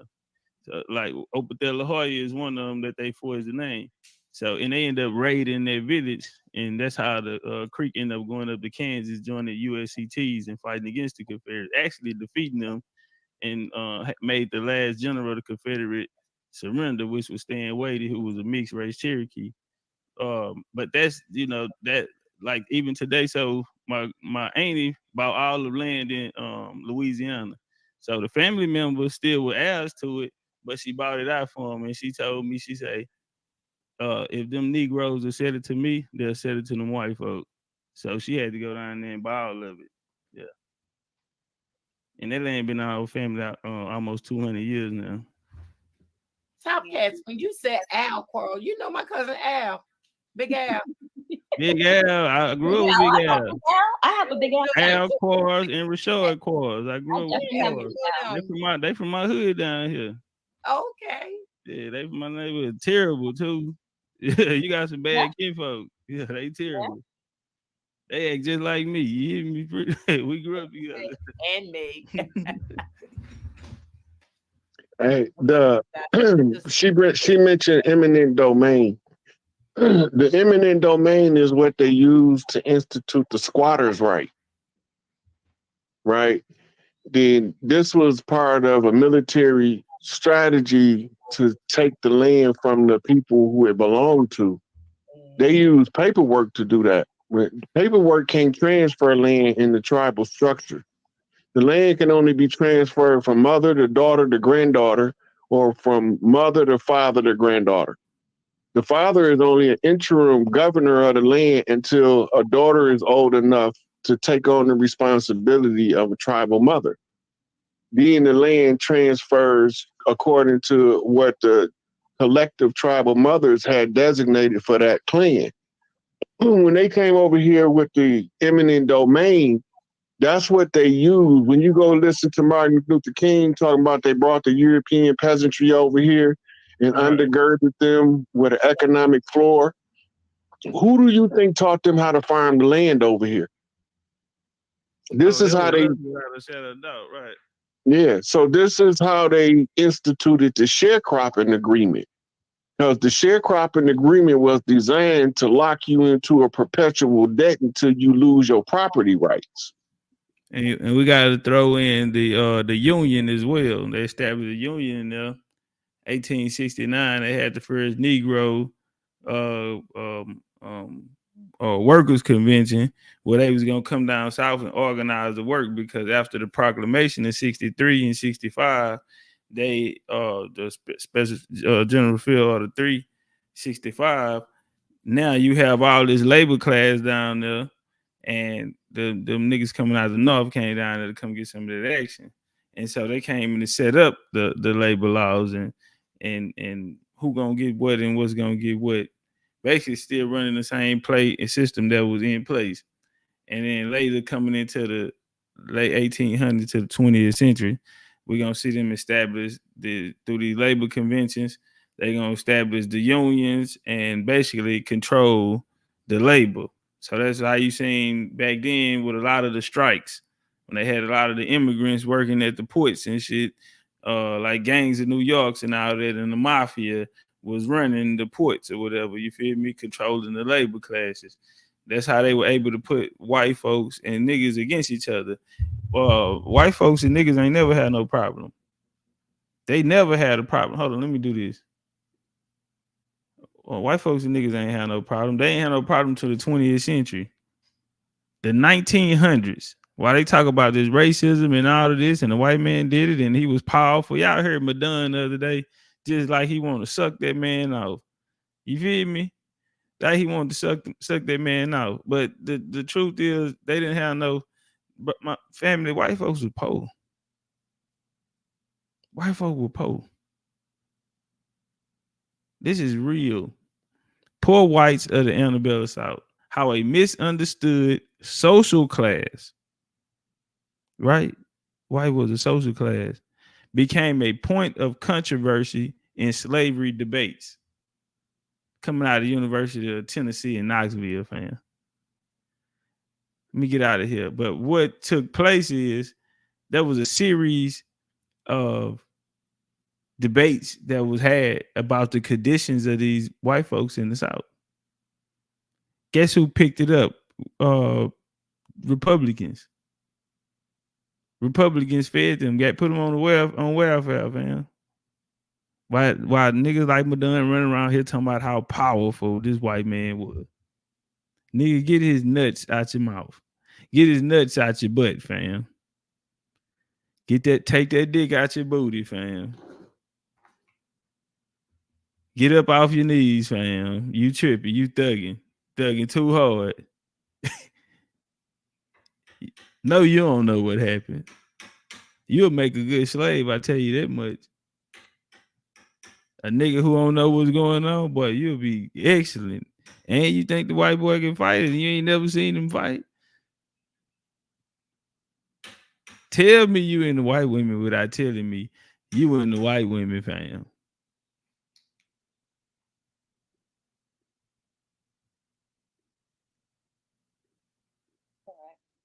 Right. So a lot of the sharecroppers wouldn't use pale-face money to finance their farms. They go out and go gator hunting and sell gator skins and all kind of stuff before they would even go to the settlers for anything, because they seen the trick. But they children and grandchildren didn't understand why Papa wouldn't take that money, because it looked good in the front, but the back end was the suffrage. That was done under eminent domain. And that's where the squatter rights is part of eminent domain. So now when you see these modern Moors using the squatters' rights, they using the same method that was used against us, but now they go into prison for it. I'm so glad that y'all mentioned this one thing, and I'm in it. You better not. Do not start. No, they did when they said that the land goes to the female, and I'm gonna tell you why it makes me feel good. Because it doesn't. It's not like that in Africa. Everything goes to the man, handed down to the son, and that's the African way. That's not all of the tribes, though. All of them, yeah. Some of them are matrilineal. I never heard of a tribe in Africa that sends the land to the woman. Can I keep it real? I never seen that, bro. Africans don't play with women. Bitch, you better shut up. Bitch, you better go sit down and act like you got some sense. Nah, Africans Diddy and Cassie the other day, fam. Africans be on there Diddy and Cassie. I seen the African take his slipper off and beat a bitch with it. Do you hear me? That nigga took that fox leather, what they call it? Cause I know fake is spelled F-A-K-E. So yeah. They call it. Is it fox leather? That nigga got on a fox leather slipper, fam.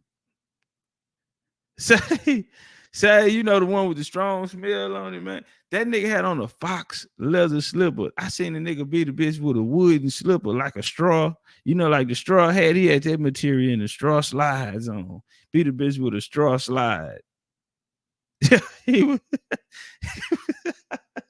That nigga look like he was in a duel with like a sword fight or something. How he working that bitch, the angles he was flicking the wrist on it. Yeah, he was say he was turning that little yeah, man. Say that bitch had a little flap to it too. I said that's technology, nigga. How you know if you get that angle on it, that bitch to snap back like a whip like that? Yeah, that nigga got to beating the shit out of that bitch with that look. Say, fam had on the fox leather slide, man. Hell nah. Nah, but Africa don't play with women, bro. Africa's too close to the Muslim. I tell y'all, the Moors ran Africa. These Moors niggas be talking. I'll let American talk, but nigga, y'all history is in Africa, fam. That ain't no disrespect. That ain't no knock, bro. I'm not even on it in that type of energy or space right now, bro. But we gonna keep it real. We gonna keep it real, bro. Why them Africans be handling them women like that, fam? Because them niggas, that's the Moors coming out that Islamic shit. Well, I don't want to say Islamic shit, you know. Peace be Allah. You know, coming out of, you know, out their side of the street. It is what it is, bro. Y'all got to do something about that. Can a bitch get a driver license still? Bitch, these hoes still can't get a driver license over there, man, in some of these countries, bro. Y'all thugging too hard, fam. I understand the tender dick nigga. And a lot of these races, a Mexican will kill you for fucking with his ex, and they done broke up for 9 months. He still fucked up about it. Africans, fam. African will walk behind a bitch so you can't look at her booty. You tell me you got different type of jealous niggas out here, and these women be interested. They want to go, yeah, they be curious. Man, that nigga gonna beat the shit out of you. That nigga gonna look like Diddy. Diddy chased the ass down, nigga. I thought I was looking at the wildlife Nat Geo. Diddy on the hunt out there in a little bitty ass drive towel. Diddy out there in a little bitty drive towel. Why is you naked in the daytime, fam? Daytime fuckers. I'm not a daytime fucker. I fuck better when the moon is out. I don't know, for some reason, fam. I don't know, fam. I fuck better when the moon out. I'm not a sun out, you know. I'm not a good fucking the daytime type of nigga. Diddy, why is you naked, fam? You look like y'all was in there watching TV or something, nigga. Why is she fully clothed in the hoodie? Why is it cold outside? Why the hell the girl got on long pants in the hoodie, fam? And you out here naked. You just walking around naked. You just, I don't know, whether you got that money or is you just a different type of freak. You a different type of freak. Gotta be something. Fuck is this nigga naked? And I mean, obviously, nigga, the temple is dropping wherever they was at. Well, they was in Los Angeles. Okay, so see that nigga naked standing in the window. He the naked nigga in the window. He the naked nigga in the window. I thought I was watching Nat Geo. Did y'all see how he was running? Bad knees ass. You see how he stand? He a knock knee nigga. No, he wasn't no athlete. He ain't crossing nothing over. Niggas built like Kenny Smith from the waist down. Do you hear me? Did he build like Kenny Smith from the waist down? Yeah, that nigga came tiptoe. He was on them tiptoes. And what she do, just like the white woman in the movie, she fall on the goddamn ground when the monster coming behind her, fam. Fam, she fall on the ground like in the scary movies when the monster behind you. Man, she could have, man, you supposed to been on the elevator, fam, in the lobby. Get the cops out here. You hear me? This nigga crazy. I would have seen that he was a badass nigga. If he really was mad and meant it, he would have came down in the elevator, nigga, in that towel. All you got to do is make it to the elevator, fam, and you got a head start on this nigga. He had to run in the restroom and goddamn me grab one of them drive towels off the Come on, fam, the nigga naked. You ain't making to the elevator, fam. Emergency steps, yeah. Where's the pull a fire alarm or something? That motherfucker, you running, fall down on the ground, and freaky killer Jason, Freddy Krueger, that caught up with you, man. Diddy throwing vases at it. Diddy slap Drake. Don't get it twisted. Diddy slapped the shit out of Drake. Y'all remember that? Drake ain't get his lick back or nothing. They say Jay Prince had to call down there and tell him, nigga, you keep your motherfucking hands off of Drake. Diddy slap Drake like he won his hoe. Now you know, did they say Diddy didn't fuck a few of them niggas? If Diddy handle you like he handled his hoes, nigga, he probably didn't fuck. I'm just saying, cause Diddy, you know, yeah, he don't handle all niggas like that. If Diddy didn't put his dick in your mouth, nigga, if Diddy feel that goddamn, I mean, just walk up and slap, come on, fam. We ain't seen Diddy do that to nobody but her. And it was, what's the dude, Jason Lee? The dude, Jason Lee, say he was at a Diddy party. I bet he would get the invite. Check. Jason Lee said he was at the Diddy party, fam. And he said Diddy just came up out of nowhere and said, nigga, I'll fuck you up. And he was like, I was like, what? Like, what you tripping out? He was like, yeah, you better not ever try me. You better not ever play with me. You better stay in your place. I'll fuck you up. And he was like, I was just like, whatever, crazy motherfucker. Then he say, later on that day at the party, Diddy was like, hey, you want to get in the picture? And he was like, do I want to get in the picture? He was like, come on, man, come get in the picture. And then Diddy put his arm around him in the picture and they took a bit. And he was like, I was like, you crazy bipolar ass nigga. That's how Diddy handled them niggas, man. Yeah, man, go watch it. Jason Lee, man, Hollywood, whatever that show is, man. The nigga, the light nigga with the contacts. Say Diddy just walked up behind him and said, nigga, I'll knock you out. Nigga, I'll knock your motherfucking head off and fuck you in here. Bitch ass nigga. And walked off. They told nigga, hey, look at homie. Hey, come get in the pictures. He said, I was like, you crazy ass, bipolar ass nigga. Yeah, that's how he do them nigga. He a dominatrix type of nigga. Put an apple in your mouth type of shit. Beat a bitch with a whip. You see what Cassie say? This nigga here sat in the Versace robe, nigga, ass nigga in the Versace robe open and jacked off while two niggas ran a train on her, allegedly. Say he sitting there jacking out, the bitch got an apple in her mouth. He sitting there beating on his dick, nigga, in the chair, nigga. Giving orders. Nah, fam out there calling the playbook. This nigga out there, offensive coordinator, nigga. Diddy out there on his X's and O's, man. Yeah. Diddy out there calling order, man. Flipper, turn her around. Is that all the dick you can take? Yeah, Diddy out there on the X's and O's, man. That nigga think he a Pat Shermer, nigga. Who the hell that nigga think he is, fam? Bill Belichick?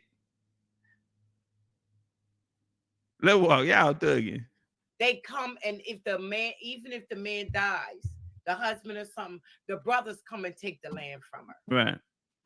And he'll take his slip off and beat her with it. What? Well, they don't take the land from her. The brothers are supposed to take her, the kids. Yeah, he gonna marry them. But, Brother exactly. gonna marry her.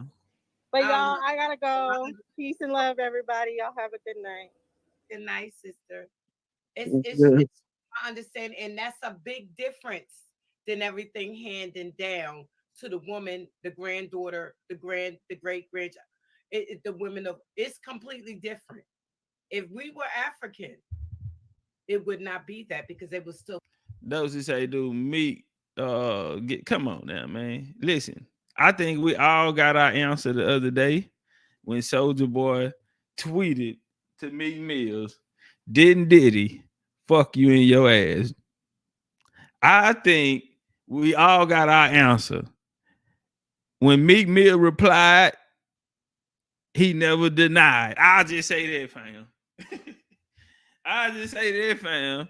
Because he was very direct. Do you hear me? He was very direct. Ed, you know, Soulja Boy, a disrespectful nigga. He like the little cousin that ain't never had to do no street shit because the big cousins really was in the game. And by the time he got down to his generation, he was a mama boy in the highs and really wasn't, raised like us. But he know how to talk like us. He dress like us, and he got our last name. So a nigga think he tough than a motherfucker too. He probably shoot you and go to jail for a long time. But yeah, on some dumb shit, because he know that's how, we'll get down. And he'll probably sorry, but he ain't get it. Come on, man. Soldier, stop it, man. But Soulja Boy was very direct. He told that nigga did he fuck you in your ass, nigga. And that nigga ain't never denied. I'm just saying, fam, he ain't turned it down.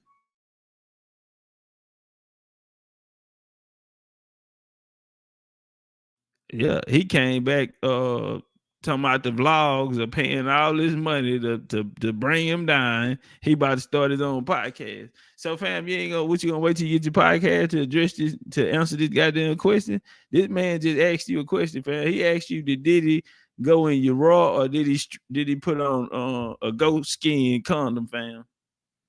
Did the nigga fuck you raw, or did he use a goat skin non-latex condom, fam? Just saying.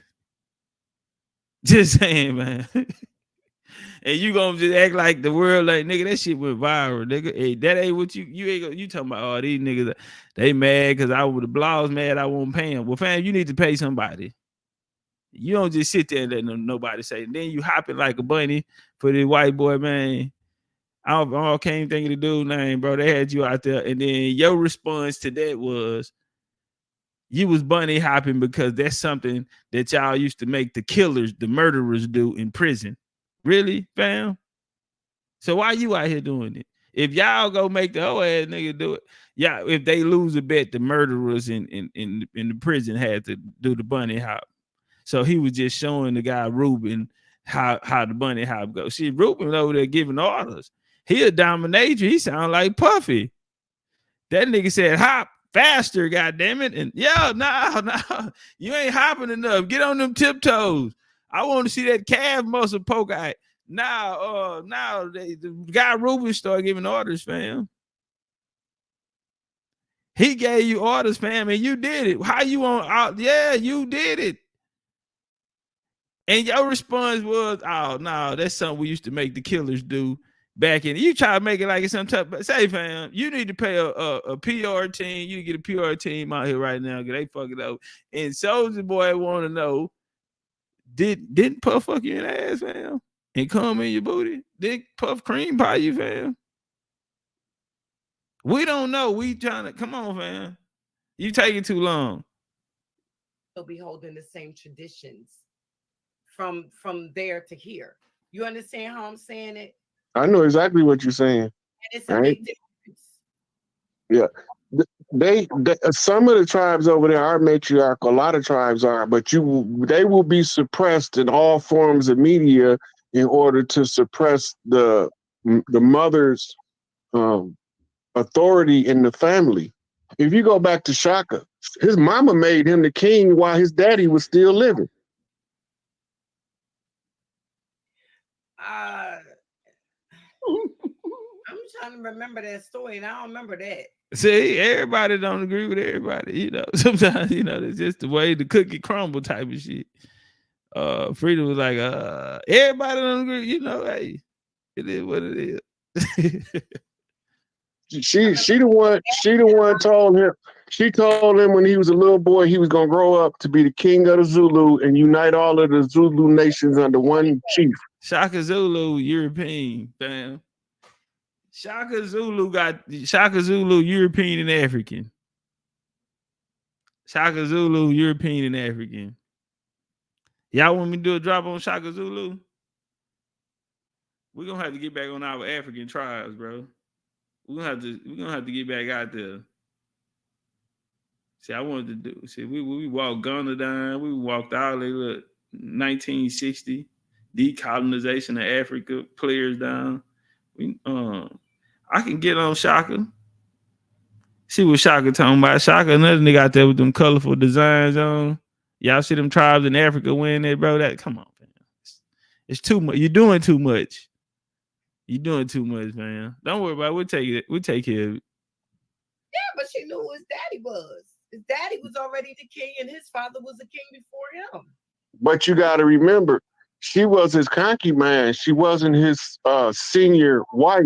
Therefore, the only way she could appoint Shaka to be the king is she had to have a higher rank in the bloodlines than Shaka's father.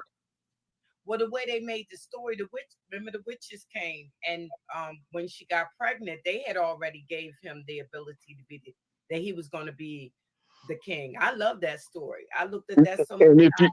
if you remember our culture, you know when them big mamas come and say Yeah. the baby that's coming gonna be the chief, Yes. that sucker gonna be the chief whether you want to or not.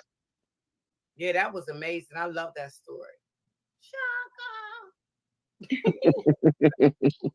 I love that story. But I'm just saying, when y'all say that about the lands being handed down, everything is pertaining to mama over here.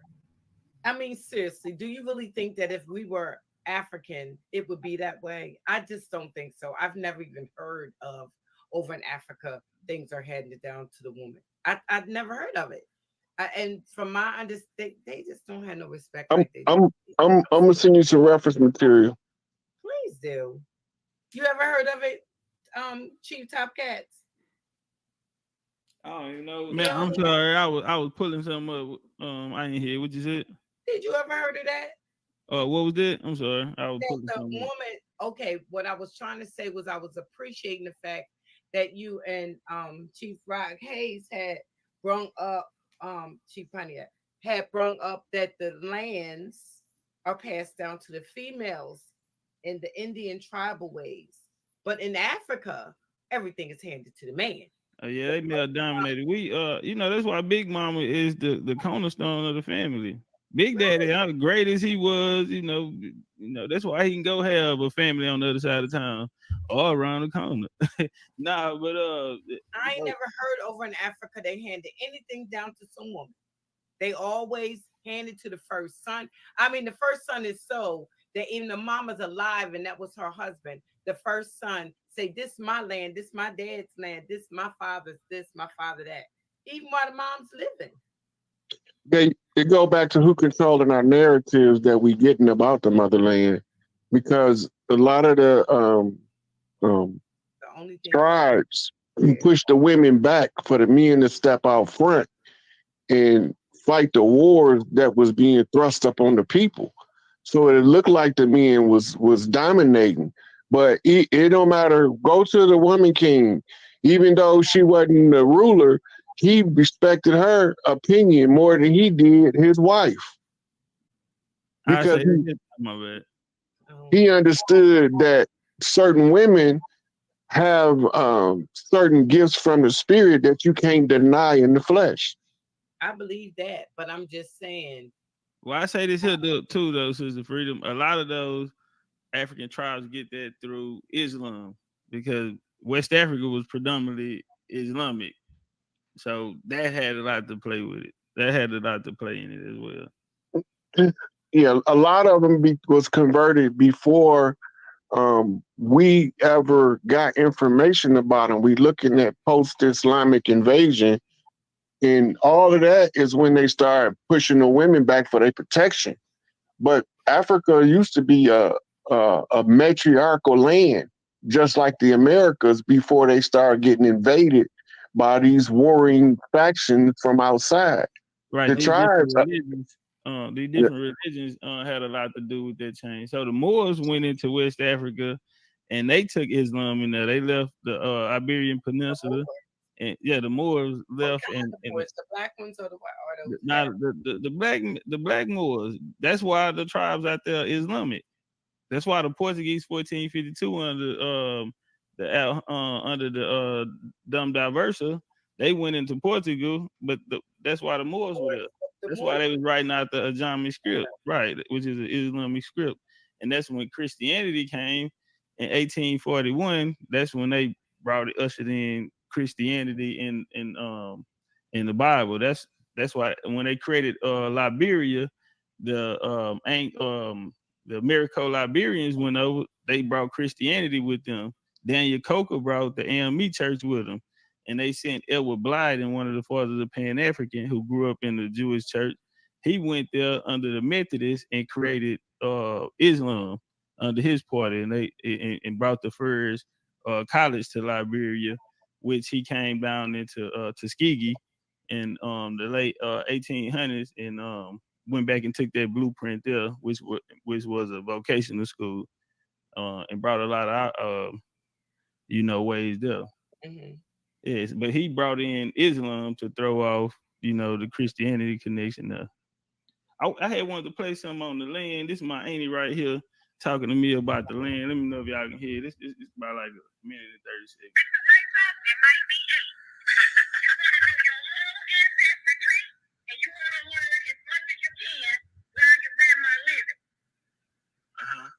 And I hate to say that because I don't ever want to see the day when Foster gotta go. But one day I'm gonna be gone. You gotta document the information I give you. And all this stuff in my head, I need to write it down in a session.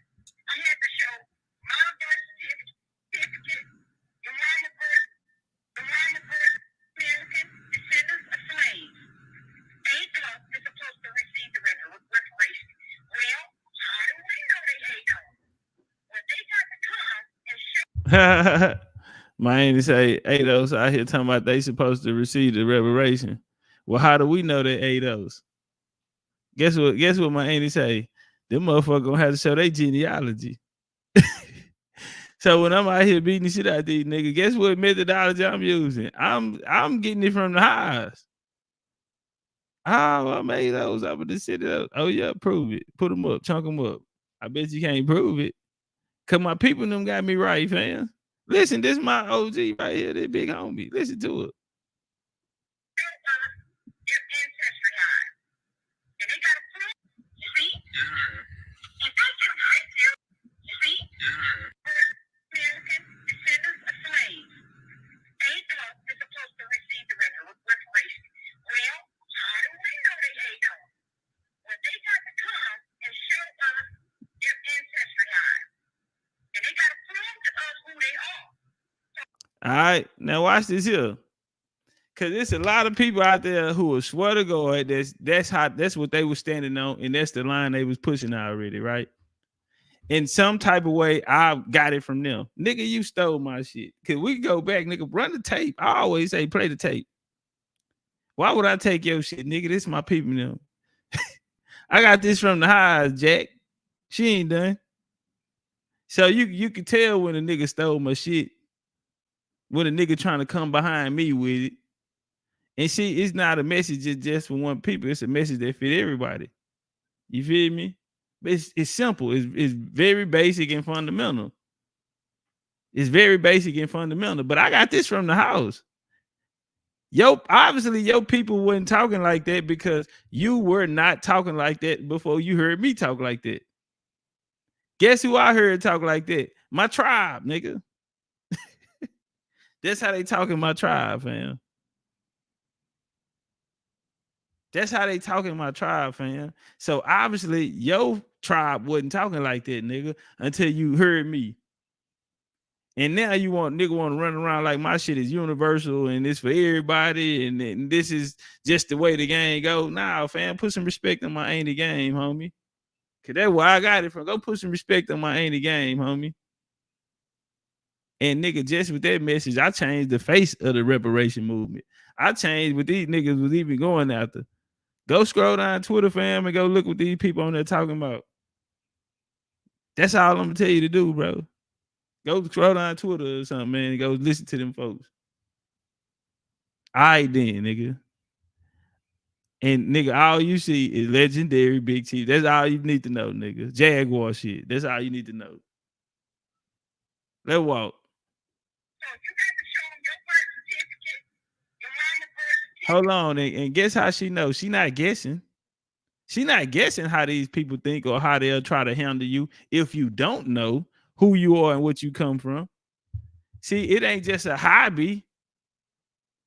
I'm gonna watch how she break down how she got the methodology. So I'm saying shout out to my big homie. This who put me on game. But guess what, family? Somebody put her on game. So when I say this is how our tribe talk, nigga, this is how my tribe talk, fam. So check out. And this was my daddy's birth certificate. I had to do that in Louisiana when I closed the property up and did a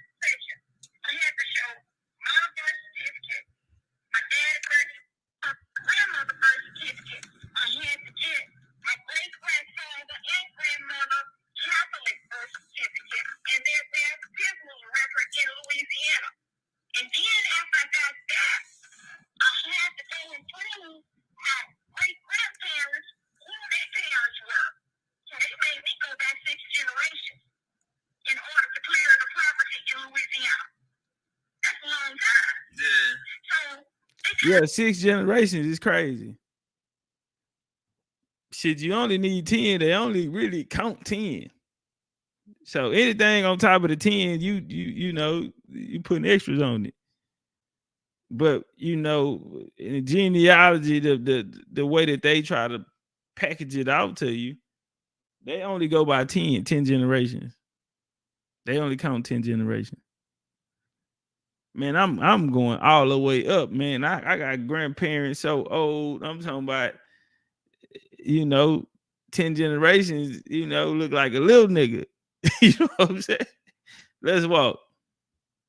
I got mad because most black people don't know, because I had been studying this, and my grandmother made me do it since I was 17 years old. I knew it. They couldn't trick me on nothing. You see? Hey, and she making sure I'm listening. Do you see? Do you understand? I had my game tight so they couldn't play with me like that. So you need to get your game tight so nobody can play with you like that, huh? Guess what I went and did, huh? I went and got my game tight. And guess what? Can't none of these niggas fuck with me. That's what my tribe put me on, nigga. That's why when I got here suited up, I was already ready for the world, homie.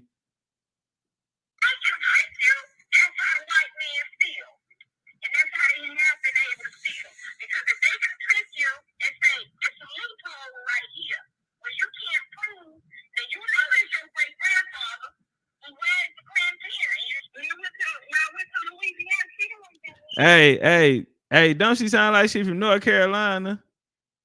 Hey, what them North Carolina Indians at?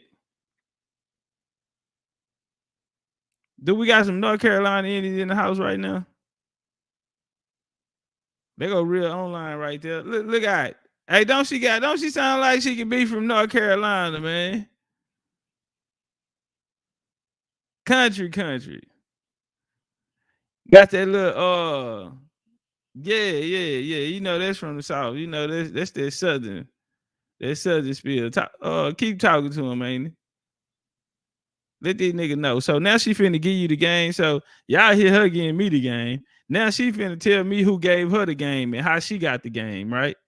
Because it ain't no idea that she said, hey, I want to do this. No, nigga gonna pull you over and say, hey, look out.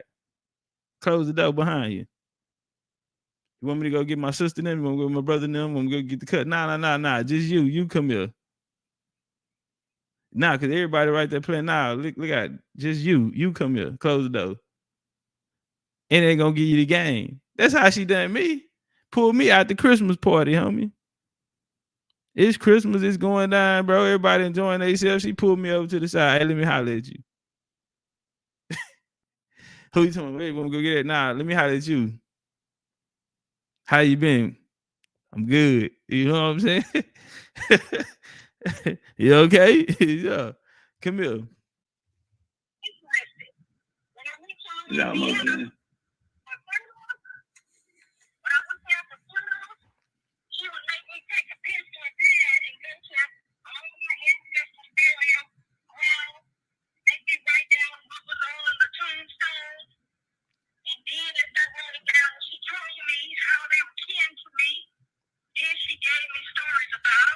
All right, I'll stop it right there.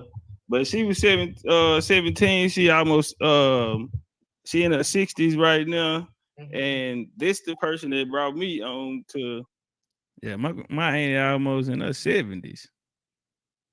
Yeah, they pushing 70.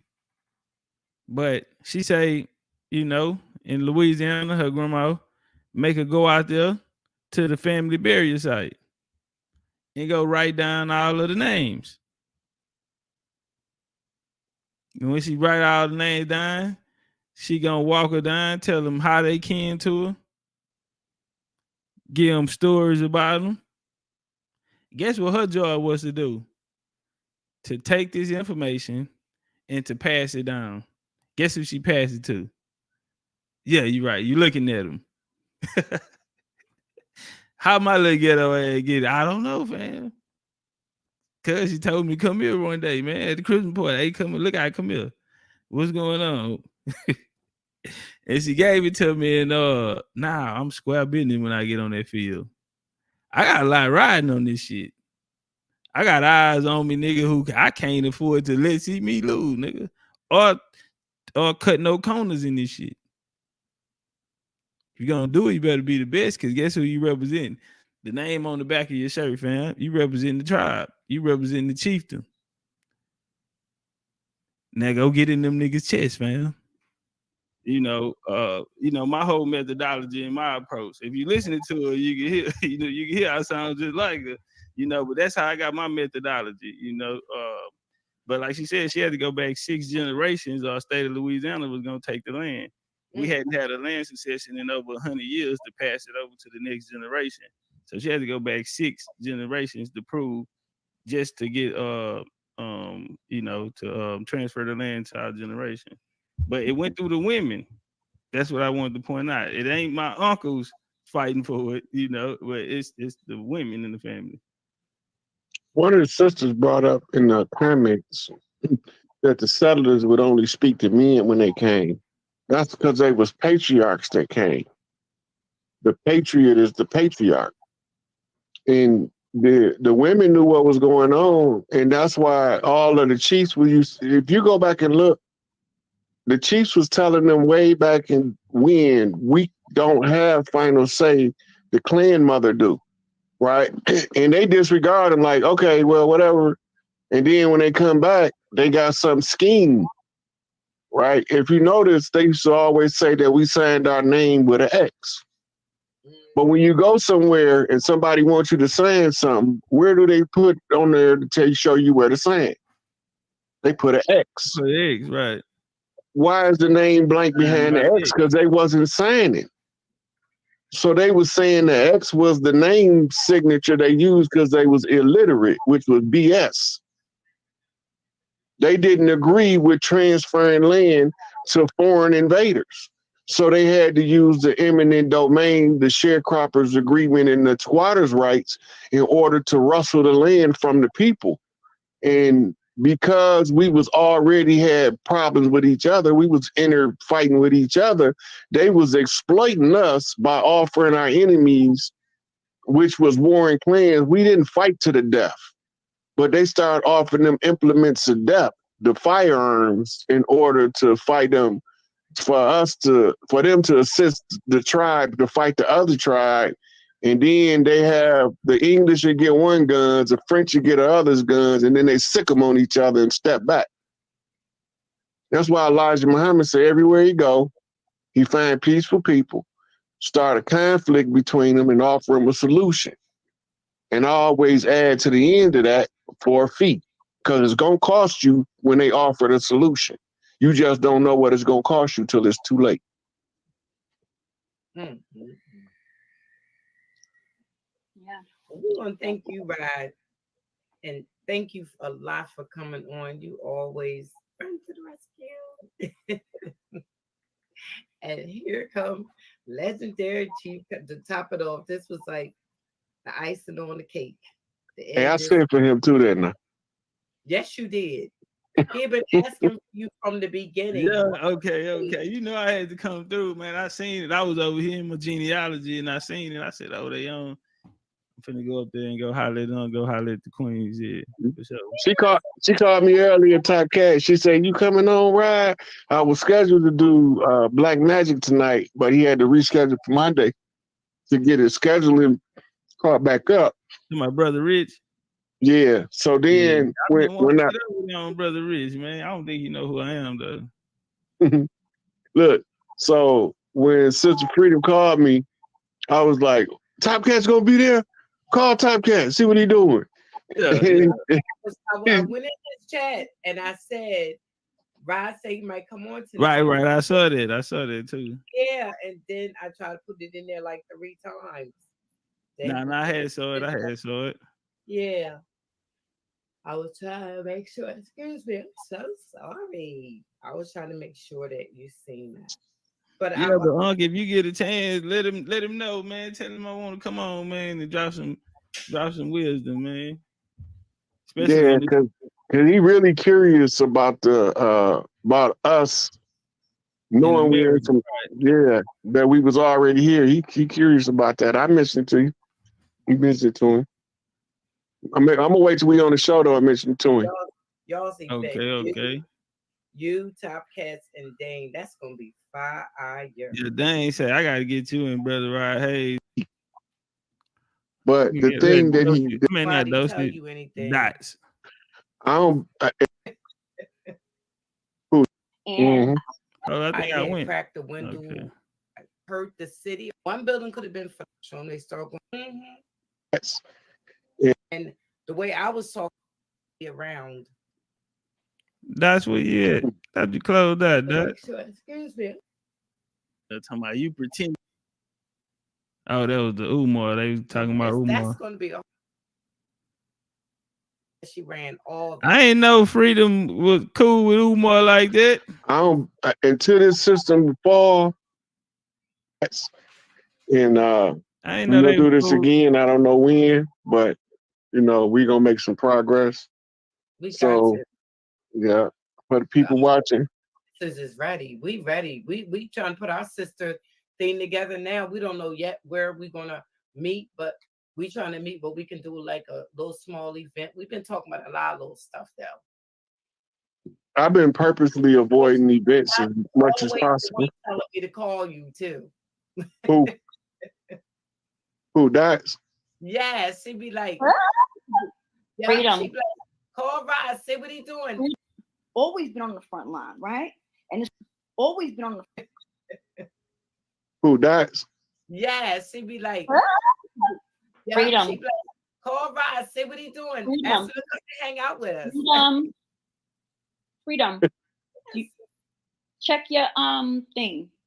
Okay, baby. Check your thing. Okay. I didn't mean to break. But I want to close out real quickly with this, okay? Mm-hmm. I want to close out with what you started with, Rod, okay? When you was talking about the real, I forget how you phrased it, but you said something like the reawakening of the big mamas or the women, I believe, right? I don't want to misquote you. So I want to end like this because also, when the settlers came over, right? They also didn't see the women as threats, right? And because, of course, they always liked that pretty brown skin, it was easy for the women to become keepers of secrets, theirs and ours, right? And so the women were also able to pass that on. And oftentimes, like when people think of war, they may think of like a physical battle, but remembering that we have always been on the front line, right? And it's so important to protect your women because we've always done our best to protect y'all, right? And my Uncle Dorian always, he had a lot of motion in Harlem. I think I know what I'm talking about, right? And never ever kept too many men around him, right? That he trusted. He just wouldn't do it, right? And he always would tell us, his nieces and stuff, that, when a man needs real covering and protection and loyalty, women are his code of honor. So it is so important, and I do appreciate any time you guys always talk about that, just honoring, protecting, right? Uplifting, upholding, revering the woman. And that cannot be understated. So that's my closing words. And I also want to salute the chat, right? We definitely.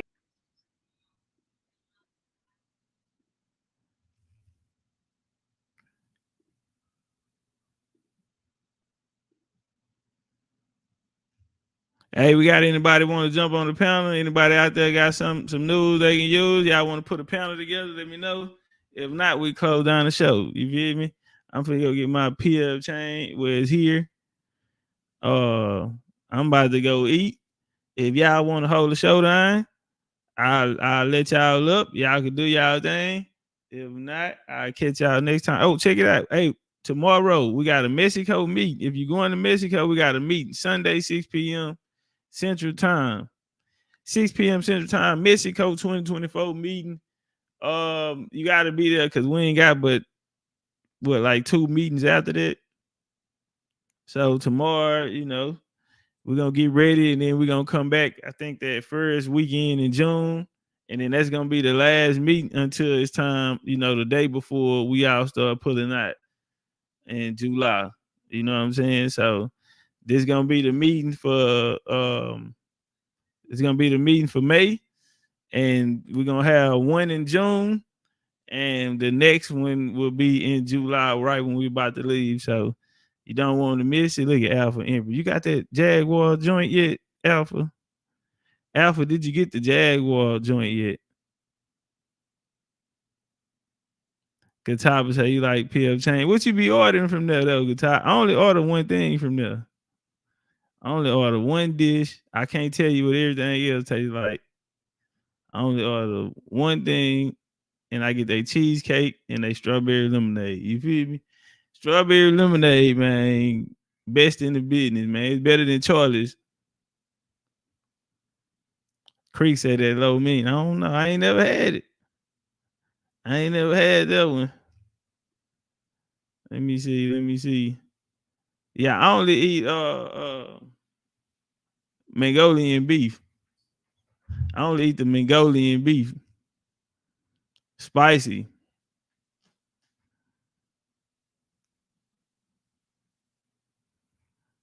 Who plays big? PF Chain? Nah, man. PF Chain be crumbing. And I'm saying I've been eating PF Chain for a long time, over a decade, and they used to be worse. And so now they got these containers, they extra smaller now, and they give you more rice than anything. I remember back then they didn't even give you a lot of rice, so I used to order double rice, like maybe 12 years ago. I used to order double rice. You know, I got put on PF Chain. This nigga from Detroit, a Detroit nigga put me. This dude named Detroit. His name was Clever. He was from Detroit. And one day he was like, "Hey, take me here to get something to eat." You feel me? And we was passing by. And he was like, "Hey, stop right here." And he was like, "Man, I always been me. I've been trying to get over here." And he went there. He got Mongolian beef. And I was like, "Man, what's that?" Even though I'm used to hood, the Chinese spots or whatever. And he was like, "Nah, you gotta get out the hood Chinese spot. This is it right here." And one day we passing back through there. He like, "Hey, stop right there again." This time I went in and got me one, and it's been a wrap ever since. When I got to Dubai, that's what kept me through that. I ate PF Chain every single day, and boy, they used to make it perfect. Here, some days I like it, some days I won't. Some days it'll be right. Most days it's not. Most days it's not right. I'm gonna keep it real. You don't never know what you're gonna get. But nigga in Dubai, the one out of Dubai Mall, because they used to have another one over there in City View. And sometimes if you order late, like after 12 o'clock, after midnight, sometimes the one in Dubai Mall wouldn't be open. And I don't know for a reason. Well, I take it back. I wouldn't say it wouldn't be open, but you had different apps which you'll order your food on. So one of the apps that I was ordering food on, it would bring it from the location in City View, bro. And I was standing on the boulevard right across from Dubai Mall. So City View is a little further, a little ways. But I tell you what, the food will still be hot by the time you get there though. But the one in the mall, they cook way better than the one in City View. But they shit was perfect every time, fam. They got one in the marina too. That was trash. I ate that one day. I was in that bitch by myself. And then they set me in this little booth.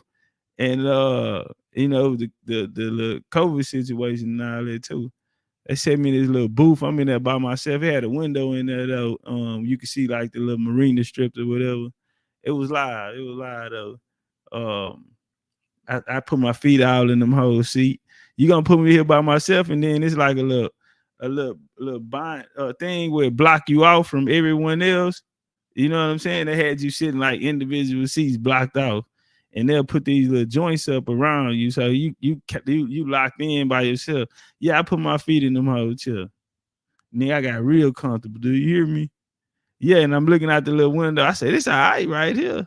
This all right, fam. Got my feet all in that shit. Alpha, did you answer that question I asked you? Cam say eat sushi. I never had sushi in my life. I never will try sushi. I never will try sushi, man. Doshi like sushi. Doshi, you just eat all culture foods, huh? You just eat all of these culture foods. No, nah, I'm cool. Those, I bet you like Ethiopian food. I bet you like Ethiopian food too, don't you? Nah, them Pan Africans fucked y'all niggas up.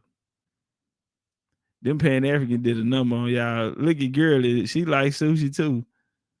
Ain't no way, man. Ain't no way, man.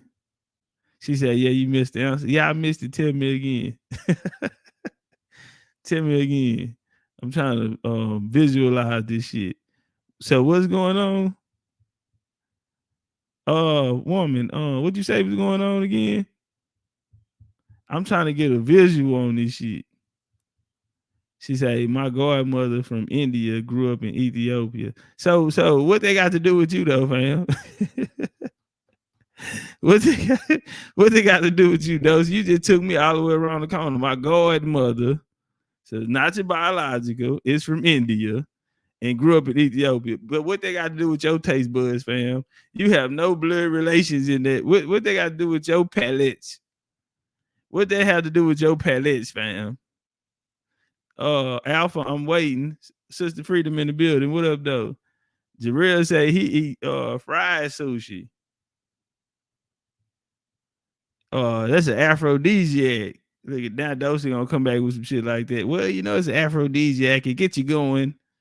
You know, instead of knocking down a couple shots, you know, just have sushi. Yeah, get you going. Yeah, get the blood going, circulate to the right places. Looking at where this woman at? Cause I was about to leave. I'm waiting on something. I'm finna get out of here. I'm just waiting on something. I'm trying to see something real quick. Woman, what it Alf, what's up, Al? Come on, let me get up out of here, goddamn. It's time for me to go eat. Hold on, chat. Time out. I got some shit going on right now. I got something going on right now, fam. She said, go eat. See, how you gonna tell me go eat in the conversation like this here? See, I can be real managed right now. I can find me something to eat right now. I can think of a few things to eat right now. Do you hear me? I can think of a few things to eat right now. That was a setup. Fam says there any more trips out to Mexico? Yeah, we're gonna be in Texas. We're gonna be in Texas in after Mexico. Maybe Atlanta. I'm trying to see how I feel. Maybe Atlanta, fam. I'm trying to see how I feel. Turn it up. She want the tea. She want the tea. I cannot speak. We're keeping it street. We're keeping it street. I took a loss, but you still gonna get beat. It's still gonna get beat. How much it costs? It never been cheap. It never been. Turn your click up, dog. Turn them up, turn your bitch up, dog. Turn them up, turn these streets can't cross it. Cross them up, all these street need bosses. Cross them up, turn your click up, dog. Turn them up, turn your bitch up, dog. Turn them up, turn these streets can't cross it. Cross them up, all these street need bosses. Cross them up. Hold up. Baby, love again, right? Yeah.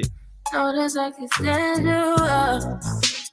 I don't wanna talk about it. Let go. No one understands me, no. You're the only one who can confide into, darling. I don't really need to lie to you, babe. Cause you're the my. Yeah, what? You turn up. Everything I tell you, Yeah. I really never had it. I got you, Lena. I really ain't feeling alone. Yeah, what? Maybe you can make me feel alone. It's fun like Jackie Brown. Using the rose, gonna fuck around and I'm full of that drink. They came through me and I'm fucking with you and this shit getting deep. I don't know what to do. Should I keep this shit play or keep this shit cool? One like the little nigga, go with your move. No cap, I ain't never held bitch. Look at my eyes and eat it up better than you. Not to mention you get wet as a pool. Wet, put me to sleep and then cook me some food. Her face expression say she thinking too hard and I can just tell by the vibe. What's wrong? She wanna fuck with me. I'm knowing she scared. She say she don't want no surprise. Me, either ain't nobody business. Soon as she see me, them niggas get the bending. Deep stroke, she feel when I'm in it. I don't feel I can't even finish. Treat it like a pacifier. Put me in your mouth like you teething. I'm digging in and she using the rolls. Gonna fuck around and start breathing. What you want when you hit? Let's go. What you want tonight? What's up? On you. Wherever we at, we be dropping the low. We be telling each other pull up. This shit got serious. This little situation got me gone. We been at it for a minute. I know it's wrong though. I could just leave alone. I had to double back. I just might lock it down for life. Put her on super max. She got that super wet. She got that boomerang. This shit make you come back. Accident I take something, ended up hour flat. Lost her mind when I had her put it in front of back. Thought she had an asthma attack. It's been a few hours, but it feel like days. Hold up. Only been days, but it feel like months. Yeah. Wake up for you, only feel like months. Hold up, nigga. Like the fast, yeah. I guess I'm going where I want. Hope you doing what you want. How you doing what you want? We want. Come with it. My doobie look like that, man. But she don't love me, she too scared. My doobie look like that, man. I want another, she too down. Will you be my leading lady? I want a contract down on me. In the meantime, hope you doing what you want. Hope you doing what you want. Man, I love y'all. That's my time. We gone.